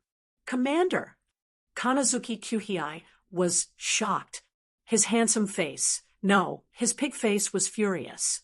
He forgot about Wu Yan's combat ability and rushed towards the command desk. "Commander, I'm coming to save you." A foot appeared on Kyuhei Kanazuki's face as he was kicked off the podium. It was Itsuka Kotori's little foot that was kicking him off the podium while she was struggling to free herself. "Stop! Stop it!" Kotori pushed Wu Yen with all her might, but Wu Yen didn't budge at all. Kotori screamed, with her eyes closed. For the first time in her life, Kotori wished that she still had her fairy power. "Be a good girl and don't move." "Let me suck you," Wu Yen said unhappily. "Didn't you want to prove yourself? Why did you reject me?" "There's no need for that. There's no need for that. I believe you." Itsuka Kotori said with tears in her eyes. She did believe it. After all, the 2 sharp fangs might be fake, but the fear that came from the bottom of her heart was real. Her instincts told her that the person before her was indeed a vampire. Wu Yen stopped moving his mouth towards Kotori's neck. His lips curled into a smirk. Wu Yen looked at Kotori's face and smiled evilly. "You really believe me? You don't need me to prove myself?" "No, no, no." Itsuka Kotori shook her head like a rattle drum. However, her head stopped abruptly, and her eyes widened. She stared at Wu Yan's hand with disbelief. Wu Yan looked at Kotori in confusion. He looked at his hand and scratched his head. "What's wrong? Is there something wrong?" Kotori stared at Wu Yan's hand blankly. She didn't react at all. Suddenly, tears welled up in Kotori's eyes. She stood up and grabbed Wu Yan's hand. "What are you doing?" Wu Yan was shocked by Kotori's actions. Kotori ignored Wu Yan and reached for Wu Yan's hand. To be more precise, she reached for the white bracelet on Wu Yan's wrist. "It's the sealing bracelet." Itsuka Kotori caressed the sealing bracelet on Wu Yan's wrist in a daze. Her eyes were filled with nostalgia, excitement, and enchantment. She looked like she had been searching for something for a very long time, and now she finally found it. "I say." Wu Yan stared blankly at Kotori. He asked awkwardly, "What's wrong with you? Is there something wrong with my bracelet?" Itsuka Kotori looked at Wu Yen with her red eyes. She seemed to be reminiscing about something. She raised her hand, and her sleeve slid down. Wu Yan's pupils shrank when he saw the scene that appeared in front of him. The sealing bracelet! Wu Yan exclaimed. That's right. It's a red sealing bracelet in front of Wu Yan. So you do know him? Kotori exhaled. She stared at Wu Yan's face. She no longer felt like she just met him for the first time. Instead, she felt a sense of familiarity. How could this be? The sealing bracelet caught Wu Yan off guard. Itsuka Kotori opened her mouth and said, Don't worry, Wu Yan can't handle it. Hey, do you want to join Ratatosker? Chapter 4:11. Listen up. Don't let the cat out of the bag in front of my family. Otherwise, you'll have to sleep on the streets. Kotori reminded Wu Yan for the nth time in front of her house. It seems like she's worried about Wu Yan's character. Wu Yan's heart twitched when he saw that. Wu Yan wanted to look up at the sky and let out a long sigh, but when he raised his head and saw the house in front of him, he stopped what he was about to do, and his expression turned weird. How did he end up going home with Itsuka Kotori? Wu Yan himself is confused as to why he ended up going home with her. When he saw the red sealing bracelet on Itsuka Kotori's wrist, Wu Yan's mind went haywire. He had no idea what's going on here. It was his first time in this world, and it was his first time meeting Kotori. Why was she wearing the sealing bracelet? Could it be that the sealing bracelet exists in this world? As soon as the thought popped up in his mind, the system notification told Wu Yan that the sealing bracelet can only be found in the system. In other words, the sealing bracelet on Kotori's wrist came from the system. But then again, there's no way to explain this. He and Kotori just met today, and they didn't know each other at all. He's never been to this world before. More importantly, other than that time with Flandre-chan, he's never exchanged for another sealing bracelet. Where did the sealing ring in the Five Rivers Sither come from? If the red sealing bracelet appeared, where did the white sealing bracelet go? If Kotori was wearing the sealing bracelet, could it be that her elven powers were sealed by the sealing bracelet? These three questions have been lingering in Wu Yan's mind ever since he saw the sealing bracelet on Kotori's wrist. When Kotori asked if he wanted to join Ratatosker, Wu Yan nodded, and so Wu Yan officially became a member of Ratatosker. He's a combat commander too. Ratatosker isn't inferior to AST in any other aspect. In fact, they're even better than AST in certain aspects. Their only weakness is that Ratatosker's attitude towards elves is to save them. That's why Ratatosker can't even compare to a normal army, let alone AST. Wu Yan's appearance just so happens to make up for this weakness. After all, Kotori and the others saw Wu Yan's combat prowess on the big screen. He's even comparable to the elves. With this kind of combat prowess, it would be a waste of Wu Yan's status if he doesn't become a combat commander. As for why Wu Yan would follow Kotori home, Wu Yan doesn't know either. According to Kotori, it's because, do you have anywhere else you can go? Wu Yan thought about it for 0.01 seconds and agreed without hesitation. Wu Yan brought quite a bit of gold from Silveria before he came to this world. It's more than enough for him to buy a villa, but rather than living in a house by himself, he might as well go home with a cute girl. Wu Yan is also curious about the main character of this world, Itsuka Shoujo. The main characters of Whirlwind the Butler and Magic Catalog are both unlucky. If he gets close to them, Wu Yan is worried that their bad luck might be contagious. Compared to the other two, Itsuka Shoujo is much easier to get along with. Most importantly, Itsuka Shoujo was an honorable planner of the Light Clan. The arrogant Itsuka Kotori was conquered by Itsuka Shoujo when she was young. In other words, Itsuka Kotori has a brother complex. Wu Yan looked at Itsuka Kotori with a regretful look. She's a cute chick, but she's already been taken over by someone else. It's not like the person who did it is a scumbag. Wu Yan has no interest in NTR other people. Of course, Itsuka Kotori shivered when she saw Wu Yan's regretful gaze. She bared her fangs and said angrily, "What are you up to this time?" Wu Yan chuckled dryly and muttered, "Why do you say again?" "Huh." Itsuka Kotori harumphed. She turned around and looked at the entrance of her house.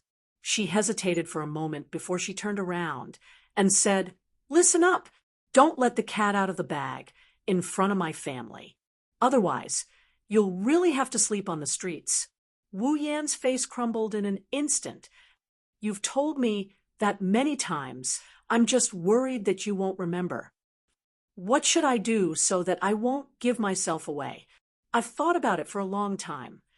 Itsuka Kotori thought for a moment and said reluctantly, "I'll say that you're my long-lost brother." Wu Yan almost choked on his own breath. His brows twitched. He couldn't stay calm. "My long-lost brother. What a sharp excuse. What's wrong? Can I change it?" No. Itsuka Kotori exhaled and turned around to face the door. She took off the black ribbon on her head and took out a pair of white ribbons from her pocket. She put them on her own head. Wu Yan's eyes lit up. He watched Itsuka Kotori's actions with interest. He knew that she would turn into a cute little sister after putting on the white ribbons. Wu Yan was looking forward to it. Wu Yan's expectations were proven right. When Itsuka Kotori turned around again, the cold expression on her face was gone. It was replaced by an innocent and cute smile. She blinked at Wu Yan and said with a smile, "Go in, Oni-ai-chan." When that soft Oni-ai-chan entered Wu Yan's ears, an inexplicable warmth filled his body. It's as if he's soaking in a hot spring. It's comfortable to the extreme. Itsuka Kotori didn't know that her Oni-ai-chan almost awakened a certain someone's strange nature.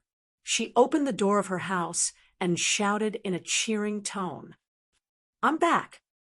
Itsuka Kotori's sweet voice made Wu Yan smile.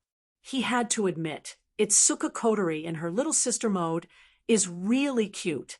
However, when another sweet voice entered Wu Yan's ears, Wu Yan was completely dumbfounded.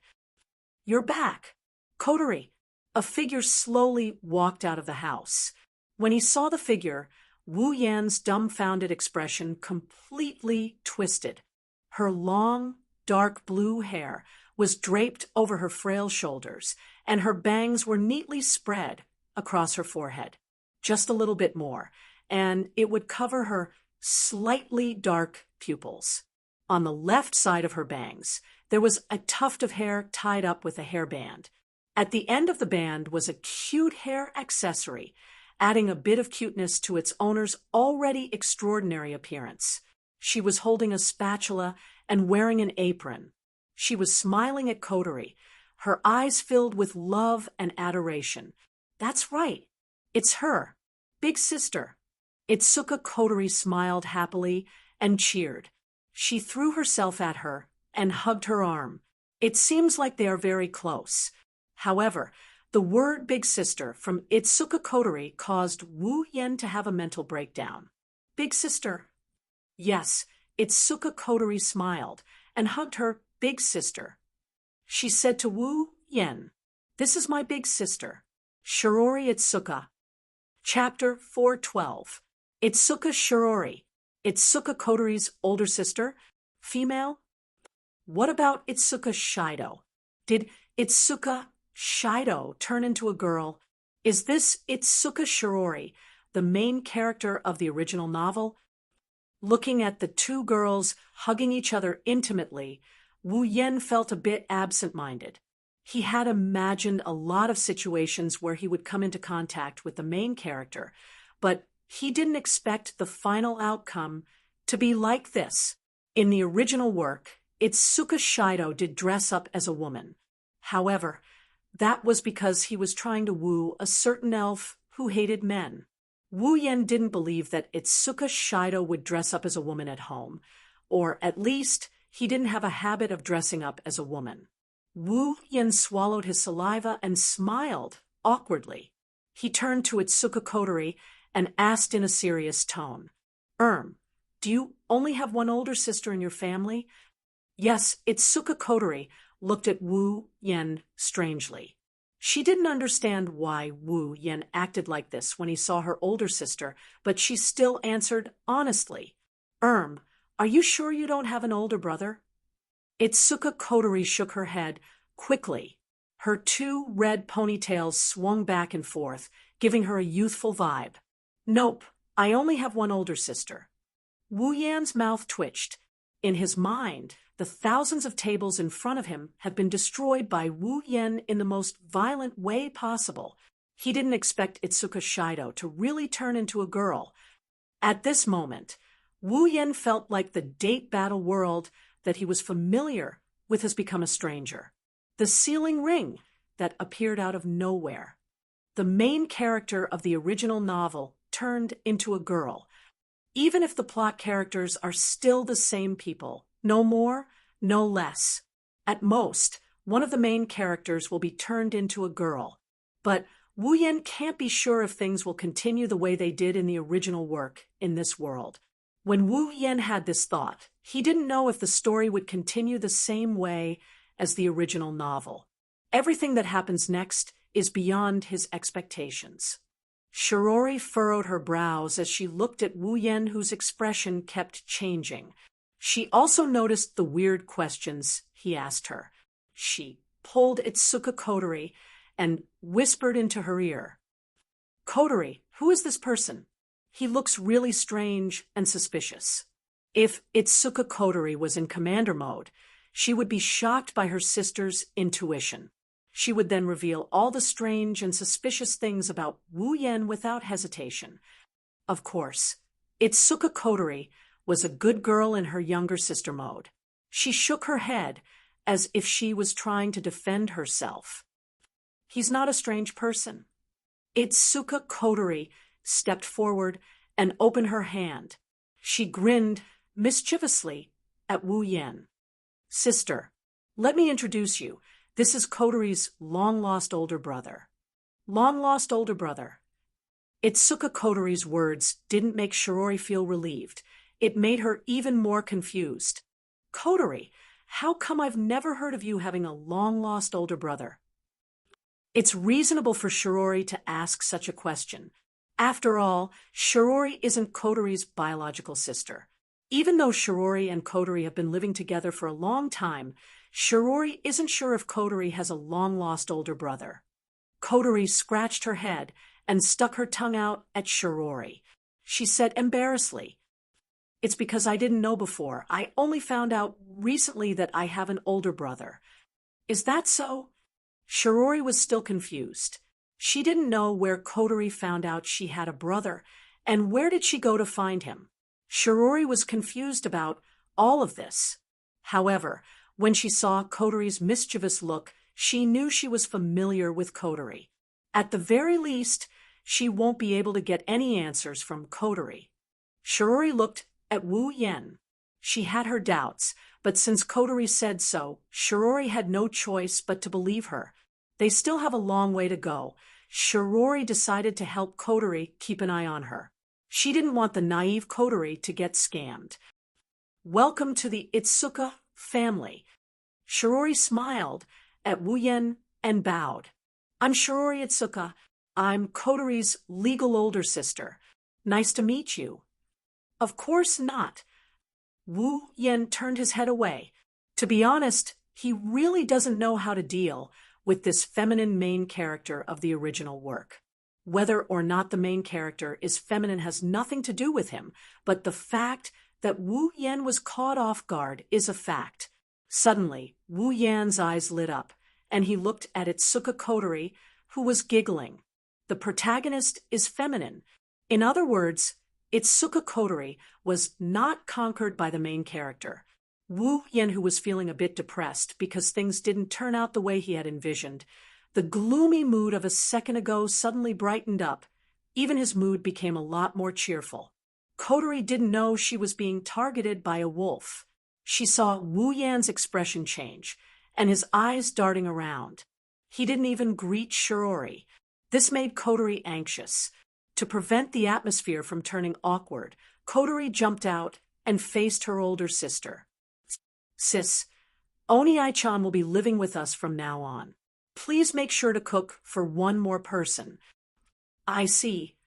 Shirori nodded and smiled at Wu Yan. Then I'll go help this. Wu Yan and Kotori knew that Shirori didn't know how to address the other party. Wu Yan didn't even introduce himself since the start of the meeting. Wu Yan wanted to introduce himself, but Kotori thought Wu Yan was still in a daze. She quickly said, Sis, Oni-chan's name is Itsuka. Itsuka Kotori's eyes lit up, and she said something that left Wu Yan flabbergasted. Shoujo. Oni-chan's name is Itsuka Shoujo. The name Itsuka Shoujo reverberated throughout the room. The three of them reacted differently.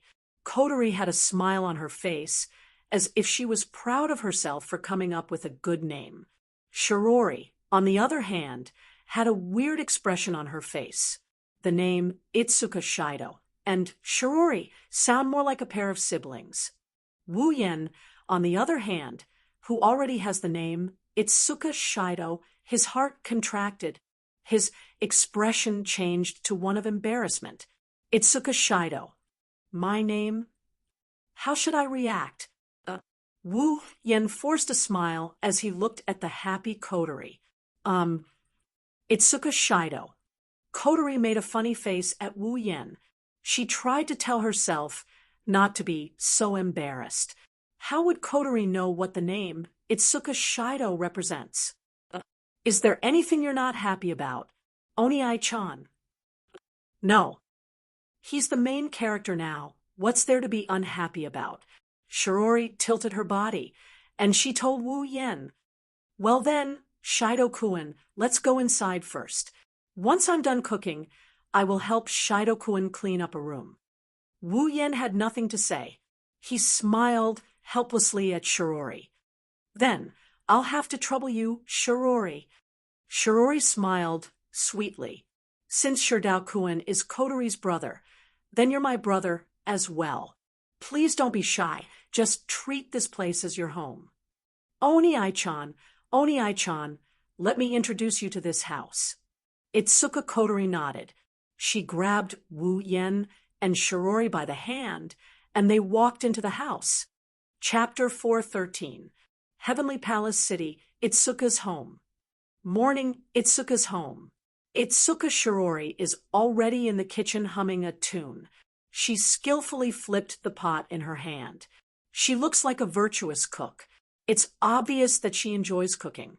In one of the rooms, Wu Yan, who has gotten used to sleeping and didn't seem to be affected by the change of location and bed. He's still sleeping soundly under his blanket. It's as if he's not going to stop until the sky falls and the earth rends apart. At some point, Wu Yan's door opened, and a girl with 2 red ponytails and a white ribbon poked her head out from behind the door. She looked around furtively before looking at the bed. Oni-chan found it. Itsuka Kotori covered her mouth and giggled. She tiptoed to the bed like a thief. When she was less than 1 meter away from Wu Yan's bed, Kotori yelled, and she jumped up from the ground. She pounced on Wu Yan's bed, and she stomped on Wu Yan's body. Oni-chan, wake up! Itsuka Kotori giggled as she danced around Wu Yan. She stomped her feet on the bed in an attempt to wake Wu Yan up from his slumber. However, Kotori weighs less than 40 kilograms. Even if she danced on Wu Yan's body, it's nothing to Wu Yan, who has the body of a true ancestor. She can't even tickle Wu Yan, let alone wake him up. Itsuka Kotori stopped, and she glared at Wu Yan, who was still snoring away. She pursed her lips, and she jumped up again. She kicked Wu Yan in the stomach with a flying kick. This time, no matter how light she is, Wu Yan can't ignore it. Wu Yen woke up when he felt the pain in his stomach. "Oh, Oni-chan, good morning." Kotori greeted Wu Yen with a smile. Of course, if she wasn't standing on top of Wu Yen, it would be more convincing. Logically speaking, no matter how good Wu Yan's temper is, having his sweet dream broken in such a rude manner would be hard for him to avoid grumbling. However, the moment he opened his eyes, he froze. That was because Itsuka Kotori, who was standing on top of him, was wearing a dress.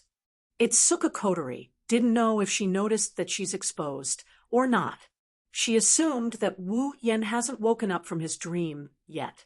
She pouted and she raised her foot. She wanted to stomp down on him again. This action woke Wu Yen up from his stupor. He turned pale with fright because Kotori's foot missed his stomach by quite a bit. Wait, Wu Yen didn't have time to get up. When he saw Kotori's foot, he felt a chill between his legs. Wu Yen quickly grabbed Kotori's hand and pulled her down. "Ah!" Itsuka Kotori shrieked, and she lost her balance. She fell straight into Wu Yan's arms.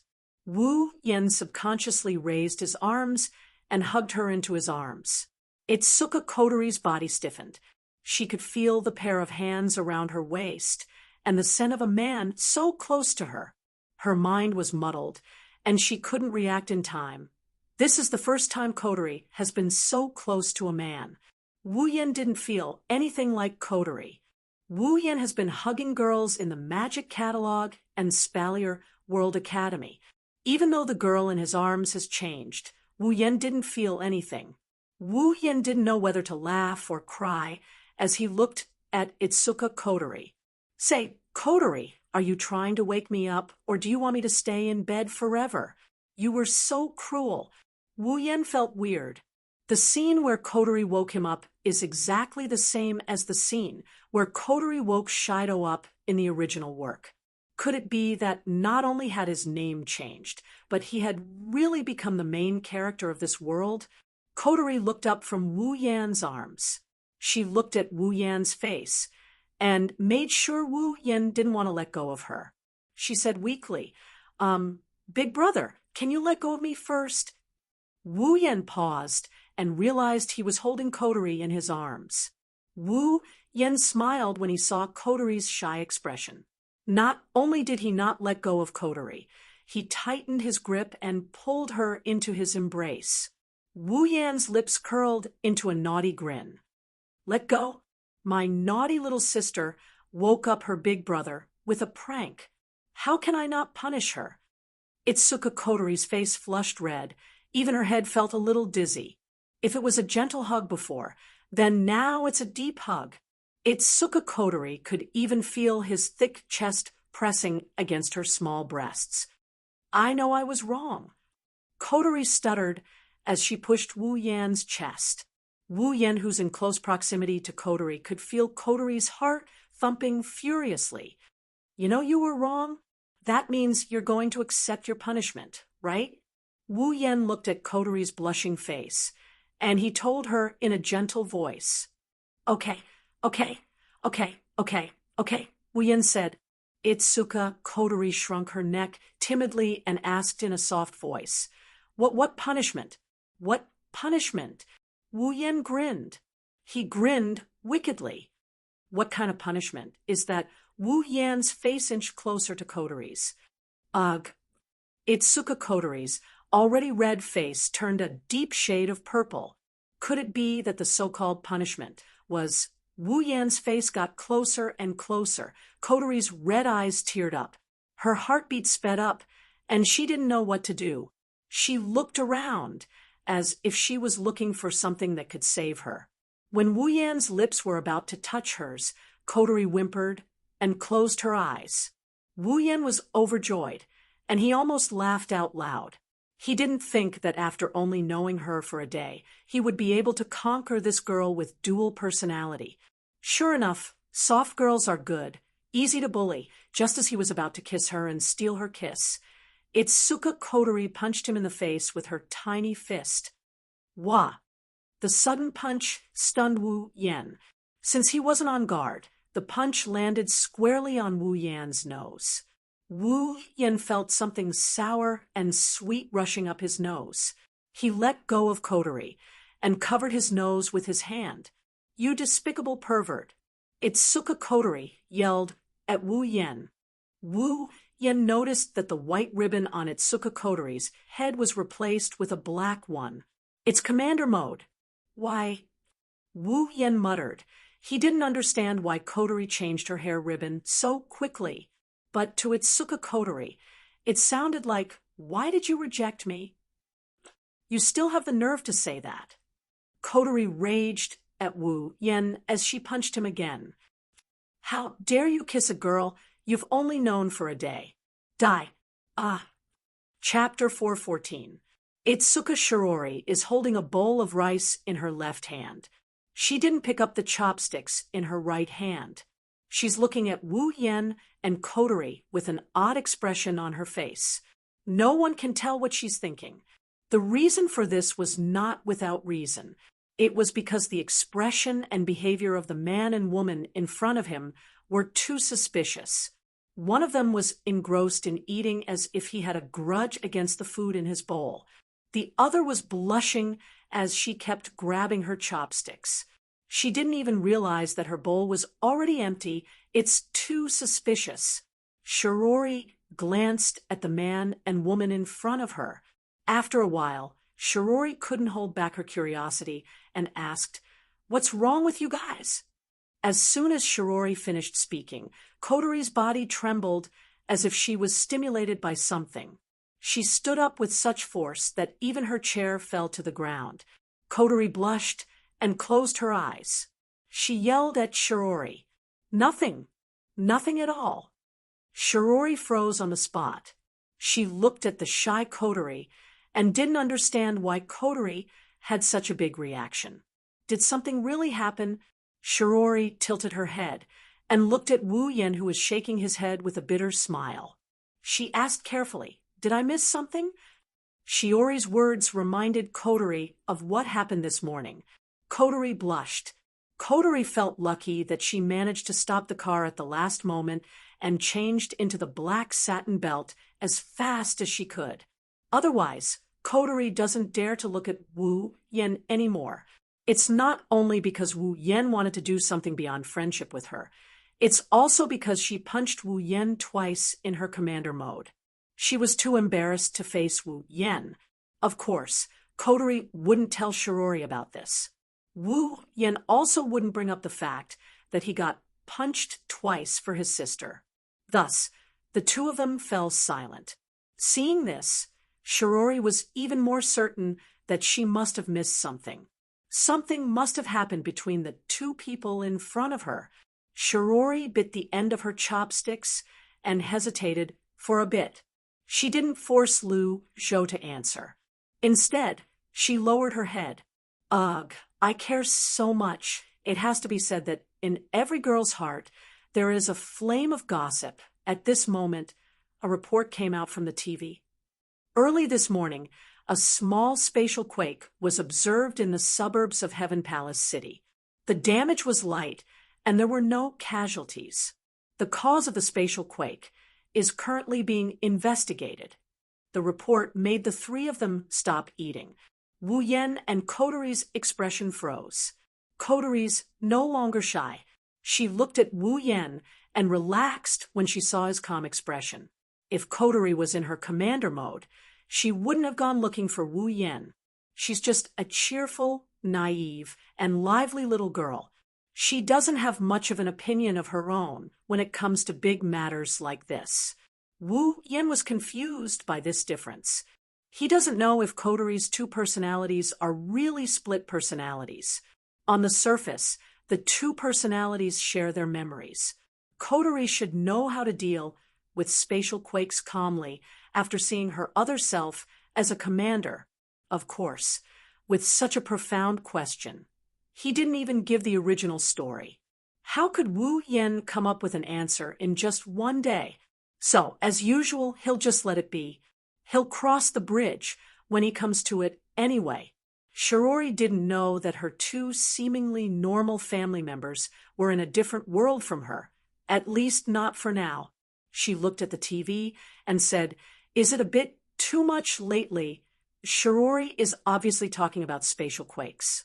Kotori glanced at the TV and said casually, "Yeah, they came a little early too." Kotori whispered her last sentence very softly, so Shirori didn't hear her.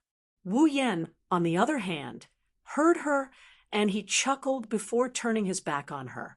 Despite his nonchalant look, Wu Yen is actually very excited.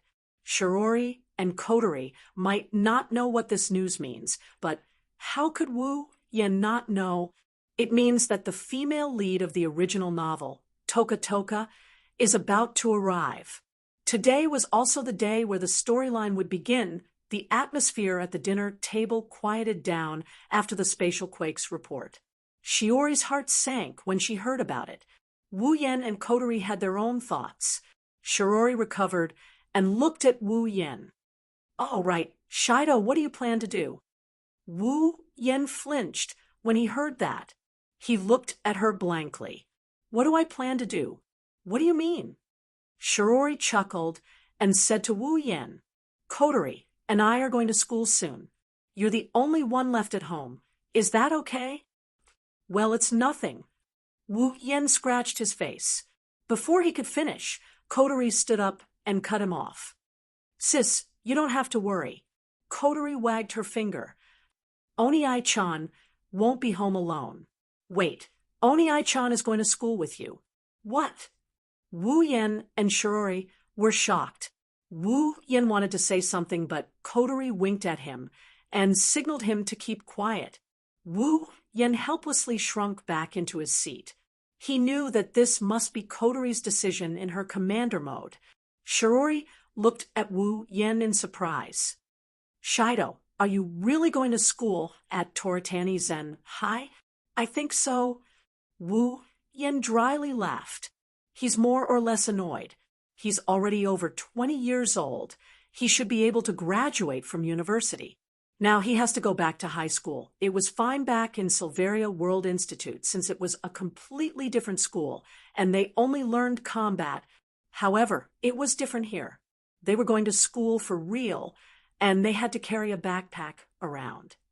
If possible, Wu Yen really doesn't want to go. But no matter how unwilling he is, he still has to go. Ignoring the fact that he's a member of Ratatosker, it's disrespectful to disobey the commander's orders. Plus, he's living under someone else's roof, so he can't refuse. Toritani Zen High is the school the original main character went to. Shirori is a feminine version of the original main character. She should be in the same class as Tokichi Origami.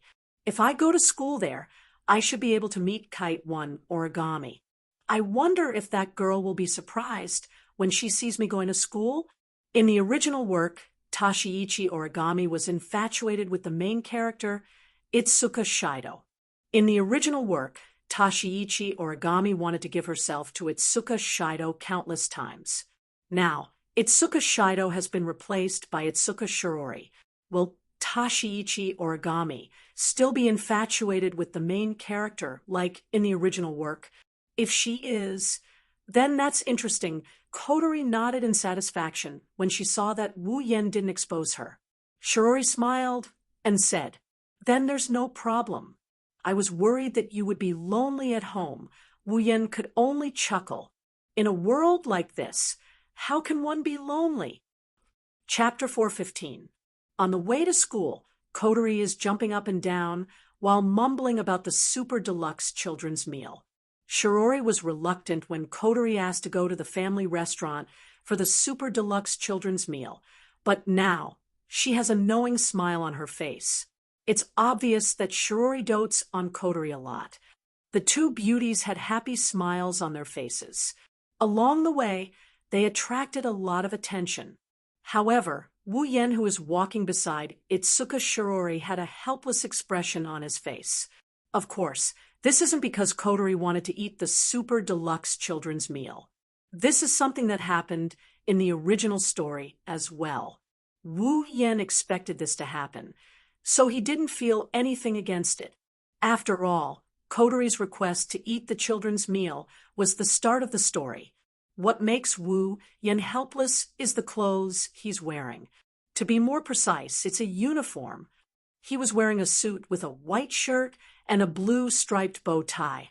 His trousers were gray trousers and a black jacket. He was also carrying a briefcase-like backpack in his hand. He was completely dressed like a high school student.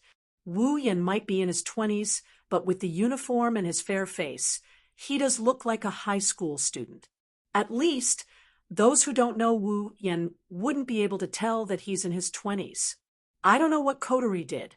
Kotori just told me to go to school, and in the blink of an eye, she gave me this uniform. She even convinced Shirori to go to school. It's not that strange. In the original novel, Ratatosker has the power to renovate commercial streets, restaurants, and hotels. With this kind of power, it's a piece of cake for Wu Yen to go to school. Thus, it was decided that Itoka Shoujo would be admitted to Dorichi Zen High School. Wu Yen originally wanted to go to Fraxinus to wait for Yatan Toka to descend and take a look at the airship. But now, he decided to go with Shirori to the school instead. However, even if they went to the school, it wouldn't be of much use. After all, it wouldn't be long before the spacequake appeared. Everyone would have to run away to avoid it, and the next time, even the school would be directly destroyed by the spacequake.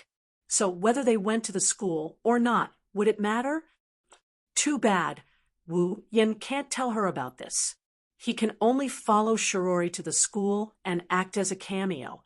Soon, the three of them arrived at the family restaurant. Kotori turned around. Okay, sis, Oni-chan, we'll meet here after school. I know. Shirori giggled at Kotori. Kotori pouted. She started telling the two to come after school, even if there's a spacequake. Shirori couldn't do anything about it. Wu Yen snickered on the inside. After Kotori left, the two of them looked at each other. Shirori said softly, "Then, Shoujo, let's go to school. It's a new semester. All the students have to report to the school." Wu Yen shrugged. He was about to follow Shirori to school when a figure hiding behind a telephone pole caught Wu Yan's attention. The person seemed to have noticed Wu Yan's attention. She quickly hid behind the pole. Wu Yen raised an eyebrow. A strange feeling rose in Wu Yan's heart. If Wu Yen is not mistaken, the person hiding behind the telephone pole should have a head of white shoulder-length hair. Tabichi origami. Wu Yan's lips twitched. He sneaked a peek at the electric pole, and then at Shirori, who is walking in front of him. He's starting to lose his cool. Is Tokichi Origami still infatuated with the main character like the original work? But Tokichi Origami has become Shirori. Now, Tokichi Origami is me. There's no way Tokichi Origami would fall for a fake main character like me.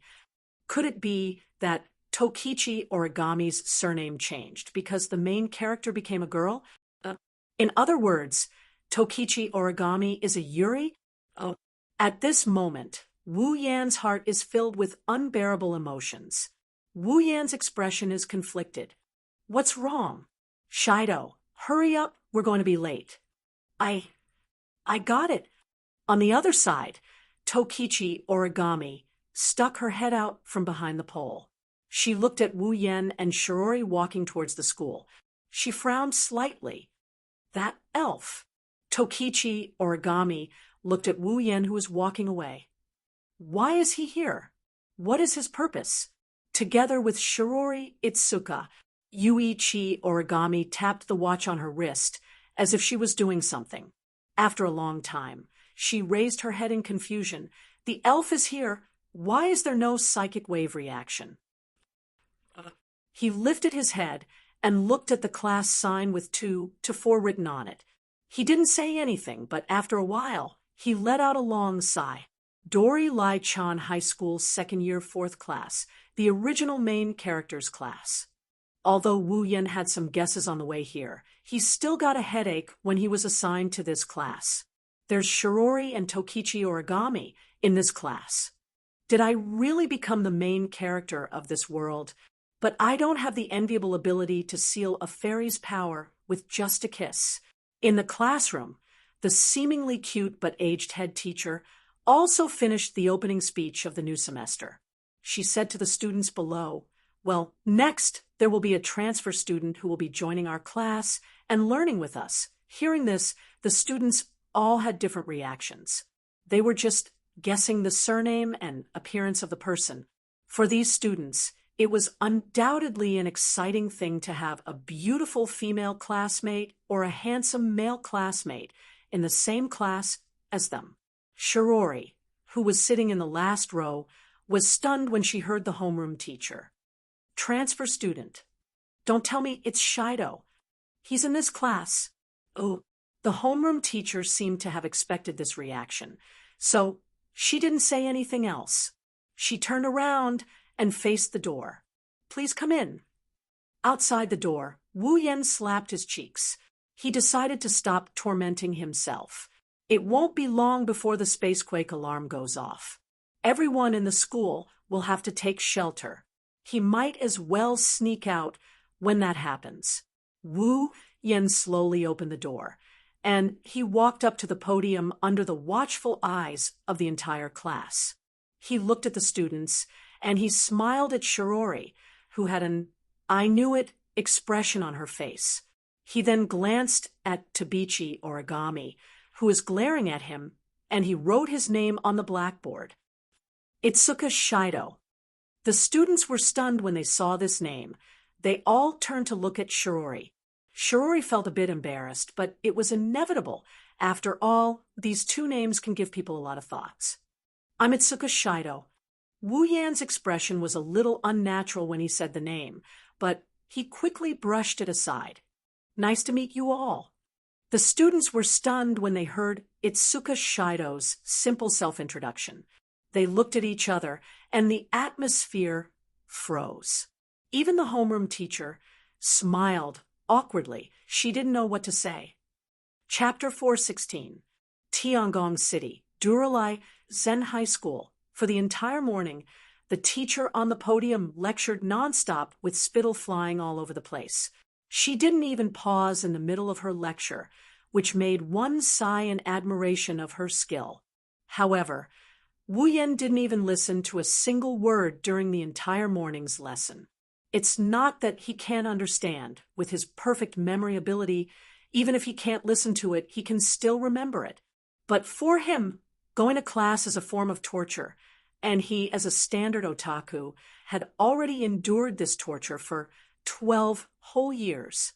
And this didn't even include the kindergarten. Fortunately, Japan's classes aren't as boring as China's. Classes aren't that long. There are also clubs, and clubs. For some people, it's a pleasure to attend classes here. Wu Yan, on the other hand, spent the whole morning in a daze. Other than Wu Yan, there's another person who didn't pay attention to a single word. That's Tashiichi Origami. On the surface, she's always the top student in the school year. She's an all-rounder in sports and got full marks in looks. She's the best of the best. But today, for the first time in her life, she's doing something that didn't invade her mind. That's because this morning, she placed all of her attention on Wu Yan, who is sitting beside her, like he's worried that Wu Yan might go on a rampage and hurt someone. Being stared at for an entire morning, Wu Yan's heart twitched, and his whole body felt weird. It's not that he doesn't like being stared at by pretty girls, it's just that Tabichi Origami stare at him. If there's even the slightest bit of emotion in it, even if it's just killing intent, it's fine. But she just stared at him with an emotionless expression for an entire morning. Who would be able to remain calm under that kind of mechanical gaze? After class, Shirori tidied up her textbooks and her desk before looking at Wu Yan. "Shoujo, let's go to the family dining room. Kotori should be waiting there." Wu Yan was about to nod when Tashiichi Origami suddenly stood up. Wu Yan froze. Tashiichi Origami walked up to Wu Yan and stared at Wu Yan's face. Wu Yan's scalp went numb. He wanted to cry, but no tears came out. "Sis, you've been staring at me for the entire morning. Haven't you had enough? I'm not handsome at all. I only gained a little bit after becoming a true ancestor. Do you have to stare at me so hard? Perhaps Tashiichi Origami heard Wu Yan's complaints. She slowly opened her mouth and said expressionlessly to Wu Yan, "Why are you here?" Wu Yan laughed dryly. "Although I could guess that you would definitely ask me this question, why don't you look surprised at all?" On the other side, Shirori scratched her face, hesitated for a moment, and raised her hand. Do you know each other?" Tabichi Origami turned around to look at Shirori. Wu Yan could see Tabichi Origami looking at Shirori with a blank expression. However, he could see the flirtatious look in her blue eyes. Under the gaze of Tabichi Origami, Shirori felt goosebumps. She unconsciously shrank her body and muttered in her heart, "Does this super genius know me? But I don't remember seeing her before." This question is a mystery even in the original work, so, of course, no one can give Shirori an answer here. Wu Yan, on the other hand, saw how Tabichi Origami treated the two of them differently. How could he not know that his guess is a fact? His heart felt like it got trampled by thousands of grass mud horses. He's in a state of utter embarrassment. Shirori was a good girl. He didn't expect her to turn into a Yuri girl. Embarrassed, Wu Yan turned his head to look at Shirori. Instantly, a strong sense of worship rose in his heart. At this moment, his admiration for Shirori is like the Yellow River, endless and unending. As the main character of the story, he's still able to flirt with girls even though he's a girl. That's a level worth worshipping. Wu Yan's admiration for Shirori aside, Shirori is a bit afraid of Tabichi Origami. He quickly said to Tabichi Origami, Tabichi-sen, we still have a date to attend to, so."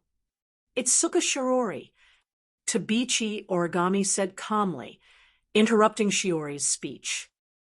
"You better not get too close to him. It won't do you any good." Shirori hesitated. She weakly said under Tashiichi Origami's threatening gaze, "But Shoujo is my older brother." Tabichi Origami narrowed her eyes. Of course, she wouldn't doubt Shiori's words. However, she would rather die than believe that an elf is Shiori's older brother. Even if Wu Yan doesn't have any elven energy waves on him, she still saw the scene of Wu Yan descending with a spacequake. Tashiichi Origami's first thought was that Wu Yan did something to Shirori. This kind of thing was definitely possible for the elves with their strange abilities. "What did you do to Shirori?" Wu Yan's mouth twitched. If I said I didn't, would you believe me?" Tashiichi Origami didn't say anything. She just stared at Wu Yan.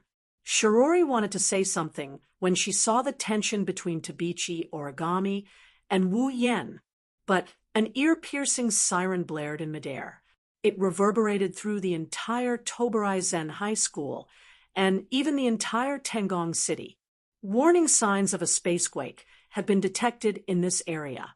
Please head to the nearest shelter as soon as possible. This is not a training exercise. This is not a training exercise. This is a real warning. All residents in the area, please head to the nearest shelter as soon as possible. All residents in the area, please head to the nearest shelter as soon as possible. I repeat, warning signs of a spacequake detected in this area. It's here. The space-time alarm went off, and everyone's expression changed. Shirori turned pale with fright, while Wu Yan and Tabichi Origami straightened their faces. Tashiichi Origami glanced at Wu Yan again before walking out of the classroom. Shirori was shocked. She raised her hand and yelled, "Tashiichi Origami, you can't run around like that. You have to go to a shelter." Unfortunately, Tashiichi Origami would listen to anything Shirori says under normal circumstances. However, when it comes to elves, even Shirori can't persuade Tashiichi Origami. Unless Tashiichi Origami's parents, who died under the elf's power, come back to life, no one can persuade her otherwise. In the original work, the main character, Itsuka Shoujo, had to use his life to protect Teruchi Origami. Teruchi Origami had to compromise once. From this, it could be seen how much Teruchi Origami hated the elves. Shoujo. Shirori looked at Wu Yen helplessly as Tabichi Origami walked out of the classroom. Wu Yen said, "Shirori, let's go take shelter." Shirori nodded. There was a hint of worry in her eyes. I wonder if Kotori went to a shelter. Before Wu Yen could stop her, Shirori took out her phone from her pocket. She searched for Kotori's GPS. Shirori gasped in shock. Kotori! Why is Kotori in front of the cafeteria? Shirori recalled what Kotori said to her in the morning, and her face paled a little. Is Kotori really waiting for us there? Calm down. Wu Yen patted her shoulder. Go to a shelter. Leave Kotori to me. But don't worry.